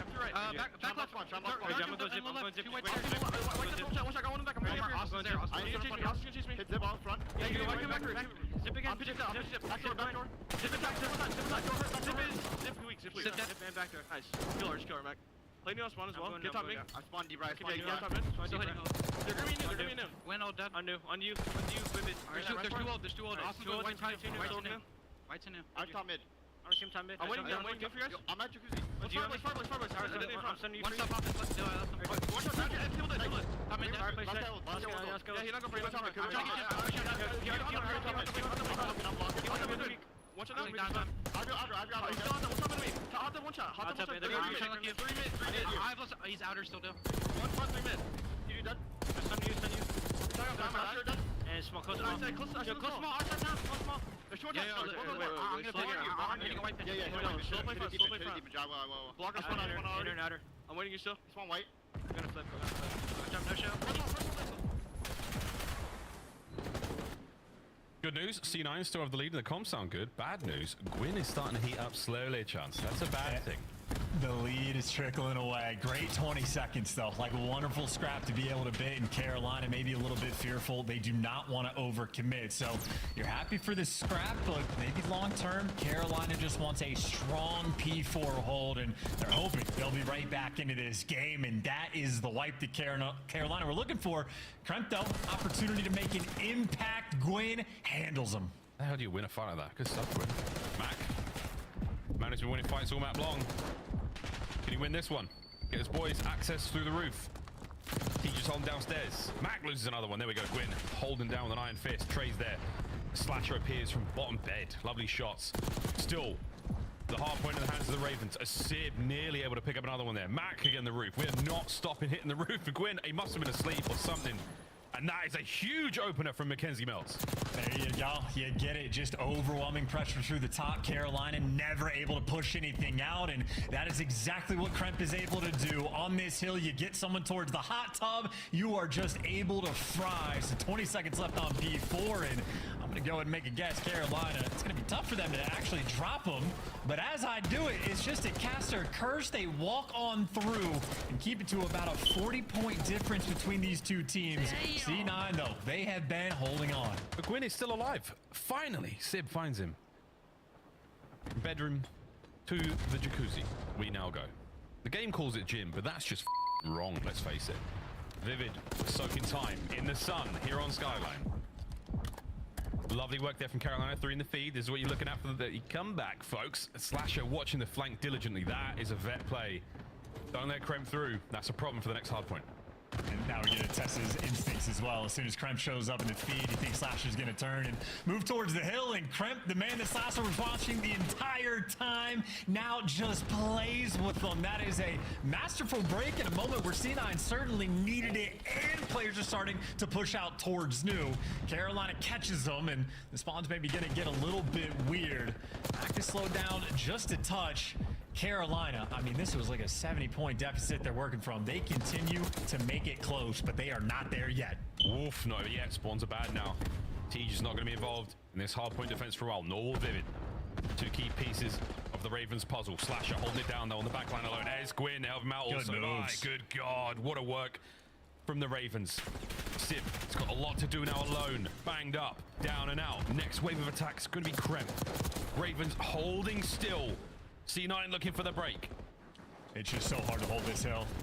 And yeah, Mac just takes it from you. The stamp on that push, C9. They have done everything to get the P2 break, and technically they can win it here. Yeah, it's gonna be game. Gotta get going. Oh, but Gwyn finds 2 from nowhere. Eyes on. Uh-oh, Slasher. All right, up Main Street. Attach finds a weak spot. The game will not end here. And it's Big Deal doing his thing at the point. 15 seconds to go on this point. The Slasher's holding it down. Rotation's good as well for the Ravens. This hard point could go the distance. This is huge scrap time, though, right? They're going to put themselves, it's going to be a 10-point game. Carolina, they're going to be forced to just make perfect play after perfect play, and Mac already pinches. He's putting pressure on the flank. He picks up 2, and now Carolina, it is a desperation effort. Gwyn, hold the front down. My word, they've still got it. Another wave of kills. Here they go. Slasher finding his. Push out by the space. Do what you can to take care of the next wave of C9 attackers. Attach down and out. It's Slasher with 2. A huge play. Any more from Piano side as the clock keeps ticking. They're funneling him, and Gwyn's at 39, by the way. Talk about the hot hand. Both teams can win it here. C9 don't want to choke this. Stabilize and look for the break. Finally, he's one through the front. Vivid heavily damaged, able to bring him down. Is anyone able to bring him down? Legolas, they find the kills. Slashers in. The break is on, and C9 find a way in. This should be it. You're spawning grass, you're running into Sid, you're sprinting forward, and you cannot get it done. C9 kill the perfect hard point record. They get one on the board. Oh my, Cloud9 New York. Welcome back. We've missed you. Now that was a hard point. The mighty Ravens, these gods do bleed. I wonder how they bounce back now after a loss like that. Again, it was not a blowout by any stretch. It was a fantastic, fantastic game. That Search and Destroy is going to be something as well. It's going to be an interesting series, man. Again, hot takes for both of these teams. Everyone's like sort of looking at the C9 stock, thinking it's down in the dumps. You look at the Carolina stock, you're talking about top 4, top 3, like you think it's solidified. No, no, no. We have a lot of Call of Duty left to play in stage 1. We got minor tournaments and so much more to see. But what we saw that game is just a lead that was effectively insurmountable. And it was Mac that off the rip just built it for C9. And obviously the team was able to hold on to it, but he finished with 36. I'm impressed that Slasher and Gwyn caught him, because the way he started that game, godless killing machine, he had doubled up everyone else in the lobby's total kills. Mac was certainly frying, but obviously towards the end, guys like Attach might have gone negative, but 15 assists, nearly 2 minutes in the hill, a well-orchestrated effort. Everybody from C9 had their turn. Everyone from C9 had their turn, but I just think Mac, I mean, from the start to the end of the game, he was muscling his boys through it. It was fantastic looks from C9 there. Wow, what a good match, folks. Oh, it's going to be a game 5, isn't it? We're going to get into the 5 pack. It's going to be great. Nice looks across the entirety of the highlights, actually. I mean, Slasher, he's also had a fantastic game. We've seen big work out of Gwyn. Everyone looking very, very strong, really solid. The respawns, folks, if anything, are going to be unbelievable. But again, it's Royal Ravens, very, very sound in the S&D department as well. So this is going to be a banger of a series. Expect to bounce back here. Control could be anyone's game. Yeah, we're going to be having ourselves quite a bit of fun, but it was obviously just highlight reel plays for every single different player getting involved. I mean, you had Kremp on like the P1 on the final thing going crazy. Gwyn just started turning it also to a godless killing machine. So a lot of fiends in this lobby and fairly structured COD being played between the pair of them as well. But the mixed fest of Skyline delivers. Again, C9, it's just one of those maps like you need it, right? You are still 1 and 2 in the standings. You need a little bit of momentum. You need to start building yourselves back, but they have shown a great deal of improvement week 1 over week 2. Yeah, and you're not wrong. I mean, there was a mental checkout in the matchup against Optic. That was a difficult one, but we're testing the resolve. We're testing the mental fortitude week by week. It's only going to get better, presumably. And right now, a great test of C9 against this top of the board Carolina Royal Ravens. Rewind, Search and Destroy now, and okay, this is bound to be a fun one. Very, very fast map, speedy map. Look for those A bang outs, long lines of sight. AR players will be singing happy. Play Vault a little bit later after that. But now a chance, any sort of opening feels? What's the gut telling you about this rewind? This one, I think, lean a little bit towards Carolina, but like 55-45. Like, I don't know if it's necessarily going to be convincing, but they have certainly shown better S&D prowess in the names they have. It is understandable as to why. Slasher and Tej, legends in the S&D scene, 10 plus years to this point. Gwyn's been a fiend as well. And I think Vivid, still waiting for him to find his form. Like, we've thrown up the stats yesterday. He was sort of coming into it like a 2 and 15 in the kills department, and he has continued to struggle just a touch, but new role, new players to go around, and still, if you're getting wins, who really cares about the KD? That being said, Rewind, is somewhat a novel map in my mind. There's a lot of different strats you can bring to the table. Whatever strat C9 have, you got to make sure it is to counter Gwen, because where Vivid has struggled, Gwen has thrived. Yeah, that's a 1.63 in S&D. That's a lot. Our team's at 2-1. Opening duels though for C9. They are the first blood reapers. I'll see if they can keep that going. This should be a good one, folks. Again, eyes on the A-bomb site there in the inside of the fast forward building. If you're new to the COD League, you're going to see a lot of action taking place in the middle there. The B-bomb site out by the back where 18 is not as popping, not as exciting, but still gets a lot of love statistically. Slasher finds the first blood at great range as well. Yep, spread the map, play for picks. Slasher, that is what he lives for, and Sib on the receiving end. Namel's talked about his KD as well, and obviously not the finest in map 1. You'll take the dub, but he has been losing some of these long-range gunfights, and now with the man advantage, Carolina collectively going to be working this A site. Should be able to get the bomb down for free. Yeah, man. This is a lot of space gained here. T just got wonderful eyes across the map. You're not going to be able to spot him up here unless his barrel protrudes past that wooden board, and right now he's in a great spot. Stay safe. No one's going to see him unless they come into his field of view. Attach might be in a bit of trouble as the bomb gets planted A, and the battle starts to really get going on the inside. Well, there's good trades, and now you actually have TJ's position, so Attach is able to get the kill. This would be a 3v4 clutch. Teach tries to take care of Mac there. And now Krem through the back door. High Slasher put on his back. 25 seconds left. It's all on a Vivid. This is the man. He is struggling on S&D. An opportunity for him to clutch up. Eyes on 2 and gunned down instantly. C9 in a 3v4. It just falls into place. DJ maybe a little bit too trigger happy. Try to catch Mac inside courtyard, and the second that he shot, attaches like, oh, there's the guy that was playing the street. And everything after that, it just collapses. A tough round for Carolina. Not the bounce back they were looking for. Early days here in Rewind still. Got to start to see trophy systems come into play. Makes everything that bit more interesting. Well, we are Carolina. We're going to watch them on attack now.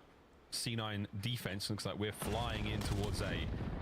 Classic nades every time here on Rewind. 2 stages to that attack, and the first one's going to slow him down only slightly. Yeah, that Carolina blue, it'll trip us all up from time to time, but you've made it to be free and clear. And Vivid might have the intel, but it's not before the bomb gets planted to a 4v4, and Kremp's sort of that island player. He's the one that has to make the big play for C9, as Carolina now converging, and well, Kremp has done his job. Oh yeah, trades. Kremp does his job and some. He's overachieving right now. Touch on the outside as Cloud9 in the blue win the round. Yeah, very efficient work as well. Kremp, you saw at the start of the round that cheeky little spot playing outside of that blue hall in P2. Just need to make sure your island players getting good intel from the teammates, and I think the play just comes to him. He delivers, and Mac, one of those players, obviously missed him last year, but prior to it, one of the best in the game at just getting the bomb down. He will set up his teammates time and time again, and if he gets the bomb down without dying, make no mistake, he's a force on the map as well. Made that round 2 look easy. Zoom, zoom. Kremp's got no one in home here on the B site. Yeah, long gone. Good shots at range there. I think it was either Slasher or Gwyn. Takes care of that. Nades up. Oh, wow. The nades are great from the Ravens. Hand delivered. Mac's in trouble now, but he has managed to creep into the back. That door bang, though, gives away a hell of a lot. Loving it. Did he give away anything? Yeah, he's been spied out now. Surely, there we go. Right, Ravens are on the board. Yeah, there's the bounce back you're looking for. I'm still not a fan of RC cars. Granted, we have seen quite a few successful uses of them, but I think you just don't have any pressure over towards the B site. The RC car gets the intel, and it's, yeah, they're here. And now they've already pushed up, and of course, Carolina on the flip side, just fantastic nade usage. You get clearance on B. You know players are going to be inside a courtyard. You know someone's going to be deep street. And you let them calculate. It's a team that should execute more often than not. And at the very least, they have stopped the bleeding. Going to get applied. Bandages up next. And before you know it, they'll be on the field again. Sib down to 20. Tej wants it. Tej still full pockets as well. Slash is there for it. Now space to play with. Sib 0-4. Holy shit. Holy shit. He has no idea attaches here. Now he does. Whoa, but so it's attached. Nice snap. Attach is so good, but yeah, he was still left 1 HP, and he had a good stun. It does connect, but doesn't make a difference. Slasher, 3 kills in the round. And Kremp, though, for the 1v2. I mean, he split the defense, and never mind, someone got the intel. Doesn't matter. Doesn't matter. Vivid, you got to bring him down still. Vivid. Oh, no. You got to bring him down still. He's alive and kicking, and Kremp is an issue. Yeah, nobody puts Kremp in a corner, apparently. That's a painful moment, an opportunity. This is a huge round. Oh, Vivid, he takes the outside route. You might have seen him on the cross. They didn't see each other, so now back over towards the B-bomb site. Lay it. Wow, he's hard to kill. Kremp. He might have pulled a muscle doing that. Ooh, Kremp might outthink himself here. Comes the bomb plant. Vivid hasn't gone for it just yet. He's just checked the B-bomb site with a nade. Game on. And Vivid with the aims. He doesn't want to deal with any of these close range gunfights. He's doing his best job to stay away from it, but it's just coming to him now. Wow. Kremp, the longest of long games. Oh man, that is so frustrating. That is so frustrating. That is a 3, yeah. Kremp as well, man. Wow.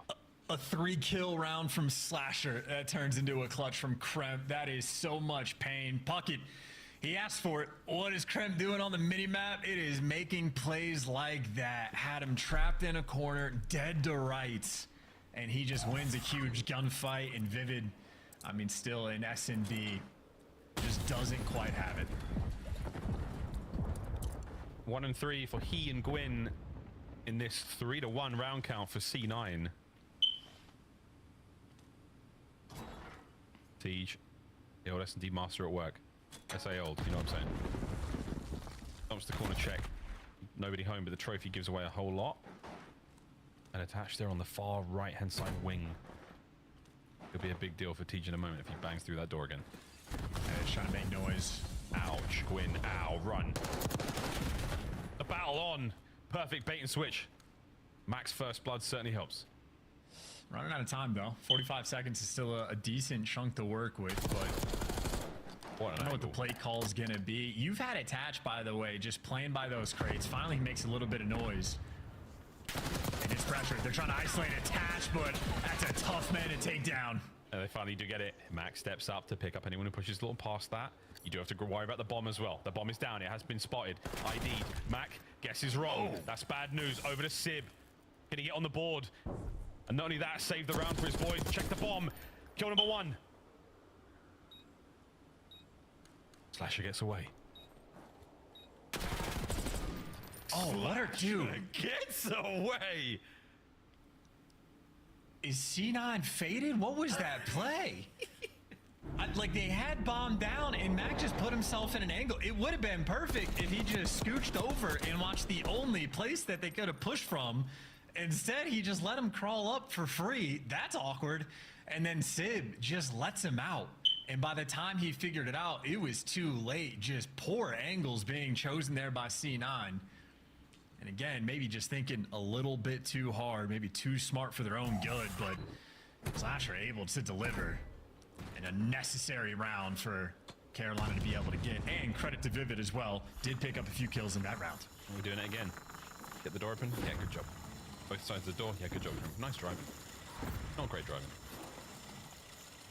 Might be time to pump the brakes and camp it out with this RC car. We'll come back to Kremp in a moment. Meanwhile, that bomb's getting planted. See you later. I'm down 4v4 though. TJ's taking a decent bit of space up Burger Street. Carolina though, retake's gonna be coming in through glass. Here we go. McGuinn, fearless, he's going in. It's all for Slasher to get the first blood. Can Slasher find another? Mac gets 2, no 3 though. 2v2, Vivid on the back door. What a win from Kremp, that is unbelievable. Tej gets gunned as well, and C9 lock down the Rewind video store.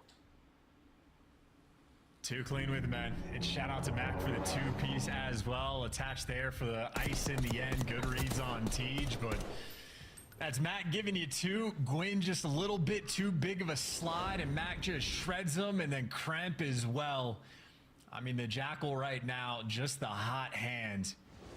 Good positioning, and then again, just unfortunate for Vivid. I mean, he had the perfect read and just gets slammed. Disgusting. Nice work. 4-2. C9. So it's going to be a very closely contested S&D, and it really is. The round counts. Just that little bit of magic there from Krem, able to get his boys up and about. Now we're going to hit the flank real fast here. That's a very loud door. Yep. That was, whoa! That was the old peek. Screw it. Send it. Vivid and Gwyn are down. Tej sends it. Trying to find a kill of his own. Can he get one? Yeah. Can he get Mac? Very close. They're trying to isolate. Tej is in between 2. They've just taken space. Slasher's finally gotten back in the mix. They know one is in Zig, but they have no eyes on Slasher.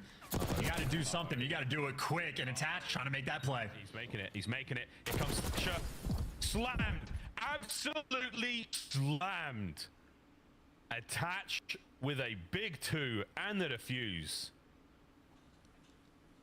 Damn.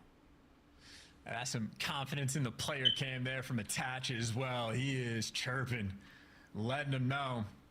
And these stocks for Carolina might be falling. We gassed them up. They had a perfect record in the hard point. They get handled on Skyline, and now they are just being, I mean, outclassed so far on Rewind. I hope that, like, really Kremp is just going, he's just like one note. He's just holding it, and everyone's looking at him like, nice, man. Let's go.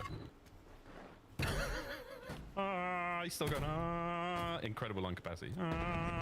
What's his thing with doors, too? Everyone, he goes for the peak, bang. Nobody going, bang, bang. TJ down, Kremp first blood. Yeah, chalk it up, man. This is brutal. Kremp, nice little 10 kills already.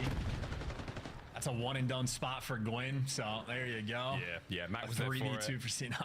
Mac was there for it. We've seen players get knifed in that position as well. Renko remembers that one. Okay, Kremp, you are loving this round, mate. Snap 3 boys and girls playing Vault Control. We'll see you there. The Ravens, they did not show up on Rewind. If Vivid gets a 1v3 here, I'll be very surprised, because, man, it has been tough. C9, New York, 2-0 in the series. Yeah, nah, GG, not even particularly close. Absolute handling round after round. There was, like, the early ones were close, and there was just some beautiful clutches coming in from C9.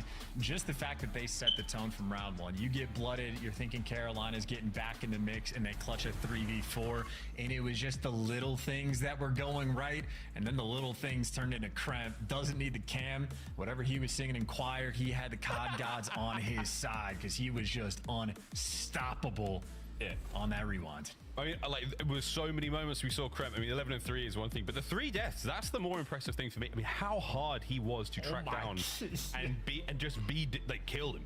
You can't. It was so hard to kill Kremp. I'd love to see how much damage he took overall. I would imagine it was more than his teammates. He was taking hits, hitting the regens, and escaping with his life every time. Massive work. GG's. Big time GG's. And yeah, 2-0 to C9. The Ravens. What's going on here? What's the deal? Well, they just got 3v4. Civ just went 1-8, had 5 first. Des probably broke a record, and it did not matter. So we'll let the Des talk about whatever they want, because that was a slammage of a map, too. Civ, come on, bro. I'm just confused. I'm just confused. Even when Nameless is trying to throw, he's winning. Let's go, baby. I'm so mad right now. Can I get like a half point? I saw it happening. Alley Cap, let's talk about your building frustration that occurred during game number 2, as it was Cloud9 New York picking up round after round in search. And how about this boy, Kremp, 7-1 to open things up. I'm not even mad that Cloud9's winning. I'm just mad I didn't go with my heart. Honestly, this search and destroy was beautiful from the side of Cloud9. I look at Carolina and I'm like, kind of what happened? You know, I feel like maybe Rewind doesn't follow their play style very well, but you can't allow round rounds where Max getting the bomb down, you're allowing him to play inside a DVD and not only get 1 kill, but get 2 and not be able to trade him out, as we're seeing on screen right now. Same thing with Attach later on. You allow them to take that streak control and push in through the top side, and Attach is rocking an AR, and you're letting him beam you like he's running around as an SMG and getting 2 kills. So Carolina's gotta wake up. Boom. Wake it up. Wake it up. Nameless. What's up, brother? What we got? Oh, I have a gift now? Oh, you have a gift. Merry Christmas. He gets 2? I have no idea what this can be. Let's open it up. As our official Pick'em's champion, I thought you deserved 2 presents here. Okay, Allie, so throw the rest of his stuff off the desk. First things first, I have a, this looks like crayons. Yep. And yes, even smart right here. Call of Duty League branded crayons. Shout out to Chris. That's right. This is for me to draw stuff. It's Blue's Clues. Can you figure out what I want you to do? You want me to... Oh, okay. This is actually sweet right here. Call of Duty League coloring book. I didn't know we made these. They're incredible. Don't show everyone. They have to order them online. We had those custom made for you. We'll drop the links in the chat. But can you guess what we want you to do? Yeah, you want me to draw, so let's draw. Okay. So by popular request, people want us to talk about the end of the hardpoint here. It was pretty wild. Obviously, you see in this moment in time, Carolina, they have the advantage. And this is what I like to call the end game setup. So on every hill, there's a setup where you can get in, which just puts the other team in the straight up blender. So it's only right that C9 just break from the front. But first, I'm gonna teach you guys what this setup looks like here, okay? So Carolina are set up in this position. You have Slasher, who can see piano stairs. You have TJ back here. He's blocking, so you're holding the preferred side of the spawns, which is there. And you want to spawn them here over and over, right? So you also have Gwyn, who has eyes on the piano spawn on the cross, where he can do damage and pick up information. So right here, you feel like Carolina should just be able to dominate this situation. So this is nitpicky, but I'm going to teach you guys how to clutch up at the end of these hard points when you're in this situation. So right here, after Gwyn does a little bit of damage, he takes a bullet or 2, he gets a kill, then he takes a bullet or 2 from somebody who spawns here, and he retreats back to this corner, right?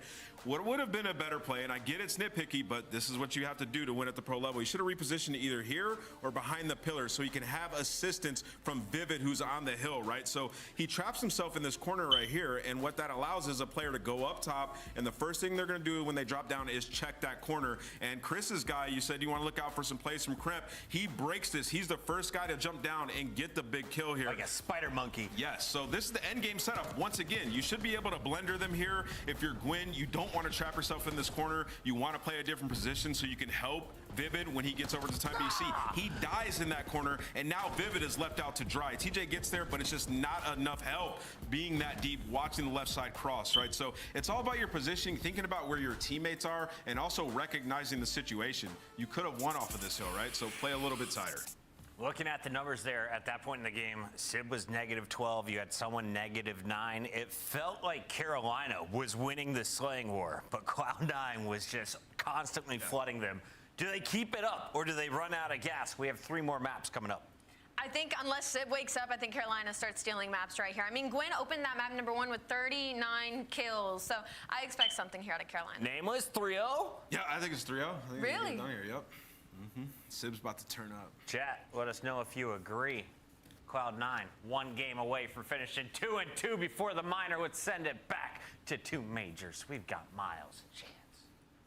Hello, my name is Miles. His name is Chance, and this is about to be a game of Vault Control between Cloud9 New York and, of course, the Carolina Royal Ravens. Chance thinks the Carolina Royal Ravens could reverse sweep.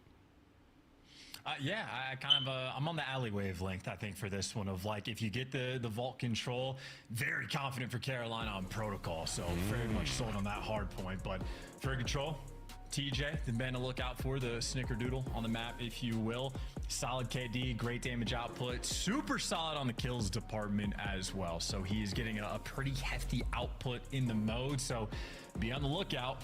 And on the flip side for C9, I'm just looking at Sib to really just, you know, make his guest appearance. Like we're waiting for the challenger sort of to approach, because Went -12 on map 1. Obviously, to get the dub, you're happy for it. But that S&D, a little bit painful from him. It's not like it's made a bit of a difference, but you're just getting him here because, again, for C9, you just want to 3-0 him. You don't want to give Carolina some momentum. Their protocol has been phenomenal. And obviously, I know you took him down on the rewind S&D, but I don't know if map 5 would necessarily go the same way. So I think this is a C9 3-0.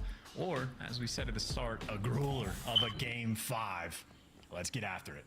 Here we go, folks, into control. 30 lives either side. First of 3 rounds wins it. No one on the other side of the catwalk, so that nade's going to land nowhere. But here comes the hit. Krem lying in wait for the players on the drop, and that's this first of 2 potential.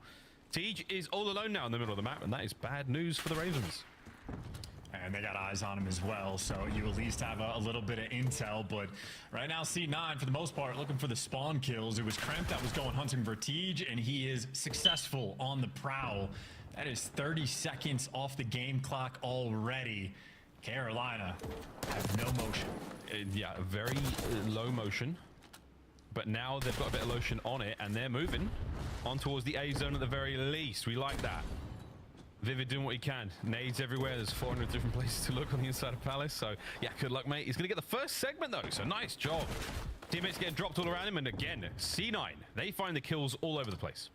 Yeah, but we are just doing the old faithful. Just get somebody in art, pray for the spawn kills to actually work out. Great stun, though, and instant approach there. So, you're not going towards A. You're trying to make a play towards B, and you just get picked apart. C9, stable for the moment.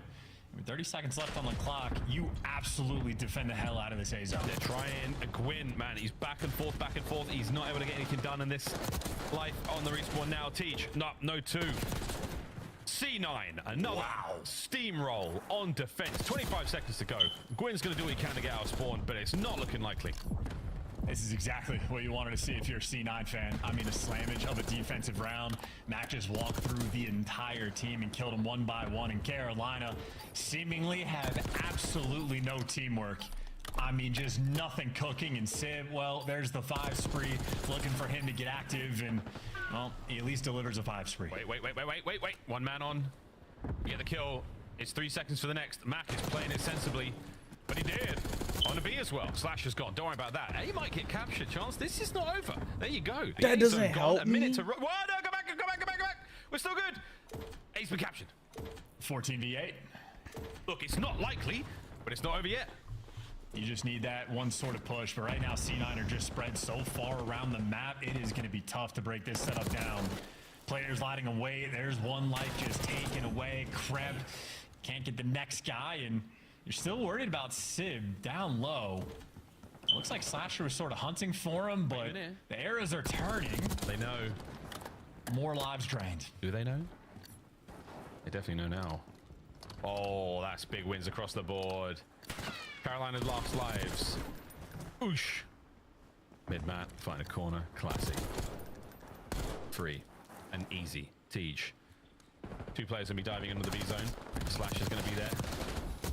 Nice shots. Able to keep Kremp at bay for a moment there, but that's the round. C9, you've come out swinging on defense. That has been a gorgeous I'm saying. Maybe. I know it's not over yet. This is insane. How is it not over yet? Siv's just fired his gun. What are we shooting at? What's going on here? It's the second segment nearly done. Wow, Mac, what a win. If you lose this, oh my, yeah. Ravens get 1 segment on B. Good job. I was about to say, all things considered, the fact that they got the segment at all, you'll take that as a small W, because that was a very painful round, but all's well that ends well. I mean, Vivid making some pretty solid plays towards the end. This was right towards the end when they were able to jump on this zone and at least create that very small window of opportunity. So little moments can go a long way.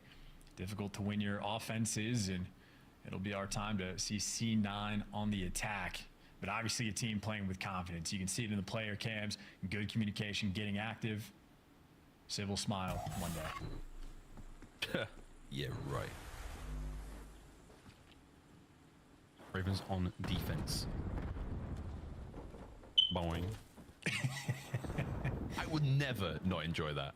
Krem's gonna get one here. My ass. What's up? Right, Slasher first blood. Gwyn backing him up as well. Ravens doing a decent job of defending. Woo! Sib dropped before he hit the ground. Patch just got himself in a lovely position to slow down some of these defending players. But this is a lot of time being burnt. I mean, he has 0 teammates there. His team is being spawn trapped. He's literally not important on the map in the slightest. You can just ignore him if you're Carolina and continue to spawn kill the rest of his team. Ignore? Yeah, keep going. Oh my. Yeah, attach does not matter in the slightest. Yeah, it's rude to say, but contextually very, very important. Finally, attach gets his one. He's traded out immediately. Gwyn looked like he fell down the stairs there, but he still managed to get the kill. Oof, Crimp, good shots. Tough customer to deal with. 30 seconds on the clock. This has been a lovely round from the Ravens. Yeah, my bad, attach. I just meant that one life in game. Either way. Yeah, super solid on defense so far. Slasher, that's the 5 spree you're looking for. This is, I mean, more dominant than it was the first time, so maybe just going to be a defensive shootout of the game. But Carolina looking perfect, and maybe that extra tick not even going to matter because you're getting nothing if you're C9. I mean, this is not even remotely close, and Slasher might end up just getting that Hellstorm. He's close. A kill away.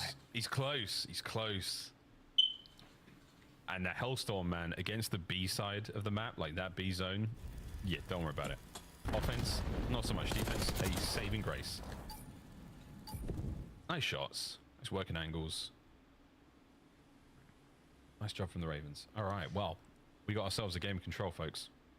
I do think there's something to be said, by the way, of like, you can mess with it. Not that this is a huge deal, but a very small thing. You can mess with the opening timings. Everybody at this point knows to just watch the flank through halls. You push them to line. If nothing happens, you just turn around. Like, that's how Slasher won that first gunfight against Kremp. You just mess with the timings a bit, wait for that guy to turn, and then actually just work through mid. Try to be overwhelming. There's little ideas that you can certainly play with. Obviously, we casted Heretics earlier, and those guys phenomenal on vault control. So maybe steal some ideas here and there, but back on defense and back on point. Slasher, though, stealing that one. Hellstorm. Looking good. There's the Hellstorm. Looking delightful. We're loaded. Ooh, that's awkward. That's real awkward. Now Kremp's on the back line. You have to turn for it. Or not. He's going to take catwalks. Big pinch. Here we go. Kremp pulls Slasher out of position, a freebie.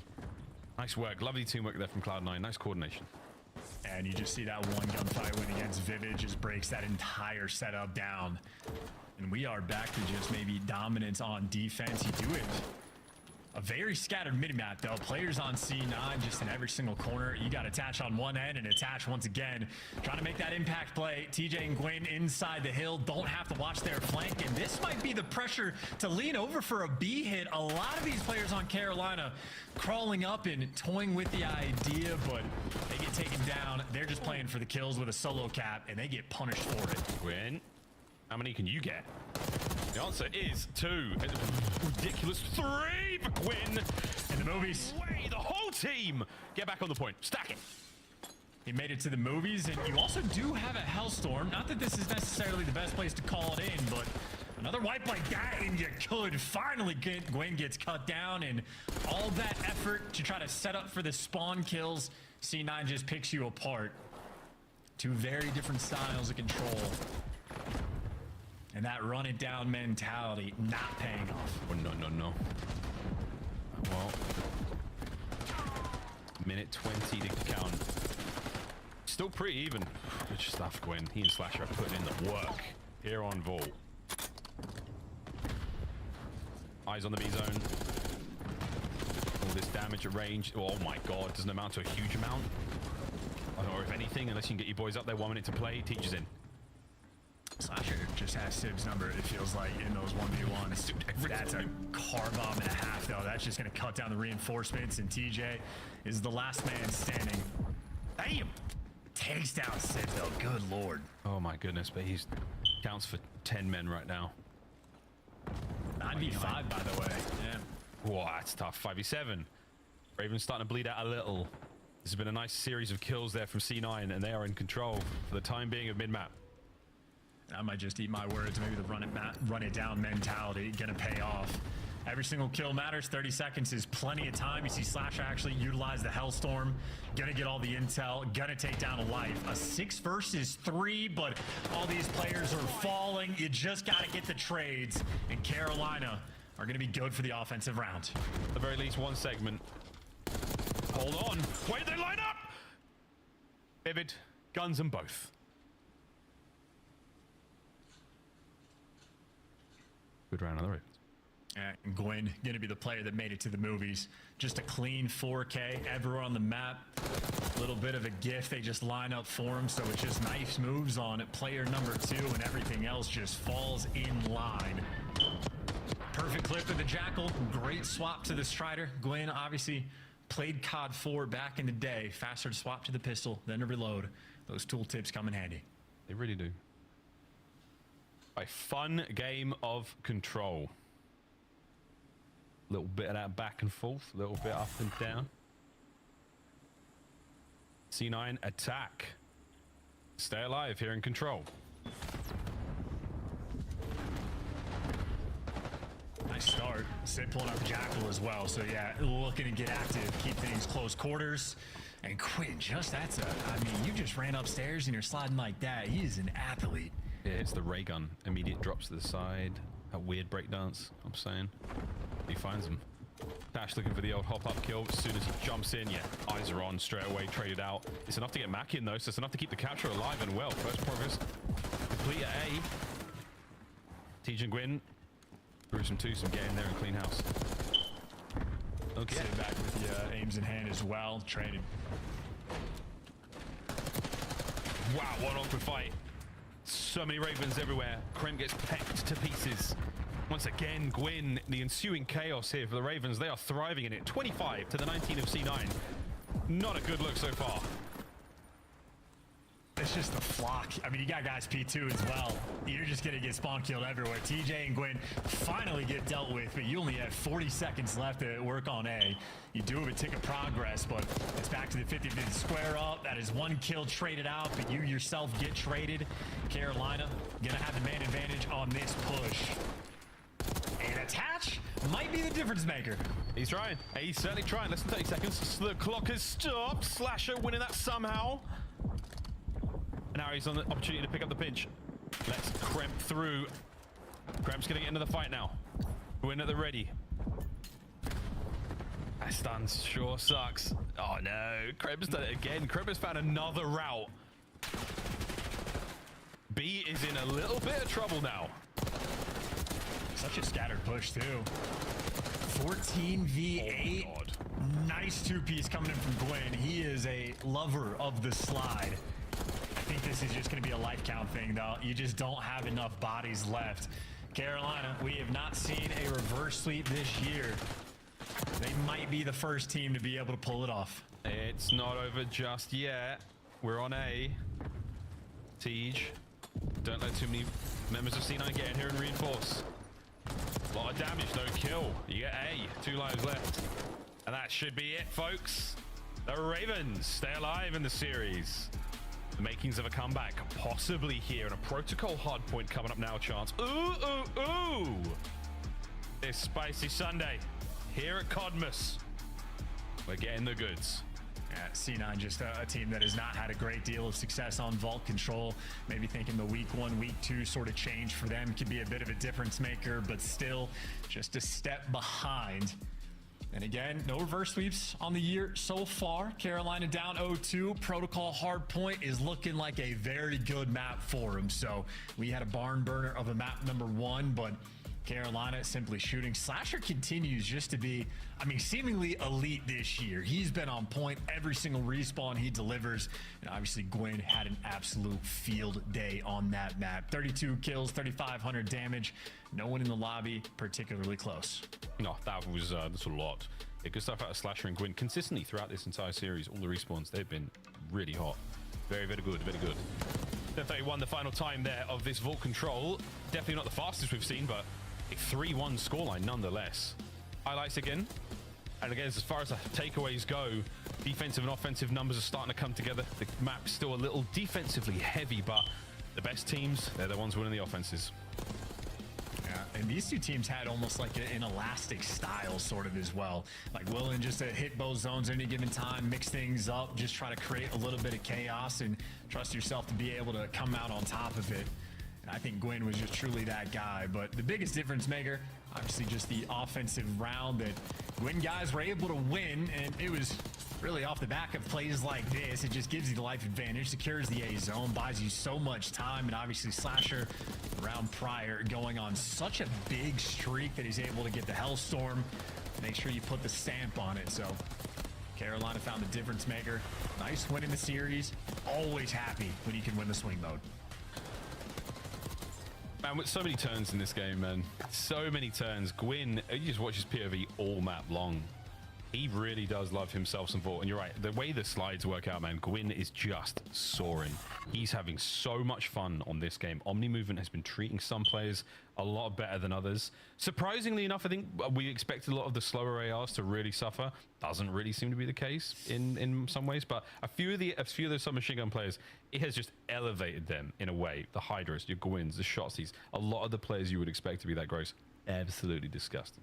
Yeah, we still need to see we need to see like a LAN event before we figure out like what players are going to be succeeding or suffering. But there has been a few like standout AR players that have not had a great deal of success. Salium has struggled a little bit at the start of the year. Draws has struggled a little bit too. Atlanta FaZe obviously not quite on top of things. Even Sib, I mean Sib, all of last year since he's been introduced to the league, really has been an absolute shooter. For the moment, seems to be a small step behind, but obviously this is incredibly early in the year and still early in the series. C9, big opportunity to close thing out on map number 4. Protocol is a map where you need your assault rifle players to thrive. So maybe Sib can be that guy for his team on this 4th map, because we saw what the Ravens did just the other day. They were electric on this map, found their flow state. Every single decision was perfect.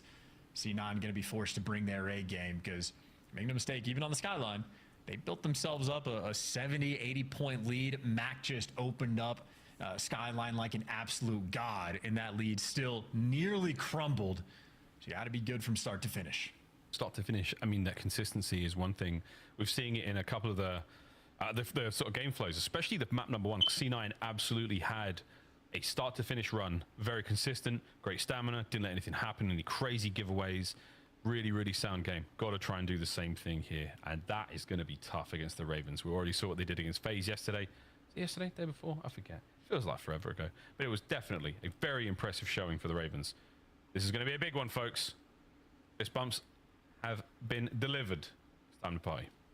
And, you know, I've always been a big fan of armchair psychology. I do have my bachelor's degree.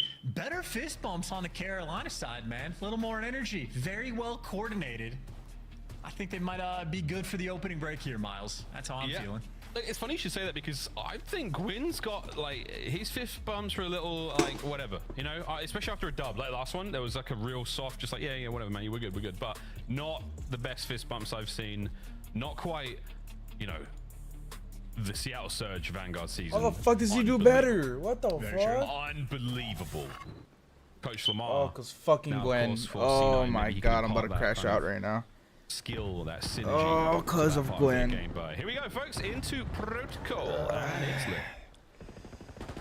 Fucking Gwen, huh? Mac, the first one strike though, doing it with the aims as well, so he's going for those slide kills. But Mac, not the player you want to get the hot hand. It is a very passive opening break as well. So armchair psychology be fuck damned. Me backwards. Sib, nice shots as well on Slasher. When you get that sort of battle shifting the other way, C9 will be happy for it. But no bang outs just yet. TJ keeping control of the sidewalk. 3 players going to be looking for him. On the prowl for one TJ. He has been apprehended. Gwyn, wow, slides in, gets him 1. Keeps the lead rolling right now for the Ravens. And can't quite put attached down. That little bit of kick when he's in the air like that just does not work out. Teach though, flying, soaring, finding Sib and Mac on the way to P2. Rotation done. Hard point in the hands of the Ravens. Yeah, Teach getting to the zip line as well. This is a clinical setup right now on P2, and you just get to play with complete freedom. They're reading these spawns. You got Slasher on the mini-map. He's checking the 2 players that are in the back. TJ's hitting nice nades, and with the easy reads on the pressure, that is a clean 4-man wipe, and because of TJ's position, you flip the spawns. This is masterful time Carolina are going to be able to get. Well, they do. Kremp manages to also find a kill on a Slasher, so he's got a bit of space to work with now. Trying to break out of the trap. Vivid says, no thank you. Locks it down again. No second there for Vivid. Gwyn in the hill, holding it down. The last line of defense here for the Ravens. Mac trying to keep the pressure up. Lovely shots in the Teej. That's going to put them just on the back foot for a moment, but you're still getting the time. You have to get the scrap too. I mean, they just gave away so much. Like, and they're still not getting it. Ideally, you want to take the scrap and just accept that you're not getting the spawns, but instead C9 are gonna get neither. A 50-point gap, and they're gonna have to rotate towards new. Kremp, I mean, he's doing the world tour, but I mean, Gwen's here potentially to pick it up. And maybe just the COD timing. No, hyper aware, doesn't win the gunfight. Kremp at least blocking. Still trying to hold the block. Here we go. His teammates are in there. Some damage has been dealt. Brent finds a Vivid. A couple of players through the front side as well. Great comms. You can see where he's looking. He's worried about the guy at the back door as well. Slash is going to be there in a moment, but the spawn time is so uncomfortable. He's in a fight right now. Gets a little bit of pressure on the hill. Commits to the front, and they get inside. A break. Slash a last man. Wait a minute. Last man. Nearly no problem. Slasher, the Omni movement Reaper. And for all that work for Kremp to go and make the play, it just does not matter. You get 4-man wiped again. And look who's going to win the foot race to down low. It's Carolina Royal Ravens. And it is not particularly close. This is a 70-point game and a good hold here. I mean, you could call GG if C9 don't get this break. Well, they're trying. And they're in. But Gwyn, oh, no way. Okay. Gwyn, what the hell? Teach joins him. C9, okay, cool. We are all down. Quick respawn. You got Slasher sliding, breaking ankles. What year is it? You can definitely teach old dogs new tricks.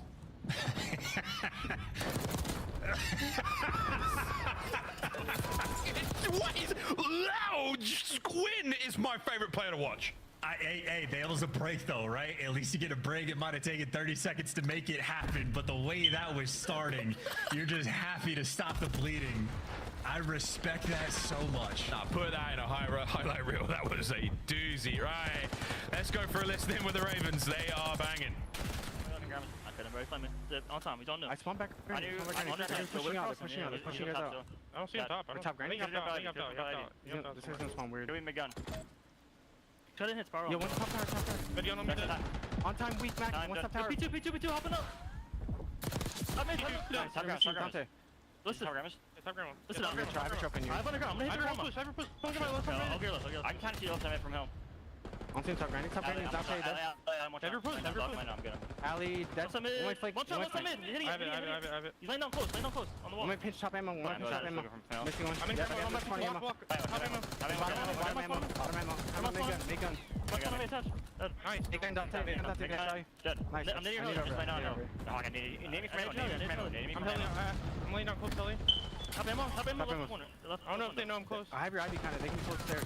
Alright, I'll be close. I have your IV kind of. Ammo dead. I hit the mid gun. I'm on time, Isaiah. You can go. Listen, I'm on point. I hit bottom mid, bros. I heard you. I'm looking back right, Teach. Back right right now. Second one dead. Nice. I'm looking top mid. Maybe ammo, mid gun. Look at her back right thing. Top ammo. I'll come. I mean, top and bottom ammo. Bottom ammo, I'll mid gun. Mid gun. Weak. I got ripped. I'll see mid gun. Back is mid gun. I might go underground. They can come in. Yo, top grandma. Go ahead, Tom. I'm okay. I think top broken. Top broken. Mid gun Dante. Yo, I spawned ammo, guys. Mid gun Dante. Broken. Nice. Back tower. I need your back tower. He's top mid. I need our tower as well. I'm mid. One's going P1. One's going P1. I'm trying to pick this guy up. P1. There's one P1 and one Shack on me. Shack and P1. Tower Dante, really weak on hill. Box. That was great listening with the Ravens. Really good comms. Absolutely. I mean, it's like a practice how you play. No one's like tweaking out. Very nice, very stable, just efficient. And then, of course, when they're screaming something, it's because you have to emphasize it. TJ is like, P2 hop up, Gwen, you need to know this, but everything's going well. I mean, it is a massive, seemingly insurmountable lead. Yeah, Carolina on this map, they're deadly. Yeah, this is great. 19 and 11 for Teej full speed right now. Vivid at 17 and 12. He's not necessarily been the most explosive player this series, but man, he's looking good here on Protocol. Slow and steady cleanups on the backline here is Slasher. Dancing around, making sure spawns are good. The fight is going to be on the front line. Quinn's got a lot to deal with here on the right-hand side of the minimap. Gets some damage in, doesn't get all the kills. Over to Slasher, finds at least one. Here comes Attach. You are feeding the mad Titan. Ooh, he nearly gave Mac a couple of shots there. 202 to 61. C9 are finally in chance. Yeah, what, 145-point deficit that these guys are trying to make up for. And of course, if you're down by this much, Gwyn, well, maybe had time to go on a world tour. Sid picks it up, though. Great reads from C9. 20 seconds of scrap left, and of course you can chain this into P4, but looking at the minimap, I think Carolina, well, not only are they hitting old, and Slasher continues to be the Omni Movement Reaper. The breaker of hills. Admittedly, not a lot of time left, but who cares, man? Good time. They're in. Down low we go, Gwyn. Yeah, get them both, Gwyn. Yeah, they're yours, Gwyn. Send it. There's another one on your right. Kill him. Okay, fine. It would have been great if he did, but Teach is there for it as well. Vivid on the backup. I mean, the Carolina Royal Ravens can do no wrong on protocol. Over the top. It's not a replay. It's Gwyn again from the same the same kills. He's unstoppable. Gwyneth Paltrow gets the Oscar. Yeah. And Vivid maybe gets to be the Iron Man inside. Hit that L trigger and get that next kill. Thank you very much. 20 seconds left, and you're going to be able to deliver this game. C9 fighting back for the moral victory. They just don't want to get 100-point clubbed. I try not to, but Gwyn. Oh my God, we're going for the win here. Trying to get that break. 15 seconds left on the point. Over to Vivid on the outside. You have got C9 pinned in here. They can have that time what they want. New hardpoint is nowhere near you. Back over to the top side of the minimap, boys. You've got to try to escape from hell just to get upstairs.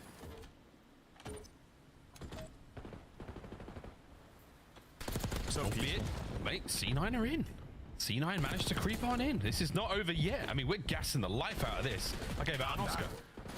Yeah, well, you're going to have to work overtime to get that one. Gwyn really just able to feast. Hard point number one. I mean, Gwyn was absolutely slamming. I think he ended up the kills leader. Was the exact same thing on the control and the exact same thing in hard point number two. Gwyn loves to slay. Carolina love themselves some protocol. And if there was a team to pull off the reverse sweep, Carolina might just be those guys. Yet to get it. We've yet to get it. C9, you set yourself up for a good place. You're in. Lock down the game 5. Don't let the reverse sweep happen. Otherwise, history is made, folks. Carolina Royal Ravens, top of the standings. Or this hot C9 on the climb. Yeah, don't show that. Wow. That's okay. Okay. It's so short. That's so few hills. That's okay. We can take that off. We can get rid of that. That's tough. 105. Yeah, thanks, guys. That was a tough one. Woo! It's a good map for the Ravens. Everyone now knows. If you didn't know it before, you know it now. And I don't even know if has Sid gone positive yet in a hard point. I mean, granted, not the reason they lost this map. Jesus, let's be clear. C9 as a team gets absolutely handled, but very surprising to see his sort of lack of prowess early on. Because again, Sid, absolute shooter. You know he's got one of the best shots in the league, but maybe just something to keep an eye on. In the meantime, the only thing we have to pay attention to is gonna be a game 5. I know Carolina, the stocks were high coming into the series. The first 2 maps might have done some damage, but we'll see what happens on a vault. That is frankly a map that is anyone's game. Anyone's game indeed. Well, game 5 on its way, folks. We'll see how that goes. We'll take a quick commercial break as we do. And when we come back, folks, game 5, exciting one. Will it be the first reverse sweep of the season, or will C9 escape their situation they're in? We'll find out after this.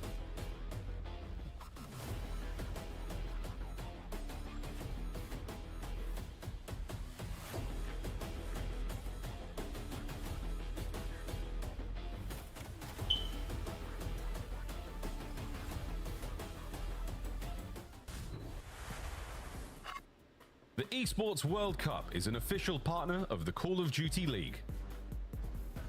Upgrade your game with the Scuff, the official controller of the Call of Duty League.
Game 5, and it's the first Game 5 for both of our teams in this matchup. Carolina Royal Ravens looking for the reverse sweep. C9 New York looking for a big dub over a tough opponent, Chance.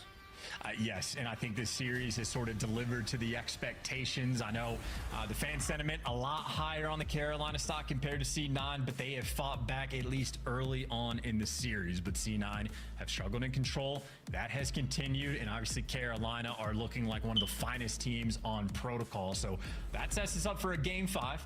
We know Carolina extremely capable in search and destroy, but they did get handled in map number 2. We'll see what the Omni Movement Reaper can bring on the map 5. Again, a very talented lineup, this Carolina Royal Ravens roster. They've got everyone thinking different things about the coaches' rankings, what had them dead last alongside Boston as well. I mean, this is the year where the Ravens and Breach both get to right the wrongs of their difficult, I mean, what it's the org history. Slasher getting the redemption arc.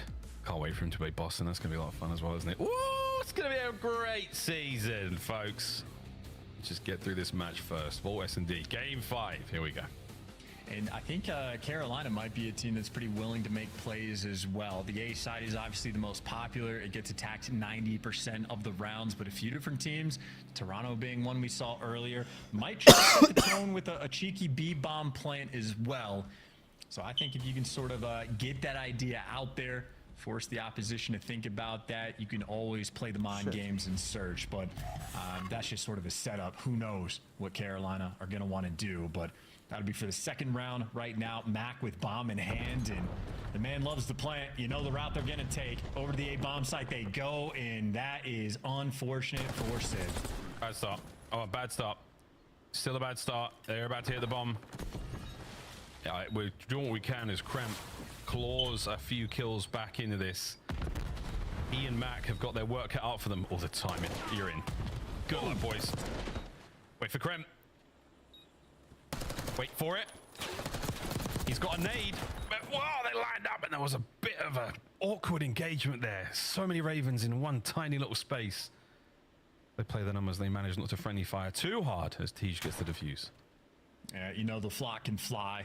That is a nice synergy coming through. 3 players through the hole into pool or from pool, and they just scatter, hit every single angle. I'm assuming what happened to Sib, he does not nade himself, but while he's cooking a frag, a nade just lands at his feet and just gets the guaranteed blow up. So not a mistake made there by Sib, just good nades coming out on the flip side for Carolina. Obviously no trophies round 1. And if you really want to set the tone on defense, that is the best tool you have. You got to make sure your pre-nades are on point. You can cover any lane you want. And that's why guys on round 1s without the trophies will be going through the hallway. So Carolina not messing around. They're going through the hallway as well. Dodging all the nades, getting the first blood, getting the bomb down. Sid those strikes. We got a 3v3. That's an ideal trade situation there. Sid to be able to get that Gwyn out of the picture. On board with Mac. So it looks like checking all these corners. Tough look. Oh, nice win. Still all down to Mac now. He's got to try to hit the defuse. Checking the site. Quick. Tej, he knows he's here. Surprise slasher. Ravens back to back. That's great work out of Tej that round as well. Gets the bomb plant. He was very much an ISO man near the site, trusting his AR players to sort of lock down the flank in the lanes. And Slasher delivers, able to pick up 2 in that round. And him and Tej, not long-time duo in terms of consistency, but long-time duo in terms of their paths always cross. That DNA always intertwined. They sure do. Many of these players in this lobby, some of them just beginning. As round 3 begins, C9 working their way through Cat. Max the bomb carrier right now, so again options before A and B. So he hits that vault hole in the ground, he can go wherever he wants.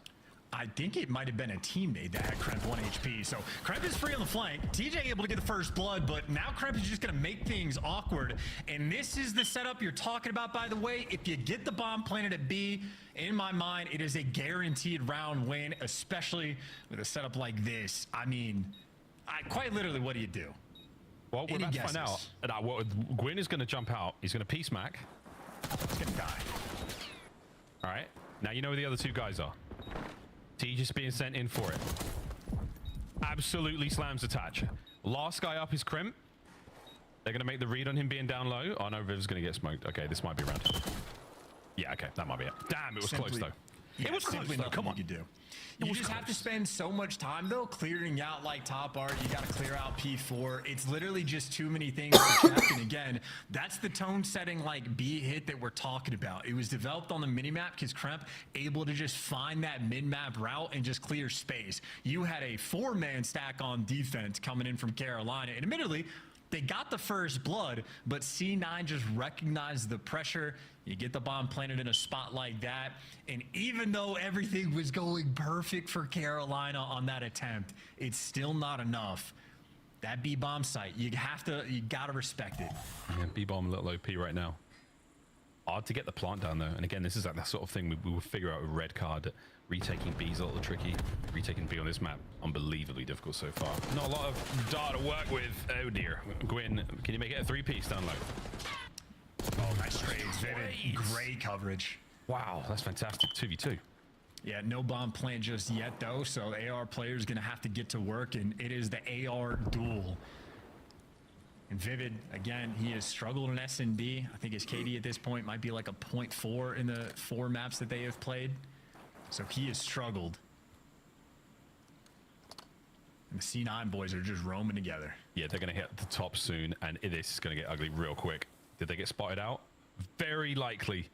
Here comes Attach. Slash is going down fighting. Bomb does not get planted. 35 seconds on the clock. There we go. Sid picks up the pair. C9 take the round. And with that, the equalizer. Yeah, in both those rounds that C9 won as well, it's just the decisiveness that like makes the jump, right? The round before sends the opening towards B, Kremp takes the space, and they just jump on the way the map responds.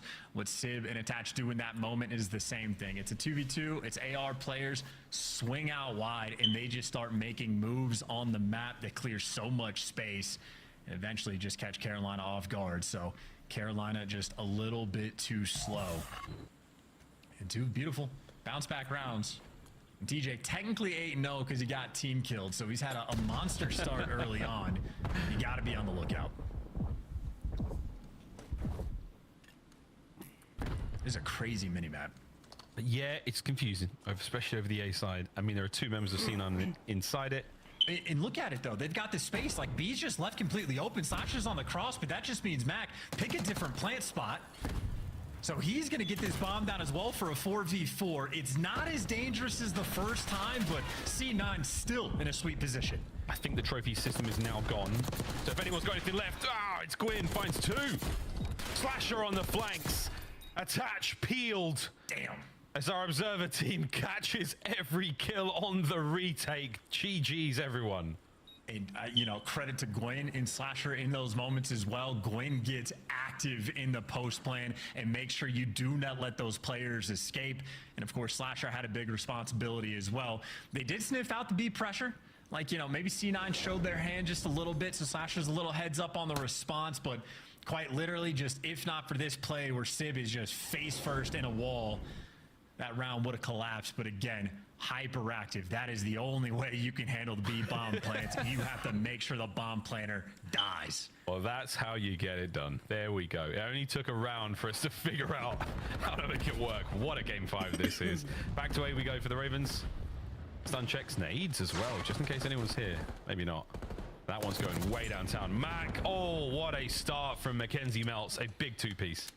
And there's the nice little bounce back. Bomb being down underneath the A site as well. That is a perfect response on defense. Well orchestrated play. Vivid with a pick, but just don't make mistakes. You got the man advantage. You got bomb down. Show them nothing. You got Chrome watching the B bomb site as well, so great spot to be in right now for C9 New York, looking for the equalizer against the Ravens here. What will Vivid do? Has he got anything to throw, I wonder? Oh, there it is. The first stun doesn't connect, and now the gunfight's on. And the problem is even if you win some of these gunfights and get down low, Kremp is going to be able to look over as well. You have to go off the nade, but with ARs, like it's just so difficult. Oh, Slasher and Vivid, they coordinate the frag attack there, but oh my god, okay. They coordinated their frags, but unfortunately didn't manage to finish a kill. 18 seconds. Can you pick somebody out? Possible. Oh, no. Damage. Vivid's in. Oh, no. That is disgusting work out of Slasher and Vivid. Oh, I'm just gonna let you keep talking, Miles. I'm gonna say some real mean things. I'm just gonna keep them out. No, look, that was the power of Slasher, just holding that angle, making sure that anyone who managed to get to that left-hand corner always had a tag or two. The players vacated the corner then. That sets you up for the Vivid piece. And then it's a 2v1. You just throw bodies at it one at a time, play the trade perfectly. A vet like Slasher's going to get that done 9 times out of 10. What a moment for the Ravens. Dude, the second they slid in the same corner, like, you don't want to do that. You don't want to overthrow his shoulder. You have bombed. Like, that is, you don't deserve to win a game 5 with a moment like that. But you test the resolve, you take care of the RC car, and you get the bomb down. C9 will see what kind of fight they have. Kremp, you feel like he's got a guaranteed first blood, or maybe they actually sniff him out. Got the cookie duo working together, but Kremp still finds the first blood. Oh, Gwen.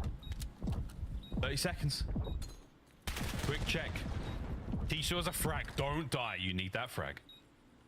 Slasher full pockets as well.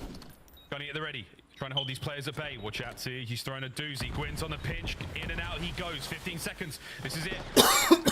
Teach cleans up. It's all down to Attach. Where is Attach? Eyes are on. He's got guns up at the ready. Attach is down, and the defuse continues. The Ravens match point. Oh my, dude, and nothing makes sense. I feel like Slasher, when he spotted Attach, like, I like the call to go for the guys on bomb. I assume Attach was just going to take the gunfight for the trade, but he's just out of the picture, and Carolina just active. This is, yeah, a tale of two different S&D teams in the clutch. This is Carolina in a fine spot with a 5-2 lead. Nah, Ravens are sick. This is very, very good. This is exciting stuff. They're 1 round away from completing the first reverse sweep of the Black Ops 6 season. C9, what have you got, fellas? You need to pull it all out now. Oh, how effective is this going to be? Does anyone on C9 even go through double doors to check this? I don't know how many nades were even thrown towards this A site. They've completely checked the bomb. 2 players pushing out for the clearance, and you do it, Sid watching over. But TJ, in the meantime, here comes the Hellstorm. 2 kills already their way. Slasher does get traded, and TJ gets revenge from the earlier team kill, but he wants to clutch a 1v2. He's going for it now. It's a 1v1 against Sib. He's got the bomb. TJ's 10 and 2. He has an aims as well. All the makings of an outrageous comeback. B-bomb plan. Oh, and God, again, what position does TJ play, and how does Sib approach it? Here we go. Or do they just square up in the middle? Ah! That's the way the cookie crumbles. C9, stay alive. Oh, I'm surprised TJ took that route. I feel like if you get the bomb planted at B, that means no one's top art and probably no one's P4. So he could be anywhere else on the map, and TJ, instead of running towards safety, runs into the danger. And really is just caught timing though. Sid just ends up in the perfect spot. So shout out Sid. Clutches up when you needed him most. And what a sloppy round of S&D. Well, the team kill was tough. I think, did he manage to get that into the vault? Is that why that happened? It went through roof, through hole, into vault. Damn, son. Wow. C9, here we go. You got momentum. You have some magic now. They're all stacked up cat side of the map. Kremp, you could walk into... There's one. Damn, Teach with the coverage. God. Planting A, though. 2 of them are down low. Man disadvantage now. C9, hold this together. Dude, Slasher is so heads up. He just read Attach pushing the street on the mini-map. So you got a main advantage for Carolina on this retake. So win the fight as well. Oh dear, Teach.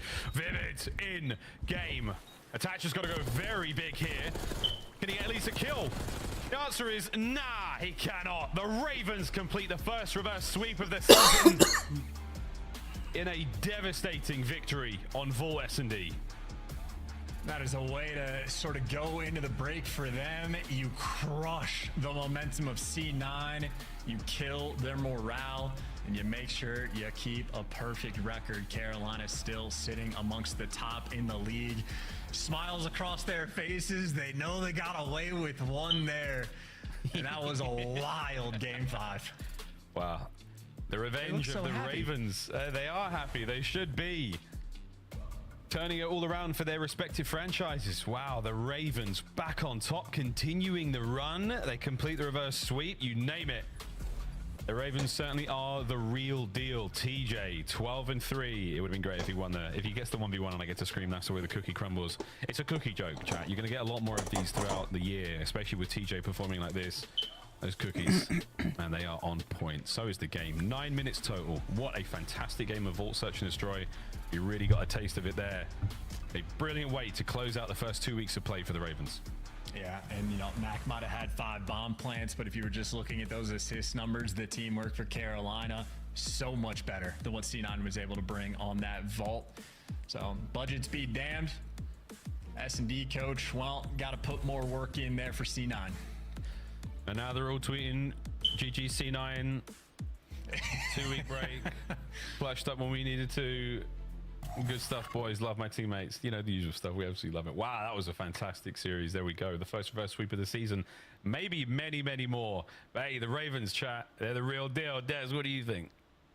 You think so as well. They're great. We are so back. Now, we need to get the total map count to decide who's going to have the #1 seed, but I think the Ravens might have just locked it up with that reverse sweep. They should have the top seed going into our first minor of the CDL season. And that's crazy, and they did it in quite the fashion, too, as well. That Vault was just a masterclass from the Carolina Royal Ravens. I said I wanted them to turn it around, and they took that very seriously. Nameless, you thought they were going to finish in 3. Cloud9 looked red hot in the first half. What happened in the second half? How did the Ravens wake up? Yeah, well, Gwyn and Slasher woke up on that ball control, just absolutely pummeling them there. And then we get into the protocol right after that. That might be their best map. They are masterful. 100-point clubbing phase on it, and then almost 100-point clubbing C9 on that one. Just every rotation, every hill, they have a great strategy on. They're putting teams in blender setups. This Carolina team is disgusting, Chris. Ali, I'm looking at my notes. Last match against Atlanta, I wrote TJ great series. This time, TJ 12-3. 4 of his kills were first bloods.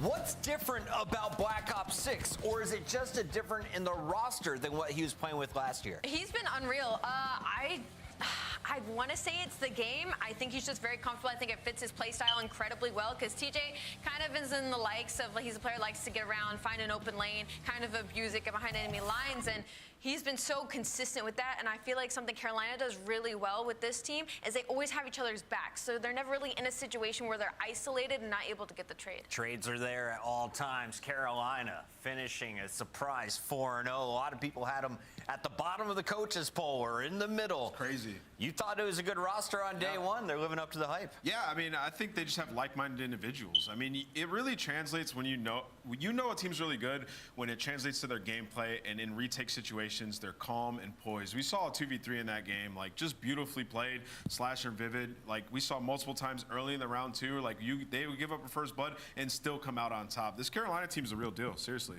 It's time for your Scuff play of the game, and it comes from the one and only Rookie of the Year from last year, Gwyn, showcasing his skills on Vault. Game 3 and 4, you saw him just popping off in the kill feed. What makes this guy special? This was huge for him, actually, because in that game number 2, he only had 3 kills, and that's not what we're used to seeing out of Gwyn. We're talking about Rookie of the Year contention with a 1.3 in S&D. So for Gwyn, I think it was just a big bounce back in Vault, just going back to consistency. He's a huge slayer, man, and if he's not putting up the damage, Carolina definitely feels the pain. Nameless, I don't know about you, but last year I was a little bit worried. I didn't know if Gwyn was the easiest guy to team with, if he was really going to make it at the top level in the CDL despite his individual skill.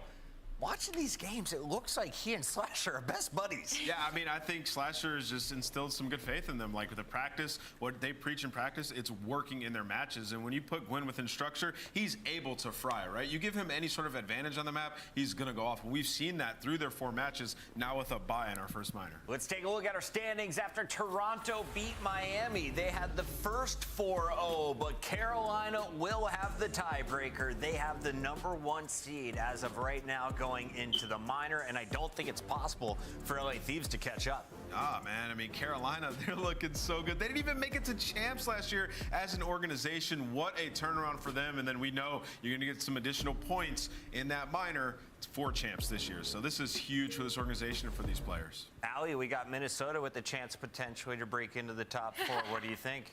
I think it's very low, but honestly, Minnesota's been pulling out some crazy wins recently, so not necessarily impossible, but low chance. All right, we'll be talking about Minnesota in a little bit. That is the match coming up. Nameless, I have to say, these 2 weeks have been long, but they're also blowing by pretty quickly. We're about to be hitting a holiday break. What should everyone be doing outside of going to twitch.tv/nameless and watching your stream? Grind, thank you, first of all, but also grind some ranked and learn from these matches. I mean, we've learned so much, different setups, different strategies that you could have. In Hardpoint, people get into that second level, and you grind rank. Maybe you can become a pro one day. There you go. Pro tips from a pro. You've seen him on the biggest stage. You're listening to him right now, and you have to listen to us even more in about 3 minutes. We're going to break. When we come back, final fight of the night.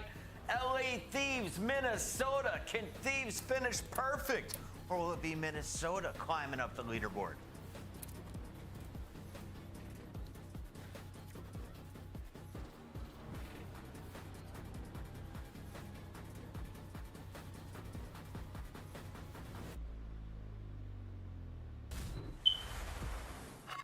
The Esports World Cup is an official partner of the Call of Duty League. Upgrade your game with the SCUF, the official controller of the Call of Duty League.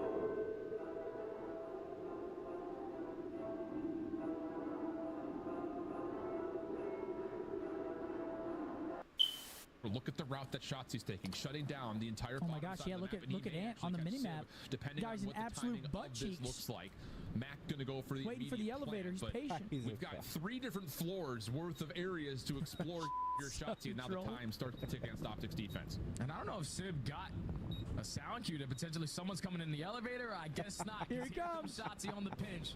He gets someone's playing towards top window, and unfortunately, Sib, you just were not ready.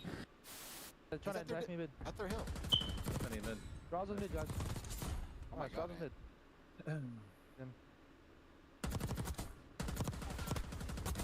It's your boy Shotzi, man, with the ace. Little ace, man.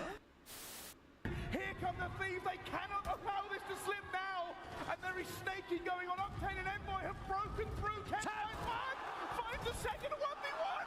And it's placed up. Looking for the last. And they put it up. 10 seconds. 10 points. The comeback of the CDL year. Can they do it? The Thieves are moving. But they are moving into the kill feed. And Legion have just made the greatest comeback in Hardpoint you will ever see. No, it was like the worst time.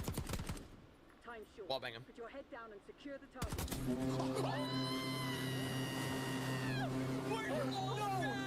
We're so back, baby! No way! We're so back! Deranged Native!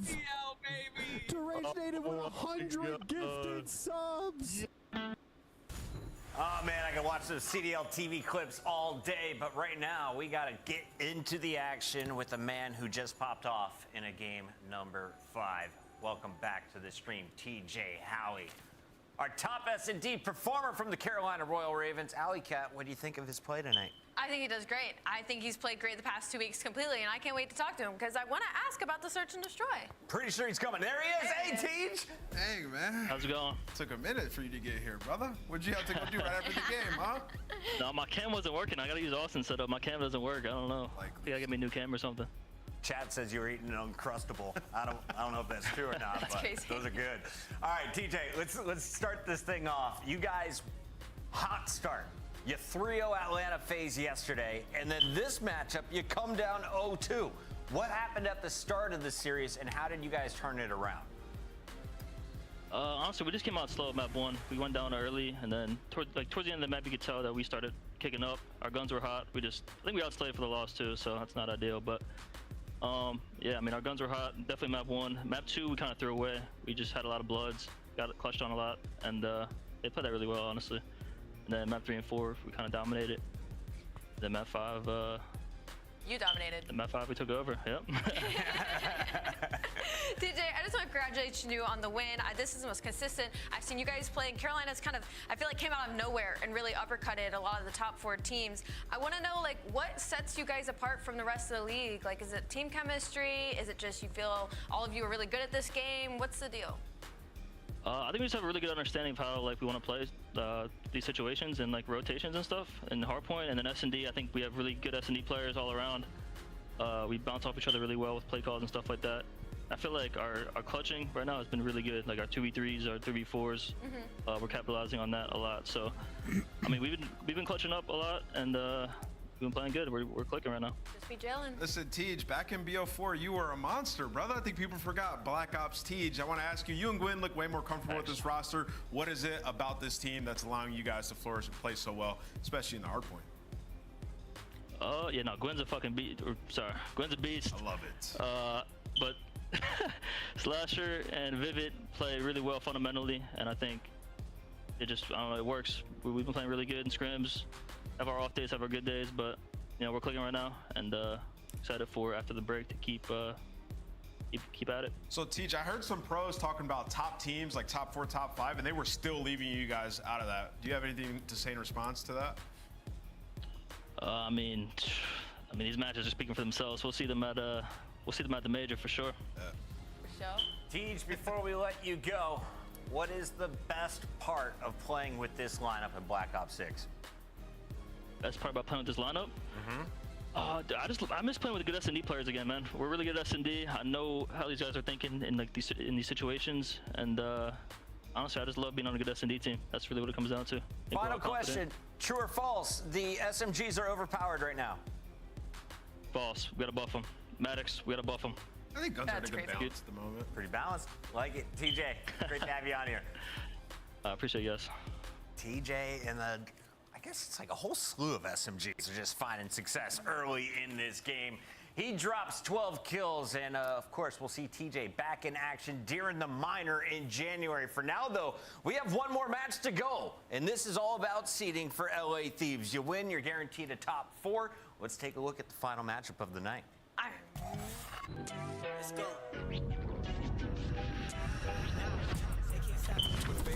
Comes off with the backside of Palace wall, plus the delayed hit from Escriel. Check the scoreboard, I'm running up stats. Numbers don't lie, that's facts. Yeah, they can't stop. Oh my God, Gio, my God, is his hard point. I'm running it up. Oh, Nero gets a double over the middle of the map. Has more. Oh, Nero, hello. How about the full team wipe from Nero? Minnesota Rocker takes on LA Thieves, and it was Minnesota, the shocker of week 1. Came out 2 Game 5 round 11 wins. Whole bunch of youngsters put together on the same lineup, and they found success early this week, starting to slow down, but have an opportunity to finish strong. Yeah, I like this roster, Chris. I think, we've seen everybody in their own right take over. Estrio had a way better performance in their last series versus C9. Ultimately, they lose that. But when you go back, you think about that series, very close map number 1, round 11 and map number 2. And that's been the story of these guys. It's been at the end of these games. Some they've closed out, if you look at the Boston series, and some they haven't in the C9 series. I feel like that might be the story for them all year long, coming down to the wire, and they're going to have to ice up. I think the series might be some of the same.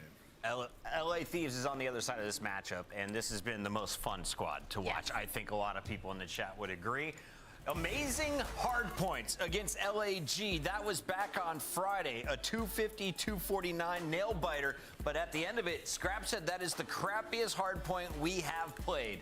What are the expectations for this lineup tonight? The expectations are extremely high, you know, right? Like, they have bragging rights right now, and when it comes to the maps and modes, like, their pool is ginormous right now. The only thing we haven't seen them play is Protocol Control, which we're actually getting in. Guaranteed. That's crazy. So we'll finally be able to see them on a different map. I wish you guys could see Allie right now. She has the biggest smile. It's just diversity in our map pool. Love to see it. It's time for our Scuff Pick'ems. Allie, after we got bailed out by the Royal Ravens, I would like to take the honors of going LA Thieves first. I mean, that was obvious. I'm going to go LA Thieves as well. I think they're too dominant right now. Nameless? I'm going with Thieves. I got them winning this one. Fans, any faith? All Nope. thinking Thieves. Everybody loves the super team. Let's set it over to our superstar caster duo. We got Shift and Study. It's going to be a great one. I think, you know, Ant hits us in the head that this Minnesota team, I think we all looked at and said, you know, potential. We saw each of these four individuals do well on other rosters, but how would they do together without like a true IGL captain that really shouts out? And yeah, a couple of icy moments from Minnesota, but this is a totally different monster here, Jay.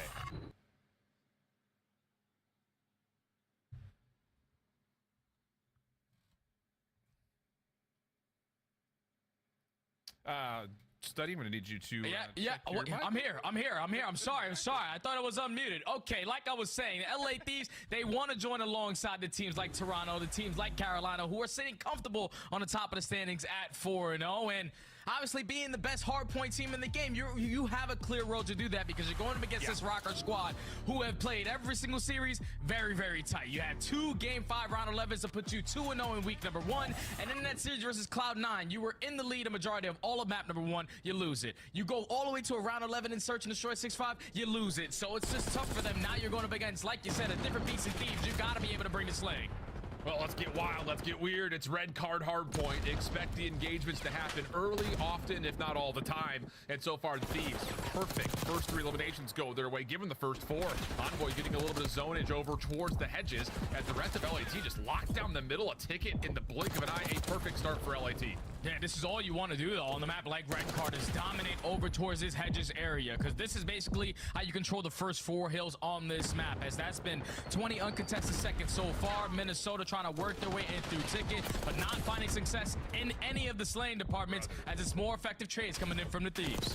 Slaying department, they're already for Minnesota, dude. The 1 kill, a single elimination to this point. And I you know, I was gonna kind of try to find some time to do this, but when you get a team like Thieves, I mean, we're our 4th game. I just fucking 0-1. Are you dead ass right now? They're saying, nah, like we lost 1 hardpoint map. Unacceptable. If a team's got that much discipline, that much kind of dictation towards what they want to do in respawn, that's terrifying. And so far, they're showing us every level of that. And the way that they lost that hardpoint map was a grueler. Obviously, Atlanta FaZe were able to force that game number 5 off of an insane comeback. So they're probably thinking we should be undefeated in this mode. And I'm pretty sure I heard Sender tell me that they haven't lost a hardpoint in like 3 weeks, even in practice. This team is undeniable. You can already see it in this map number 1. 25 seconds still to fight for here at P2. All 4 dead in the feed for the Thieves. Spawns flip. Minnesota Rock are not having a good time. Yeah, the instant pickup on the flip timing. Hydra able to turn around from inside the hardpoint will be pushed out for a moment. Envoy already worried about New, though. And yeah, this has been absolutely textbook for how you play a red card hardpoint. Minnesota just not having a good time whatsoever. I mean, we say on Hydra, lock the fuck in, G. Like dead ass. Holy fuck. In the definition of hell. They will get Nero, kind of surprisingly, spawning behind the hard point. He'll take 1 out of the old time, but where do the spawns happen from here? And it looks like they will flip just a touch. Maybe a moment here from Minnesota. Yeah, but you would take this if you're the Thieves. You could trap him in towards the back, just 1 set of kills. You can soak up all this time and then win the rotation over towards New. And here comes Hydra to start it off. He's able to find 2, make it 3, all 4 dead now in the feed. Minnesota in the trap again. I mean, Paco shooting bodies. You think they're feeling good about this opening? Well, here's some more instances to try to get Hydra a little bit hot. He's going to get aggressive on it, too. Astriel shuts him down. No immediate trade leads to a double, plus the follow-up from Paul X. So, okay, Minnesota, this is what you need. A little bit of a lifeline, a little bit of breathing room here to try to finish off the old time at 3, and then still, of course, rotate to your back to the new hill. Yeah, final 15 is great and all, but you need this wave of kill so you can win that rotation over towards new. Thankfully, Gio finds a double, Estriel with the third. So Minnesota starting to come alive in this game. 2 players on 3 in a row. If Estriel now going to put himself all the way towards the top 3 story. He knows that his teammates already won the rotation, but now how long can you hold? Yeah, it's the big question. Minnesota has routinely fallen victim to being heavily outslayed in their hardpoint games. You go back to their opener versus LAG, they're outslayed by 20 plus, but still won the game in heroic fashion. So need to try to pick things up in terms of matching the firepower of LA Thieves, and as they need it in this 50-50 battle, all the gunfights go the way of the Thieves, who have now broken onto the 30 seconds remaining of the hill. And you could just tell how on Estriel's screen right there how annoying that situation was. You're looking left, there's someone there from Thieves shooting, you can't find an angle on them. You look right, okay, someone's there, someone top window as well. It's just Thieves were so dominant on the map control there around this P4 that they were able to find a break with ease, but Minnesota on the back of Gio finding 3 over towards Hedge's side, able to work their way right back in. What was such a dominant start from the Thieves, Minnesota are keeping themselves in this game. And that's the thing I think we've really kind of come to know narratively about this Minnesota team is down but not out. They continue to find ways to get games back to within the possibility of swinging things around. Nero, good win inside of cameras. Follow from Estriel's decent. Now here comes the full pinch. Envoy backing away from the hard point. Trying to just find an even 1v1 across this open hard point, and it's not going to happen. Minnesota really starting to step up. And the guns are starting to get a little bit hot, but that's why you got a player like Scrap on the LA Thieves roster, able to find an opening double. That's going to lead to an early break for the Thieves. Envoy going to find the freebie onto Paul Lex. Thank you very much. Almost a turn and burn onto Nero. It's still a 15-point game. You're finding all these kills. Minnesota just keeping you off the point. Yeah, a couple of really nice individual moments from the Thieves. You had Scrap off to a hot start. Follow from Hydra, we saw most of that. And then Envoy kind of in the last couple of the hills have had a couple of individual moments, but we still have a pinstripe kill feed here. Back and forth we go. Final word, though, over the last 10 seconds will be owned by Ghosty. 12-9. On 3 in a row. Scrap time to LA as they break past the 100-point mark. And now, again, take an eye on the minimap. Everyone looking to fight for that hedge position like you called out when we were here last time, Jay. Yeah, Rocker need this hedge position now. They cannot get dominated the way that they did last time around. 2-2 split in the kill feed so far. Thieves currently in control of the hard point, but here's just more bodies on the correct side of the map. They're going to continue to soak as long as they dominate this right side street. Yeah, the exterior of the hard point cleared, so now you go in towards the inside. Hello. Thieves cleaning things up. Hydra for a double. Scrap following up. And well, with this, Thieves once again dominating from the outside, looking in as we head over to it. Hell yeah, Hydra. Get that time, Hydra. Get that time, Hydra. Ticket weak. I'm trying to get in ticket. Go to me, yellow head. He's in ticket still. He's in the cubby of time. One shot, cubby of time. Yellow, cubby of time. I'm dead. Top. Right on there, yellow. Yellow, that's really weak. Still off the door. I flipped that sees. Mid door at time. Mid door time, need it. Mid door dead. Nice. There's that time. Take it. Yeah, security. He's going default. He went their default. He's naded their default. One shot. One shot their default. No, one shot their default. All their default. I'm trying to stage. 100% stage. I'm trying to. Watch their stage. They're low stage. They already big phone. He's one shot. What? Go to payphone. Oh, time. I'm dead. Payphone. Stage. Nice. Yo, one's payphone. I'm playing for him. I'm staying on stage. Yo, one guy's gonna be low stage though. Yeah, Paul. Yellow hedge, guys. Probably time. Yellow hedge, kill me.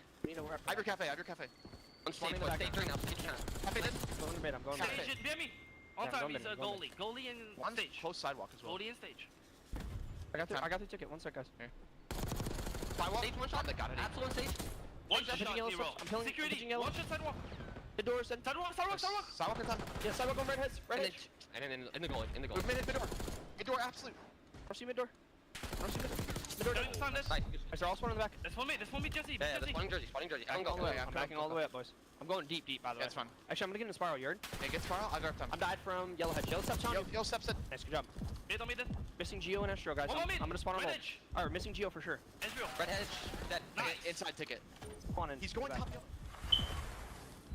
Little bit of separation for the Thieves throughout our second hard point, but as we rotate over, Minnesota fully set up and ready to go as we head over to a rocker. Listen it. Middle down. He's gonna be S3. Yeah. I'm trying to pick up your S3. S3 control dead. I'm on share. I'm on give me a sec. I'm going now. One shot. Good try. Okay. There's 2 low stairs. I'm setting an 80. He could be out or on. One top. One top.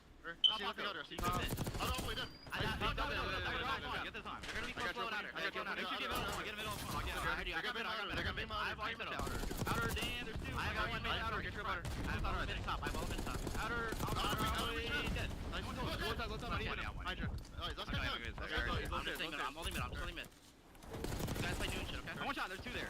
Dan there too. He's challenging. What's it right? I'll get it. I'll get it. I admit it. Any kills are on A's. They might spawn A's. Get time. Any kills are gonna start spawn A's and D's.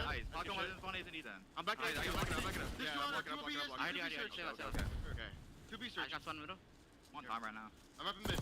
I'm mid. Then let's do that. One on me. I'm winning crab. Metro Frost. I think I'll boy. He should be out of. He low MP or no? No, give me middle.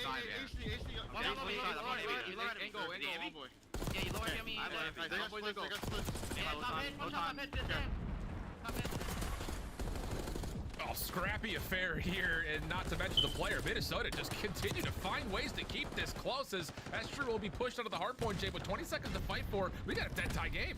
Yeah, Minnesota's in this, man. It all started with the end of that P3. The fact that they were able to trap them in towards the back, gift themselves a free rotation over towards New, has kept themselves in this game. And obviously the slaying is helping. When you're getting kills out of Nero, Gio, and now Estrio pulling out that third or fourth AR, he's also finding a couple kills as well. So basically a tie game as we head over to that fifth hill.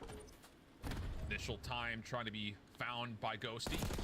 Then a good read on to Justice. That's Estriel who falls. Nate also would have been well placed towards Paul, but banks off the window frame. Scrap following up off 4 in a row. Has Estriel at range, but another shutdown comes through. So again, just when you start to think the Thieves are about to cook up a setup, here's the break for Minnesota. Equal affair over the top of the new hard point. Ghosty turning tides with a double. Envoy trying to hang, but Nero will drop, and Ghosty once again has a chance to get more time for the Thieves. Yeah, this is where the Thieves can start to run up that score a little bit. Very difficult to try to break your way through Ticket on the backside of that B site. Can someone find an opening for Rocker? Everyone rallying on the right side of your mini-map, but 3 down in the feed. The ARs from LAT turning up to a whole different level. That's going to be a flawless 40-second hold. You blow the game wide open once again if you are LA. And now you're going to be able to breach that 200-point mark with the rotation over towards P1 and a lot of presence already at hedge. Have to win this battle for the outside. Ghosty just staying very patient up top in the windows. He can make a choice. Does he want to help the hill? Does he want to help the outside? Just comes down to what his teammates call. And he's going to get a freebie onto Gio. Long range shots towards Nero.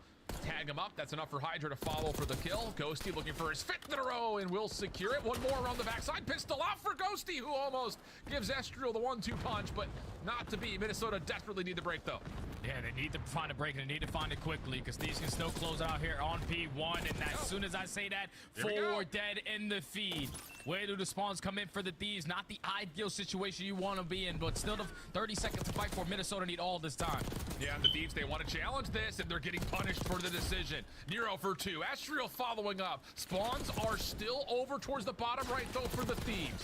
13 seconds of scrap time to fight for. The Thieves try to push through. Paul holding on towards top edges. What does he see? Opening shots towards Hydra. Able to finish it off. Now he's got to try to secure the kill on Envoy. Not going to happen. And it's just down to Nero, who does hold strong ground for Minnesota to spawn right on top of him. Yeah, Minnesota still giving themselves opportunities. You just need one more wave of kills and you can trap LA towards the back end. But do you know the positioning of Scrap? Playing super patient for Gio. Finally, a couple shots are going to go down. He's going to give it up and unfortunately not be able to find a kill. So Minnesota doing what they need to do. They just need to get in a hard point.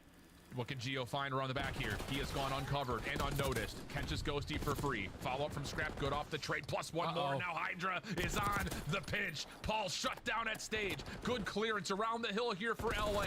Nero over the top. Doing what he can. He does well to catch a couple. Long range shots from Hydra. Not quite centered up, but Ghosty gets the double. And with that, Thieves can still win it right here. Yeah, it might be good enough to win it right here. They have them trapped towards the backside. Only 10 seconds needed to LA secure this map. Number 1, Minnesota gotta go. Trying to flood on from the front. They take the remaining Thieves members off the hill for now. Contest in. Ghosty trying to pre-fire down Estriel. Follow up from Scrap is decent, but the Thieves will not be able to get back to the hard point in time to win it here. Spawns will move just a touch. Ghosty spawning behind, but you've got LA already on the new time. Envoy just has to win this 1v1 versus Nero. Does not expect him coming from the side door, though. Follow-ups are good from Estriel. Hydra trying to put the game away, but he gets shut down, and now the Thieves are subject to a potential spawn trap. And now Minnesota need to do exactly what they did on the second rotation of these hard points. Trap them as long as you possibly can. Do not allow them to win. Only need 2 seconds to close out this map. Number 1 is LA, but you see the kill feed. It's all purple. Hydra's able to strike for 1. Hydra's able to strike for 2, and this might be it. Nero's got to try to get back into the hard point here. You cannot make a mistake. You cannot allow this contest to come through. First shots are deep. Oh my! Over the top. Double. The map will continue just a little while longer. Maybe a natural pinch developing. Envoy spawning out from the rest of his teammates, trying to get some damage done. Does LA try to win this hard point right here? Nero still holding strong inside the hill. Estro trying to follow up. It's still only at 248. You gotta rotate though at the same time. Can they get there? Hard point's about to open. What do the nades look like over the top? It won't make a difference. Envoy has stayed safe, and the Thieves will sneak out a near win as Minnesota continue to fight. And even see Scrap like, whoa, that got too close for comfort. Thieves have been having some grueler hard points so far this week.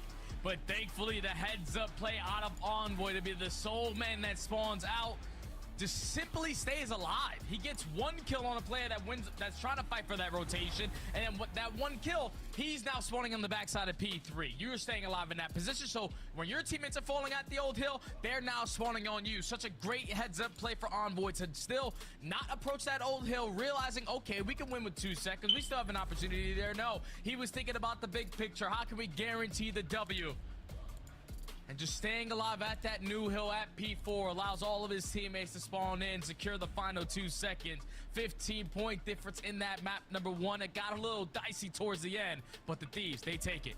There's just something about this Minnesota team. I mean, it starts off horribly. I mean, worst possible situation. First 9 kills, I think, go to the Thieves. And then eventually you get to P2 and it's like an 80-point game and you're like, oh gosh, Minnesota, what is happening?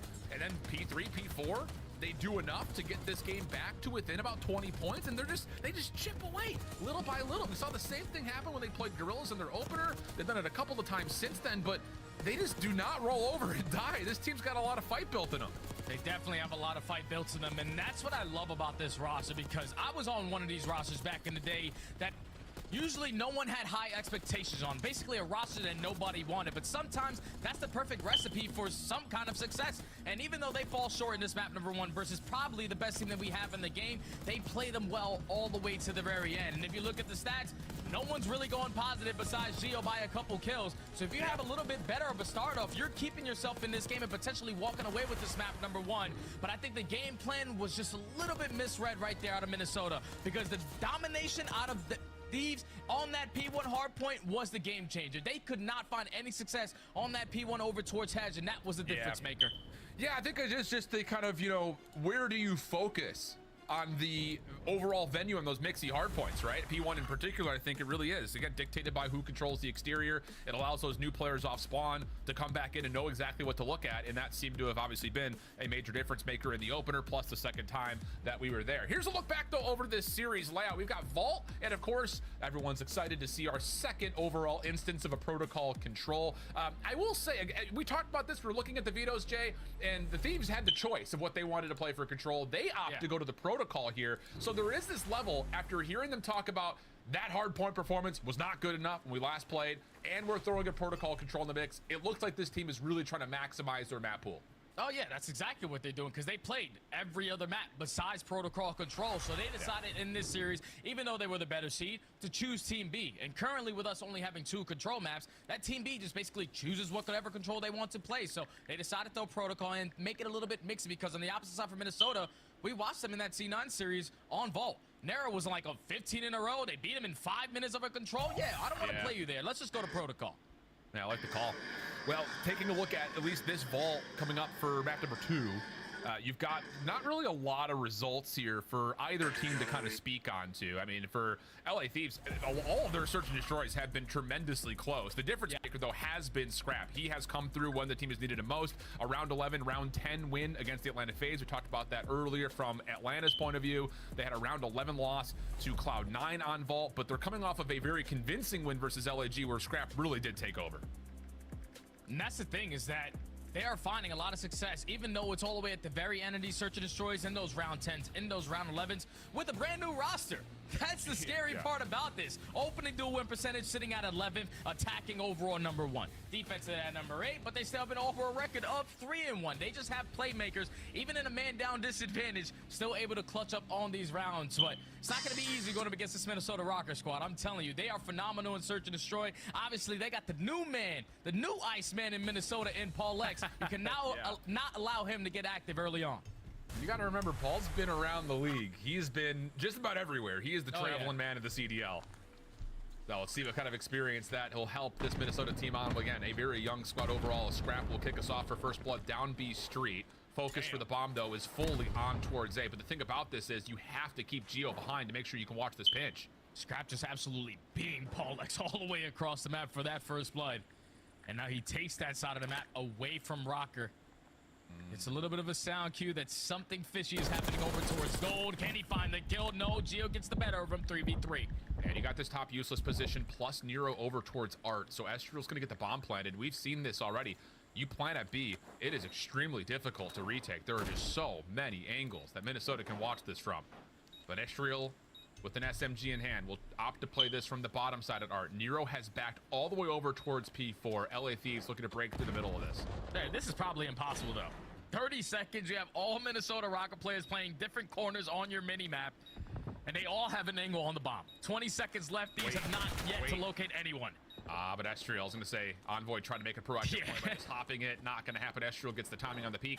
Hydra, just too much to deal with. So here you go. First blood onto Paul. Doesn't make much of a difference. The play-through pool in towards bottom vault leads to a plant that LA Thieves cannot retake.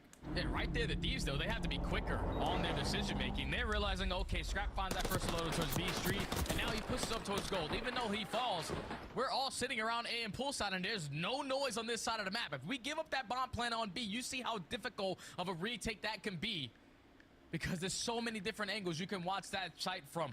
It's a perfect play from Rocker in the man disadvantage to take round number 1. And it's just an interesting adjustment call, because like we talked about, you lose Paul on B Street, you got to keep someone behind to make sure there's no pinch coming around the backside. Yeah. But once you get through A cleanly, that turns into, oh, okay, we'll just use that as a chance to wrap over towards B. Thieves, a little bit of aggression over towards the catwalk areas as Minnesota just full flying right down middle. Scrap's going to get a solid read at this, but can't deal with Geo on the slide across. What an opener for Minnesota. A flawless round 2. Oh, they are in sync, man. They are in sync. They use the pre-nades to open up that middle map area. And once they dominate that, then they realize, okay, they're not in A. The bomb's not down yet, so let's just send it through the back of their spawn. And they find all 4 kills with ease and also catch the player going on that pinch. Minnesota Rocker not making any mistakes, even in the 3v4, already up 2-0. Liking what I'm seeing. And there's something about this team, like you said, it's a scrappy team. It's a team that doesn't really feel like it has much to lose, so like you lay it all on the line, but you look at all the individuals and the teams that they've played on over the course of the last, we'll say 3 years, largely 2, if you're taking the average. This are teams that have grown the most over the course of their years of the CDL. So you have to think that with these 4 players, a chance to kind of showcase that again is once more Bomb taking a very unorthodox approach, just playing in towards the midpoint, now moving over towards A, which is wide open. Yeah, this is sort of the mind games right now in these, because they're expecting this match to be a lot more fast-paced, but once that bomb goes down at A, how do they try to find success on this retake? Envoy's realizing there's no one over towards pool. You guys are going to set up this pinch, and he's trying to time this pinch on the opposite side perfectly, but unfortunately gets nothing. Could be another flawless round here for Minnesota. Ghosty, the last one left. 1v4 would have to come through. Deals with Nero cleanly. Paul gave it an effort, but backs away, knowing that numbers will likely just win this round outright, and that is indeed the case. Oh my goodness. This Minnesota team playing with some confidence. And it just keeps on starting with taking mid-map away. Once you're realizing, okay, we have vault coverage through that bottom drop down. We don't have to show any presence over towards water, because if you're the opposing team in LAT, you're expecting someone to be watching that angle, not to be open for free when they're working that bomb plant. But Minnesota Rocker just picking them apart one by one, slowing down this S&D, speeding up at the points where they need to. And now they're up 3-0. Lots of comfort built in. When we start to see tallies of 3-0 this quickly, you can start throwing some curveballs in the mix if you want to just try to keep this Thieves team guessing. Hydra, the rest of LA, try to play up top towards the hallway. You hear the RCXD already on the way over. Dives across. I don't know if it actually saw Hydra. Now it does. Has to be blown up. And in that moment, Geo finds first blood deep towards B Street. And now the man advantage for Rocker. You take your time on this retake. Narrow strikes first, though. Is able to take down Hydra. 3v2 now. Astro trying to follow up from the same position, topside pool. Envoy has been traded. This is just down to can they find Ghosty. Paul is in the area. A couple of shots come through. No worries there. Easy kill. Little bounce off of it. And Minnesota. You want to talk about slaying presence. You've got 5-0 for one player, 6-0 for another. I think they've lost like 4 kills in 4 rounds. And it helps when you're finding that first blood again all the way across the map. This time it was Geo getting the better of Scrap over towards B Street. And at that point, if you're the rest of the LA Thieves players who was showing a lot of presence over towards Pool, you not have to worry about your flank. And that's a lot of flank that you have to watch. So you don't want to try to rush that objective. And then when you think about that objective, Minnesota Rock are already in a position to contest it. This is just great search and destroy from this young roster, man. They are slowly but surely picking apart the Thieves one by one and playing their numbers to perfection. I don't even know if you could say slowly. This has been as fast as we've seen. Yeah, I guess those B Street fights, yeah, first 5 seconds, yeah.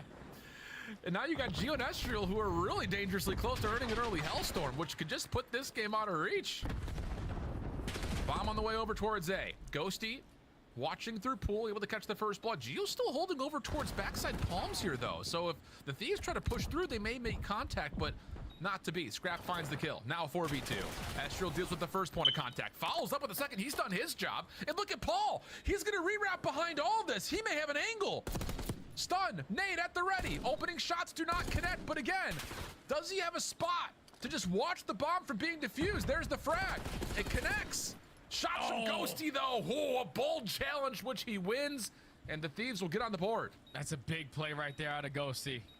That nade comes in and almost puts damage into both players. Scrap could not go for that double chow because he was one shot, but Ghosty with the confidence to just fly on out, win that one-on-one versus Paul. I thought when Estriel found out double, that was already be job well done because Paul, like you said, had the stun, had the nade in the back pocket.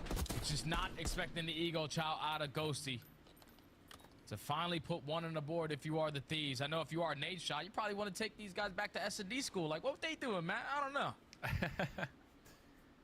It's just one of those things that, yeah, I think you're absolutely right in terms of like kind of setting the trend and setting the pattern. Minnesota on both sides of the bomb, you know, early through the first 4 rounds found so much value through the middle of the map. Lately, we've seen Thieves really putting a lot of attention towards top catwalk over towards marble side. And this time it's just the more traditional, let's just flood through Pool, have someone sit behind and wait, keep Scrap alive. And Geo with the RCXD once again is trying to get to work clearing out mid, but the Thieves are fine with this. Driving around trying to play for the info. Unfortunately, cannot find that kill. Because now with 30 seconds left, Ghosty, your turn to drive around the Autobot. We're going to work our way right back into the site, and you got to get past that. Yeah, but the problem is someone snuck around the back. That was Estriel. He finds the elimination. Now Nero can just hop. Last gunfight comes the way of Scrap. He's got to go, and he's got to go quickly. Already past the halfway point, and Scrap is not going to go back to check. So what looked to be kind of a botched RCXD initially from Minnesota, a worse one gets played by Ghosty as he gets caught unaware by Estriel, and the follow-up eliminations are perfect from Rocker. Yeah, that's just such a great RCXD right there out of Geo. Even though it doesn't get a kill, you saw how much ground he was able to take away, at least force the repositionings out of Thieves, and that allows his teammates now to get pushed up on the map, take that map control away from them. And when I initially saw that round, they were playing real slow, and it was due to the fact that Estriel did, with that double in the previous round, pick up that Hellstorm. So yeah. Now Minnesota, with the success on the retake, put themselves at game point. Got the Hellstorm in the back pocket. Screw it. Let's just go B. Yeah, that's what I'm thinking. Opening nades just to see if they can contest over towards the catwalk. But you're absolutely right, Jay. There's the Hellstorm immediately afterwards. Now that they know the trophy is placed over towards the bottom side of the map, you put it into play. You get a read on where everyone is, and you should immediately hop on for the plant. Who can contest this? You've got Ghosty over towards Art. A couple of shots from him, but he does not find the elimination. Nero dancing with Envoy, gives time and space for Paul to get back into the mix. And woo, Minnesota, hot and saucy here on the Vault Search and Destroy. You blinked, you missed it. 6-1 tally, and Thieves can't believe it. Yeah, nah, Thieves stood no chance on that search and destroy, man. We're talking about these rounds slowly but surely starting to develop. We're getting first bloods in the first 5 seconds on both sides. But the man disadvantage, the game plan was just simply a lot better from Minnesota. Early into these rounds, it was the aggression to take the map away from Thieves, to have them on their heels on these offensive pushes. When you have a team that's being so aggressive, especially on the defensive round through middle of the map, and you're thinking, okay, let's just drop into A, let's plant that bomb, let's play our setup around that. It's just Minnesota Rockets said, who cares? You guys can do that. We're just going to push right up the middle. Because I know not all 4 of you guys are going to be in this site. A pinch is going to be open.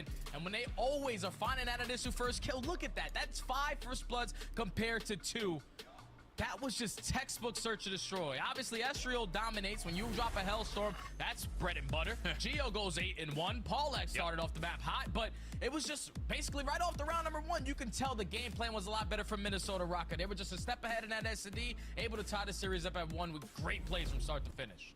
Lots of focus, I think, on using utility early to gain control of that mid-vault drop down, and that worked out really nicely. So Minnesota, a lot of life in the lungs, trying to extend that map number 1, almost able to get it through the finish line, and then no breaks on the search and destroy as we head back to the desk at a 1-1 count. It's a scary search if you're an LA Thieves fan in Minnesota. Really just taking control bright and early during this search. Can we talk about Estriel? What a terrible week 1, and what a bounce back here in week 2. Yeah, I mean, even the respawns in their match prior to this one, he was balling. And in that search and destroy, I think people can learn a lot. I was having a conversation with some COD people talking about like RC cars and how people use them. Like using them early in the round was like one side saying it was bad, it's not good. Well, I think Minnesota just gave the league a crash course on how to use them early in rounds. You take space, and that was sort of the narrative. Even in rounds without the RC, Rocker were not afraid to get up close and personal. And as soon as the guy on the island dies, like the retake becomes that much easier, and that's what they abused the entire time against the LA Thieves. What a great search and destroy from Minnesota. Now 1-1. 7-1 from Estriel. Geo is right behind him, 6-1 to break out things in game 2. But you know, things are tied up. Wait, 1-1. we can't gotta draw some conclusions. No, not yet. Listen, he's been giving us gifts all day, so we got a couple. Listen, be careful with this one, all right, buddy? You guys shouldn't have. It's not double wrapped, you know. You should be able to get it in one go. Well, this is more for Chris or for the people at home. Oh, here we go.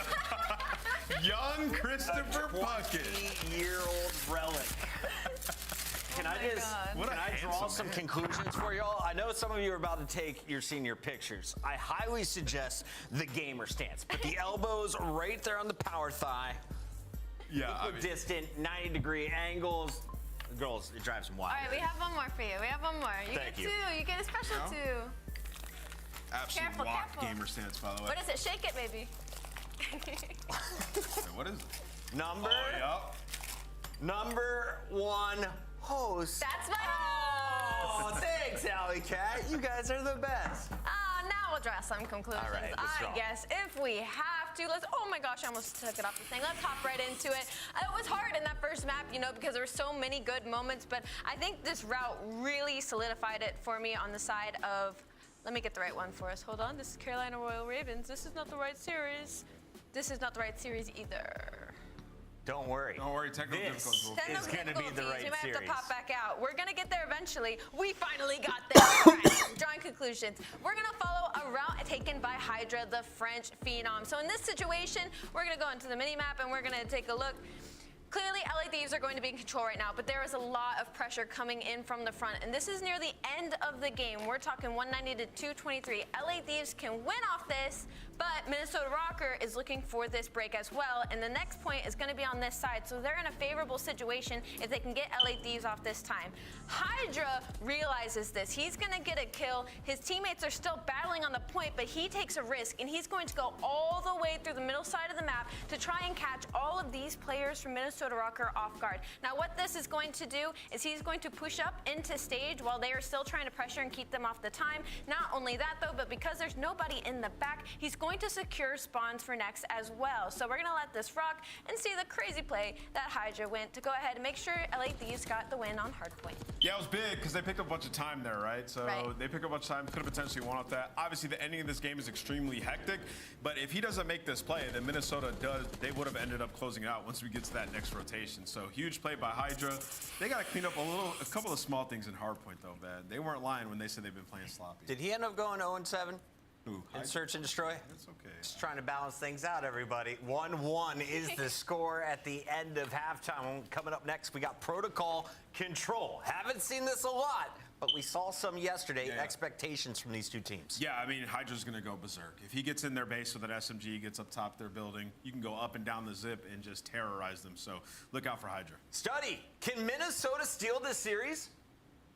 Oh, yeah. They got the #1 control player in the league right now in Nero. 1.4 KD. Him and Hydra are going to have a battle. So they can definitely take this control because obviously neither squad has yet to play this protocol. Yeah, man, I'm glad that you point out Nero in particular because at moments throughout last year, he was, I think, the linchpin for success, you know, when this team was finding, you know, good moments. And like you said, control, he's really found it. And a team that, like, again, we talk about their respawns overall, it's been like, no one's really standing out here and there except for the control and except for Nero. So, yeah, I really love that call out. 1.42. He's also first in kills for 10 minutes, damage for 10 minutes, and attack KD, which is something that on Vault seems difficult to do. So, you talk about slipping the net and getting behind enemy lines, look to Nero to see if you can kind of match pace with Hydra for sure. Yeah, man, getting lost on a map like Protocol, especially as an SMG, we know how difficult it can be for all my ranked players out there. When you're the team on the attack, you're in hell if you're spawning on the backside and they're already pushed up in your spawn. Because they could just literally spawn trap you every single time. So the Deaths hit on it, I hit on it. The battle between Nero and Hydra, that's going to be fun to watch on Protocol. Yeah, indeed the case. So we'll see who finds favor there, or will there be other arenas that will dictate how this map goes? Again, we've only seen it once, and, well, candidly, we just watched Vegas play this map against Toronto. Those teams are, what I would say, maybe not necessarily on the same page. So see how this one goes, as it will be Estriel already up through the zip line. Expected by Scrap, and the Thieves will find the first couple of minutes. The only one to find an opener for Minnesota, and he will quickly be denied as the Thieves will quickly get on to A. That's such a heads-up play right there from Scrap because Estriel drops down from mid-gun. He does not touch that B point, but you still get a read that someone has got to be flanking my zip. And now you got to worry about a Hydra already pushed out in towards Grandma's as that first segment is about to come in at A. You kill the player that's working at overextension. All the map being dominated right now by Thieves. Yeah, this gets really dangerous really quickly, although a nice recovery moment as Paul finds 2 that will clear off both zones. Envoy has to kind of wait for his teammates to come off spawn, and as he does, Estriel finds him completely by surprise. So now the Thieves in a little bit of pieces, kind of staggering their way across the map. Minnesota finding some decent movement over towards at least the Thieves building, but Scrap has found a key 1v1 and wins a second versus Paul to get the second tick of progress at A. Second segment in, but you still have at least a couple players. One player in Minnesota still roaming in your spawn. Gio finds the timing with the SMG. He puts down a couple shots onto Scrap to set up the team between him and Nero. Now you just got to get someone back on that A point if you are the Thieves, the nade, the gun, everything good for Estriel. That's 3, almost 4 dead. Last player alive is there, Ghosty. Estriel sliding over, Ghosty at range will fall. Does not get that last tick. So A will still stay open. As now all of a sudden, you've got Minnesota just playing the chalk it and rotate mode, just trying to get some high ground control, kind of forfeiting the A zone. Little Turner from Gio nearly snaps to Envoy, but damages him enough to at least keep LA Thieves playing a bit more reserved as they try to approach B. Oh, and they finally in this 2 kills through top mid, so they already have bottom comms, bottom bunker area in their favor. Ghosty, unfortunately, is going to fall in that position. Now, Minnesota able to reinforce for now over towards that B Street area, but they're currently down by 3 lives. Gio needs to find a couple spawners.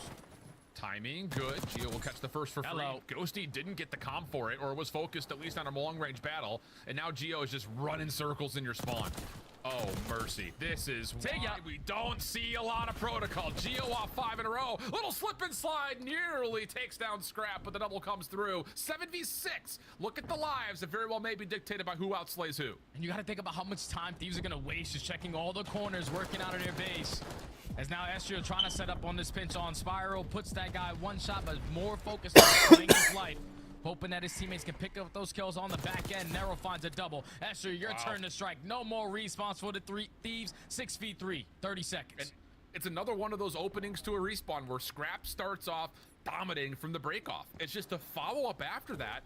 not fully there. You kind of mentioned it at given moments in time, whether it be over towards A or in these last moments towards B. It just, again, it's so hard to find coordinated hits on this map because SMGs are always running around behind you. Moment here, though, Envoy able to catch a couple, say maybe if he wins one more 1v1, he could get a first tick of progress at B, but now it's just down to Scrap. Trying to play out the 1v4, and Nero will hit his Semtex to keep the defense strong. And that's Minnesota. Even in 3 segments, just dominating the map control, man. That's all it simply came down to. When you're the team on the attacking side, and you're basically wasting a lot of time working out of your spawn, trying to clear all your corners in towards bottom 10, and then you're allowing Geo pulling out an SMG to just roam in your base, catch 2-piece after 2-piece, you're not going to have a good time. That's going to be Minnesota securing that first defensive round. Now, can the Thieves do the same exact thing? This time, probably not allowing those 3 segments to get away from them at A. That's, of course, the goal, but even if you allow it to be matched, the trouble spot on this map has always been that B control point. It is just so difficult with the amount of high ground that plays around it. Of course, you've also got the ability to play through comms, that bottom bunker area. It's just, there's so many things you have to watch. You have to take advantage of favorable kill feeds. And it'll be Paul to start things off for Minnesota. Nero trying to find vacancy to get on towards A. A push up from Estriel allows them the freedom to do so. Plus Geo playing from the top side of their windows will find Hydra. So now you can just focus on the front, but Scrap will take Minnesota off the zone, forcing Estriel to come back. Yeah, big kill for with that 1-on-1 on the A point, and at the same time, Envoy worked his way through bottom spiral to relieve that pressure at that A site. That first segment is about to come in. You have all of Minnesota roaming around top mid. Nera on 2, almost makes it 3. But Minnesota currently up by 3 lives, make it 4, and Estrio on 5 in a row. Lots of damage over towards Envoy as well, so he will not be able to challenge. And it looks like for the Thieves, they are fully focused on playing this over through field side. Up through the zip. Geo, he was there with some decent timing, but Nero off the pinch, able to at least put some damage in and keep the A zone safe. 25 plays 19 in favor of Minnesota, and 2 minutes and 5 seconds on the clock with Estriel working towards a Hellstorm on the corner. Hydra trying to pistol him away, but Scrap will eventually put Estriel out of commission. Got a lot of time to work if you are Rocker. You just cannot allow someone to minimize those lives by spawn killing you a couple times. Thankfully, a player like Paul X able to catch a double off the respawn. And now look at your mini-map. Look at the route that Geo is hitting. He's trying to set up this pinch on the backside of tower to spawn him even deeper from this B point. This might be the opportunity Minnesota were looking for, but Hydra and Scrap shut it all down. Yeah, they clear out the zone completely. A little bit of patience here from Minnesota, but Scrap right through the ladder. Finds the elimination. Now Ghost is in your spawn, but quickly dealt with. I like this. Little pause here from Minnesota. Make sure all 4 players can come off spawn before we get a little bit too wild towards the B zone. Hydra just playing for contact on spiral stairs, and he's going to find 2 players, and that's just bad COD timing from him. Minnesota keeping things level. 15 plays 11, a little bit of a life lead, but the focus is how do you get onto the zone? Yeah, a minute 15 to go when you're currently up by 3 lives. If you are Rocker, you can slowly but surely turn this game into TDM because you got a lot of time to work with. Geo snapping onto Hydra. Out the window comes Estriel, and now Minnesota on the point. How about this Minnesota Rocker team? Scrap trying to keep things together for the Thieves, but head on a swivel. Almost finds an opportunity to lock onto Nero, but the double comes through, and now it's an 11 playing 4, and Nero is just slipping and sliding all over the map, back over to the zone. Nero around the back, trying to make sure the Thieves cannot get here with any defensive pressure, and he's going to get the 4 in a row off the top rope. Give him 5 in Minnesota, all over this protocol control. Yeah, Thieves are just not having fun, man. Every time they're coming off spawn, they're thinking, oh, their bases are covered, but they are still missing 1 guy. And it's Geo at points with the SMG getting it done, but you know the best control play that we have in the game is going to put himself in the best play. Is Evines 3. The stack comes in. Minnesota Rocker up 2-0. Stunned, you would have to think, are the LA Thieves. This Minnesota team has been hard to really put a finger on.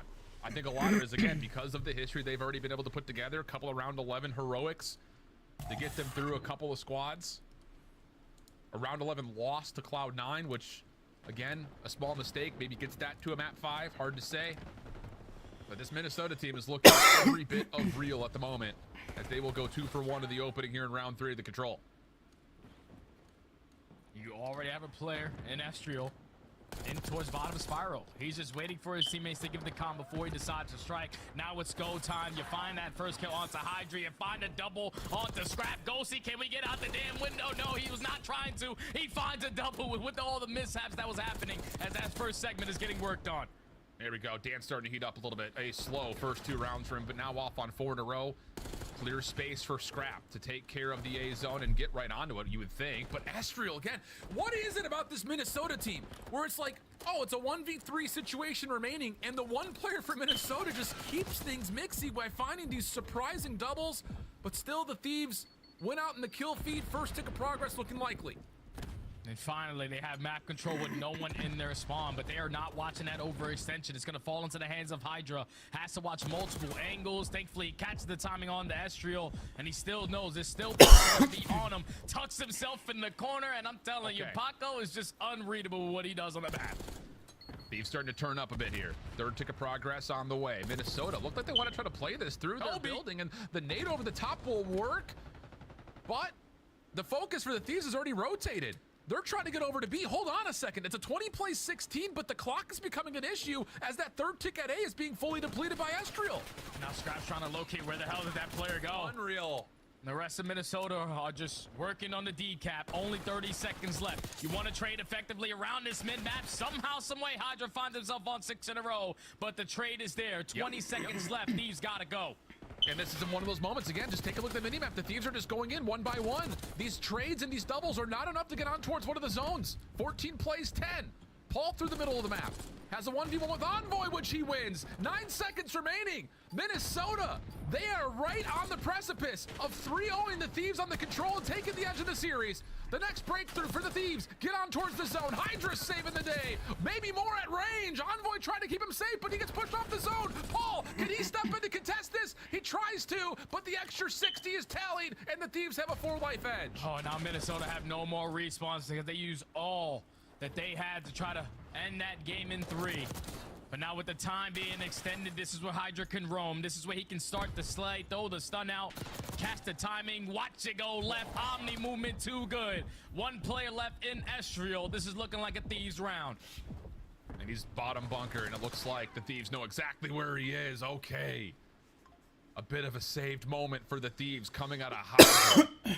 3 consecutive lives where he was just a difference maker, but so the fact remains Minnesota are still looking pretty comfortable, especially considering that they almost put this away 3-0. Yeah, you got to be feeling nice if you are a rocker. Curious to know how many segments LA was able to complete there, because obviously the capture comes in at A. Just don't know if they were able to get anything done at that B point. But thankfully you got players like Hydra able to catch miraculous 2-piece after 2-piece to keep you alive in that round. So now is the Thieves' opportunity to go on the defensive side. They just have to get aggressive. You need to account for everyone and not lose track of anyone, because once they lose track, it's very difficult to locate where the hell that player went. Yeah, it's just so much map to play around. Estriel holding off for a moment. Paul finds first blood towards Scrap. Thieves largely stacking from the bottom side of gun, and Estriel's just going to head to bunker. And this may be a full B break off here for Minnesota. They're already on. The read towards Hydra starts to come through. He slips away, still alive, and Ghosty will follow up with not 2, but 3. A full wipe, but Nero off spawn will get right onto A immediately. Yeah, Minnesota get those close spawns over towards that A point. So how many nades are the Thieves going to invest over the top of that building? Zomboy strikes for the first. Estriel, unfortunately, is going to fall. Gio, your time. Can you find anything? No, that's 3 dead. And now this is where the Thieves can put their foot on the gas. Keep them in their spawn as long as you can. Hello. That's exactly what's coming through. Hydra off the double tries to gain some separation to delay the 1v1 with Gio, but the trade is out, and here we go again. Minnesota just not moving until all 4 members are up. Just try to teamwork out these key positions.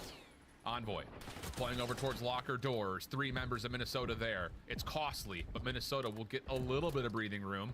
I say that with hesitation because the Thieves are now hitting over through B field, and they are just all over your spot, and woof. That's all you can say about this right now. Yeah, chat, this is why we don't really see a lot of protocol, because all pro players can do this to pro players. It's very difficult to work out of a trap. As now with only 25 seconds left, not a single segment earned on this round. Minnesota gotta get a move on it. You do not want to be on another attacking round, and it's looking like Ghosty might be the decision maker.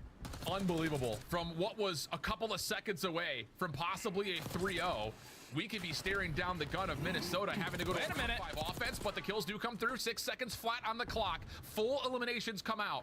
Again, the tick progression is what we're looking towards here. It doesn't feel like this is going to be a super winnable round for Minnesota, but they are finding a couple eliminations. Second tick gets locked. Working on the third is Estriel. He needs help, though, and he needs it badly. These will clear the point.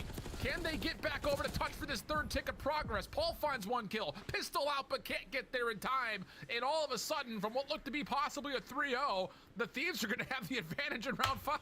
Oh, yeah, they're going to have the heavy advantage in round number 5. As they are going to be the team on the defensive end. On any segments earned right there out of Rocker, and I think it comes off. Like, we know how difficult it is to work over towards B. There's so many different angles you have to account for, and then keep in mind, if you're pushing a lot of players on that B street, all of your 10-sided all through A, and that flank is wide open. Just when you allowed Ghosty to find that 3-piece through bottom bunker, and then you basically couldn't leave your spawn after that. Minnesota are feeling it now. Well, I don't anticipate we're going to see that same break off again. Hell no. No, we won't.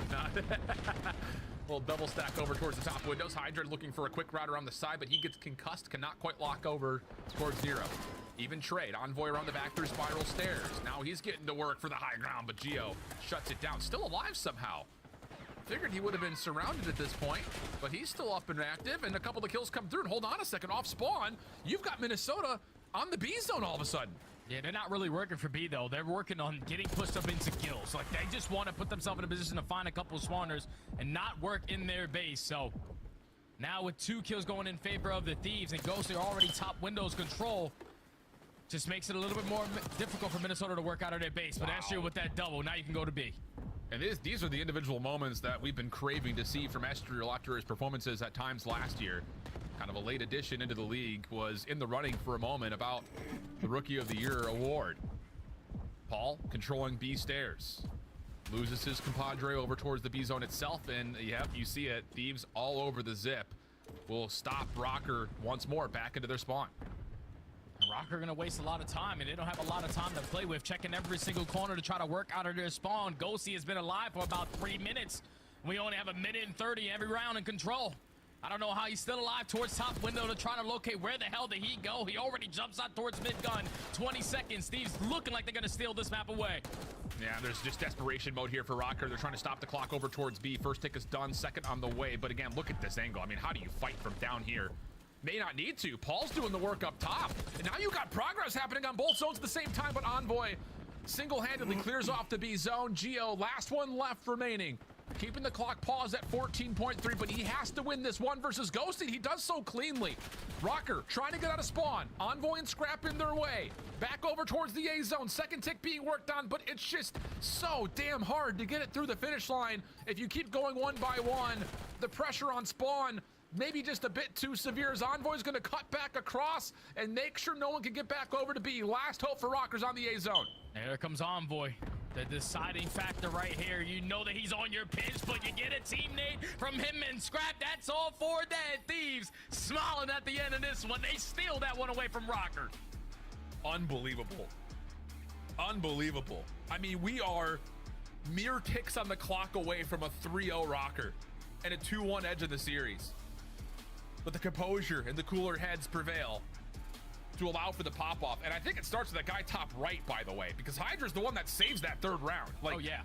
We're about to be loading into map 4 with Rocker feeling super confident, but all of a sudden that gets shattered and the Thieves find themselves an edge in the series.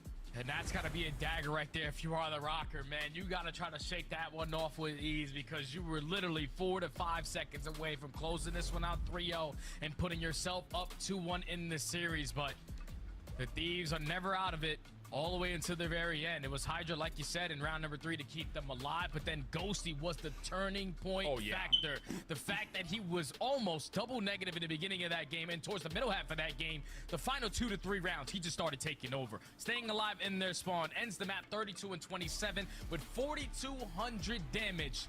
That's how you get it done out of your main AR. Big time. 23 non-traded as well on top of that. And again, that's coming off of what was a very slow first 2 rounds from him. But again, it's one of those maps that we haven't seen much of in official play. And I think we're starting to learn a little bit more about why it's just so difficult. I mean, with the zip line, you go from basement to top of buildings in the blink of an eye. And, well, it's just one of those maps that can be so difficult from the offensive side in particular, just to get out of spawn and know that you're safe to approach these zones. And Rocker, unfortunately, just a couple of seconds away from having an edge. Now all of a sudden have to load into a map 4 against the best hardpoint team in the game. Yeah, on a rerun as well, that they have yet to play as a roster. Obviously, you're getting reps in on the back end in practice, but the Thieves have played this in official matches, and they are currently sitting at a 2-1-1 record with the one mishap coming versus Atlanta with that insane comeback towards the very end. But like I said, for this Rocker squad, losing the way that you just did, you got to shake this one off quick, because like you said, they're going up against the best hardpoint team in the game. It was a slow start in that map number 1, and they started to fight back to keep it close towards the very end. You just need to have a hot start here if you are Minnesota trying to force that game 5. Absolutely the case. Skyline Search and Destroy would be there if we do get to it. A map that both teams have played, and about even results, all things told. Yeah. I think the thing, though, is, again, looking at this Rewind Hardpoint, I think I'm thinking of 2 things immediately. The first is Thieves come out, they absolutely smoke Cloud9 in their opener, and we're sitting here like, holy moly, these guys are dangerous. But then you get to Atlanta's matchup, and honestly speaking, like, outside of Cell popping off on that last hardpoint, I think Thieves are thinking back, like, saying, oh, we probably should have won that map as well. But till this point, they have played a pretty difficult stretch. I mean, the Cloud9 was, I think, just, again, a surprise that they didn't come out as hot as they did, but staving off an Atlanta FaZe bounce back. They still have Optic on their schedule, a very mixy Miami Heretics team. And then by the time we get to January 26th, Jay, that Boston team could be absolutely for real. I love that Boston roster. I don't know what it is. It's probably because I hear Nameless in my ear the entire time. Giga, Purge, what a dynamic duo. They have just been able to put it together since last year. Keep in mind, they might be a new roster this season of the CDL, but the way that they ended last season at EWC, they were turning heads. And now they have found themselves in situations where they are playing a lot more consistent. Snoopy in year 2 or year 3, he's playing his life a lot more. He looks like a completely different player, and everyone in sync. And then you add a player like Cammy, who's looking like Cold War Cammy from back in the day. I love that Boston squad. But back to this series we go. Minnesota. Look, they just got to bounce back here, man. I know it's very demoralizing after that control. They're going up against probably the best team in the game in Thieves, in their best mode in Hardpoint. But with backs against the wall, sometimes it's when you perform at your best. And I think the one guy that I'm really going to put a lot of focus on a map like Rewind is, like, it has to be the ARs. We know that Estrio Nero at certain points in this game will pull out that 3rd or 4th AR for some of these money hills. But that P3 to P4 chain is going to be dominated by the ARs, so it needs to be the AR presence on both sides. Absolutely. To shut it down. Yep, 100%. So, okay, things to keep an eye out for as we're loading on in. A mixy team in the Minnesota Rocker. Can they find a way to get this to another map 5? They've seen it a lot. For the Thieves, though, talking back to their narrative after their last series saying, we're trash. We need to figure it out. They're not trash. They're very good, but they want to be better. So what will they provide here on a map that they have already shown to be one of their preferences? As it will be, again, Los Angeles spawning on in and already diving on into DVD. First 2 eliminations are here. The breakoffs have continually been great for LAT. Minnesota Rocker, they were playing super slow, not trying to flip those spawns, but thankfully the 2 players that stay alive on the opposing side, they find those kills, and now they have a natural pinch developing around this P1 area, and still Thieves spawning all the way across the map. So Minnesota work their way on in, still a good chunk of time to fight for as they find every single kill in the feed, and they also have their rotation over towards him. It's one of those situations, man. This Minnesota team is just against all odds. And they get completely thrown away off the opening breakoff, but off the respawn, right back into the mix. Pretty much a dead tie game, and then the trends start to move a touch. Moving towards P2, Minnesota holding the edge on the minimap, and they're still finding success over the scrap. It's just, how do they keep getting away with this? Yeah, this is where the Thieves need to rally together. They need to stop relying on so many individual one-on-one routes. Because it's not working, because right now the teamwork from Rocker, the crossfires being set up has been too much so far. in this map number 4 is they have the spawns for P2. They're controlling that back. They find that pinch kill onto Hydra. Now all their focus on the front end, and they are still lighting up that kill feed. Yeah, the AR is really coming to life to make sure that pinch stays safe, plus reducing this hit from the front. Oh my goodness, Gia. What a start from him, 7 and 4. Nero, Semtex over the top, able to keep him in the hard point and reduce this LA Thieves hit largely, except for Scrap around the back, who gets completely caught unawares. Nero in the corner, able to line up a handful. Estriel deals damage to Hydra, and Nero is all over it. 4 in a row, and all of a sudden Minnesota have blown the lid off this game with a huge early lead.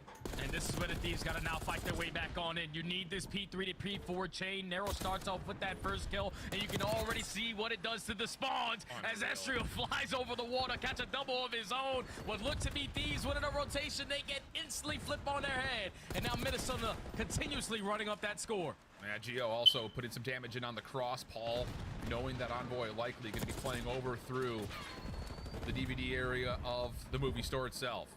Estriel stuck on the dumpster. Good help from Nero. The isolation is perfect. The numbers continue to find ways to get to where they need to go for Minnesota. 85-22, and the Thieves are reeling. You cannot allow Envoy to be the game breaker, but it's already job well done. He finds one on the pinch, everyone else through the front end, and at the same time, the Thieves are still so good at that P3 time, able to flip these spawns on their head. And now Minnesota have to work their way all the way across the map to try to find a break on one of the most difficult hills that we have this season. Great read from Estriel. Keeps this middle of the map largely in hands of Minnesota, but we head over towards New. Spawns are less than ideal right now for the Rocker. A chance here for Thieves to dig into this deficit, if not potentially take the lead as we open up the beeper store. But right around through dumpster side, no one's even watching that. Minnesota's going to get around the back. Does this block the spawns? Not fully. Thieves will get a couple of members that are nearby, but the crossfire setup is still so damn good. Minnesota wipe the floor, get the break, still 35 seconds to fight. Yeah, that's a misplay right there to Thieves. You have the spawns, you only have Ghosty watching mid-street, and that's the main focus of this hill. You cannot have 3 players stacked on the backside watching the overextension through office. You have to put your focus on mid-street, and they just walk right through the front door, able to execute a break and now continuously run up that score. Still 20 seconds to fight for. The entire kill feed is purple, and Minnesota currently can do no wrong. Look, Jay, I'm going to make just a little hot take right here. Minnesota may not have any particular individual that's going to take over a map, but these guys may teamwork better than anyone else in the league right now. They are hitting everything together. They're isolating perfectly. The help has been so good. And the macro game for Rocker continues to pan out as they will get a little bit of help here from Envoy's team nade to possibly break on in towards Gens. And Minnesota now setting up the pinch from every single angle. Nero starts it off with the AR, but there's more plays from the Thieves still surrounding this P5 area. That now leads to a clean 4 dead. 35 seconds, a lot of time that Thieves need to get themselves back into this game, and they have all their angles cut off as well. 1v1 shuts down the pinch on the Scrap. Ghosty has to hold from right on the front doors. 4 in a row for him. Still tagged up, cannot get the regen. Nero Semtex opens the way. Hydra steps up and makes sure that Minnesota does not get any sort of a break. He also reads the play over towards P1, and all of a sudden Hydra's gotten active. And once he does, he doesn't just get active, he takes over. How about 3 in a row as LA right back in this game? And this is where the Thieves can turn this game on its head. It's your now opportunity to soak up a lot of this P1 time and chain it over towards P2. But with those couple of kills coming in favor of the Rocker, they flip. Now they're spawning over towards Burger. Thieves just got to hold strong on a tight setup. Hydra still off 4 in a row, gets his 5th. Working towards potential Hellstorm, especially as this hard point opens up. He may get that extra objective score, but he's been seen over through Laundry. And that'll be enough for Minnesota to isolate, find the kill, and now they can focus on the front. Scrap just hoping he picks the right angle here, because there is just not any information to be gained with this current setup. It's all about just receiving the hit, and so far the Thieves are receiving it beautifully. Gio, the only one left alive, and that might be all you need. Gio gets 3. Envoy has to hit the deck for cover inside the hard point, and here come the Rocker with numbers off their respawn. And with Gio finding that 3, it at least secure the spawn for Rocker over towards the new hill, but Thieves get 2 players to spawn over towards Burger, and instantly are able to reinforce their way back on in, with Hydra now finding a double off the rotation. Still 2 players from Rocker playing it super slow on the backside of Yellow. Big kill coming in from Nero to try to maintain it until his teammates spins from the front. Yeah. But this is basically a tie game. Yeah, Minnesota just had no awareness that this pinch was coming through Burger because the first hard point was still active, so you don't get a read off of where the spawns are from your teammates. And now a chance for the Thieves to completely crack the code. Geo, finessing, still alive somehow. How is Geo still alive? Paul's trying to follow up on this, but has to take a bit of a beat. Thieves, nicely, comfortable in the backside of this hard point, still spawning close. The little slide through, though, as Paul is able to get himself two. Ghosty can't shut him down. Paul's done more than enough damage to allow Contest to come out, and Geo will secure a small break from the front. 25 seconds still to fight for, and if you are Minnesota, that might have been your last hoorah at that one. Because now you're more focused on not allowing any players from the Thieves to slip on by, potentially flip these spawns. Paul X with the awareness, able to catch a double, gonna slide, slippery side, trying to turn and burn onto Envoy, but he's not gonna run into you. Even though the Thieves take the lead, Minnesota win their rotation over towards New. Only down by 9. Yeah, what does Paul find here through glass? Big kill. And they do not know that Ghosty's around the back here. This is a huge moment for the Thieves, and yeah, every single elimination comes through swiftly. Your exclamation was perfect, Jay. A massive opening shutdown from Scrap at range allows Thieves to flip the spawns and get the hill at the same time. And this is where it gets scary because Minnesota have not had an answer for the last 2 to 3 hills. LA Thieves guns getting a little bit warm. Game plan is now starting to develop. They are currently up by 20, still in control of the spawn. Scrap, unfortunately, is going to fall at that Burger area, but that's why everybody else has an AR in the back pocket. Just continuously sit in towards dumpsters and soak that time. Hydra nearly able to come around the backside of this play to shut down Minnesota completely, but now an opportunity for Rocker with numbers to try to get in from the front. Envoy, pistol out, cannot secure the kill. Oh, no. Deep nade limits this approach, though, from Rocker. Still trying to secure some sort of a flip on the spawns. Next hard point over towards the right as we head back over towards the beepers once again, and the Thieves will get all 4 members in prime position to secure this opening time. Yeah, and now the Thieves make their adjustment. Now there's 2 players watching that mid street, including the guy on hill. You have a player at Ghosty pushed up towards courtyard. You're watching the overextension. No one can get by you. As Minnesota need this break, but I don't know if it's going to come in. It's already been 15 seconds uncontested. Ghosty flying around mid-courtyard is going to fall. And with that double, Minnesota got to go. Yeah, they shut down the players towards street, but they cannot catch Scrap off the angle backside of the windows. Spawn still good for Thieves, and that will supply the support that they need perfectly. Street still in control though for Minnesota, which is going to be the venue for how they set up this continual break attempt. Team fodder once again coming through. Scrap just trying to stay alive as the Thieves continue to spawn up behind this play, and the patience will pay out. It's a virtue after all, people. Thieves well in control of the map now, 220 to 152.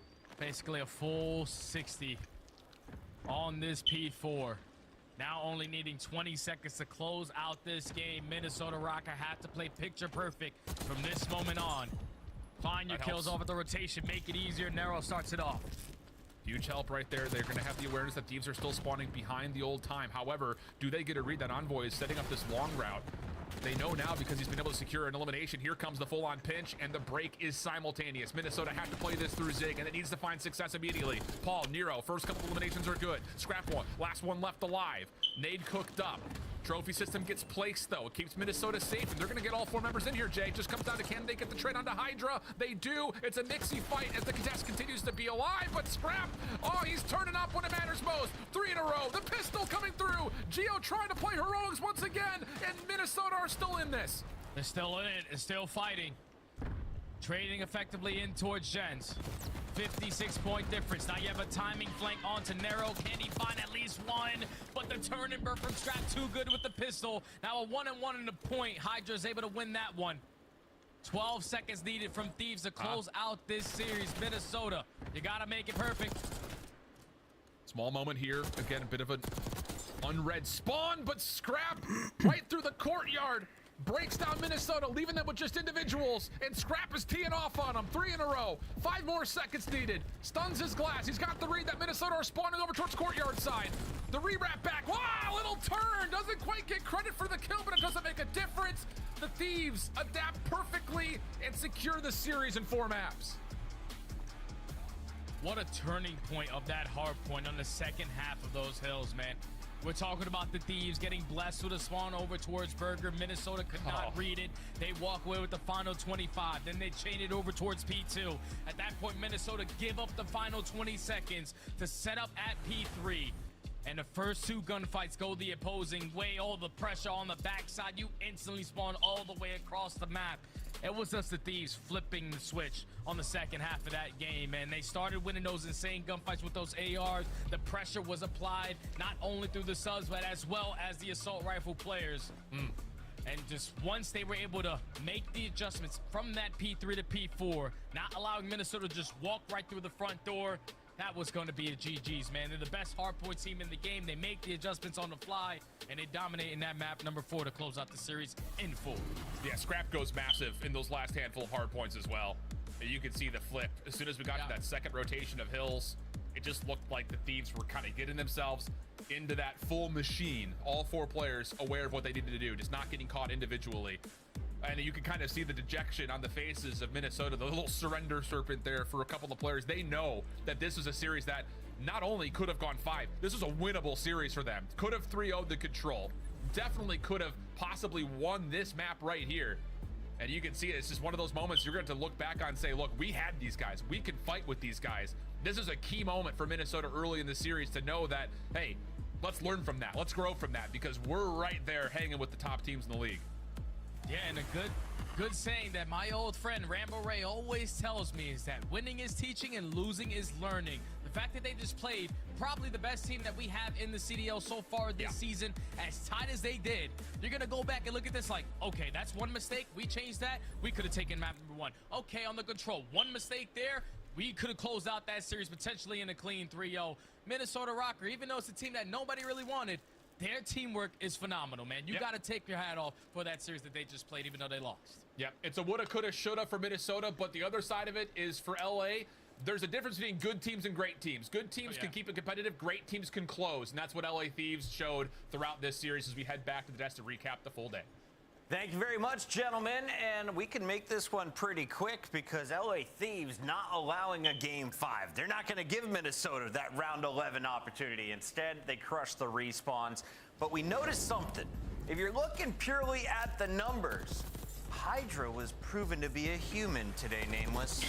Yeah, he did make a couple decisions this game. Like, he switched over to the AR. We saw Estro have an AR out quite a bit this map as well. It's just rewinding the way it plays P3 to P4. That was a big decision by Hydra. Even though he's having a slow day, pulls the AR out, and you saw that rotation to P4 was just beautiful out of them. Able to shut them down on the street. They get a huge chunk of time, which basically secures them this map. So, you know, in the nitty gritty, these games, these hardpoints have been getting to the wire for LA Thieves, but they've been closing them out.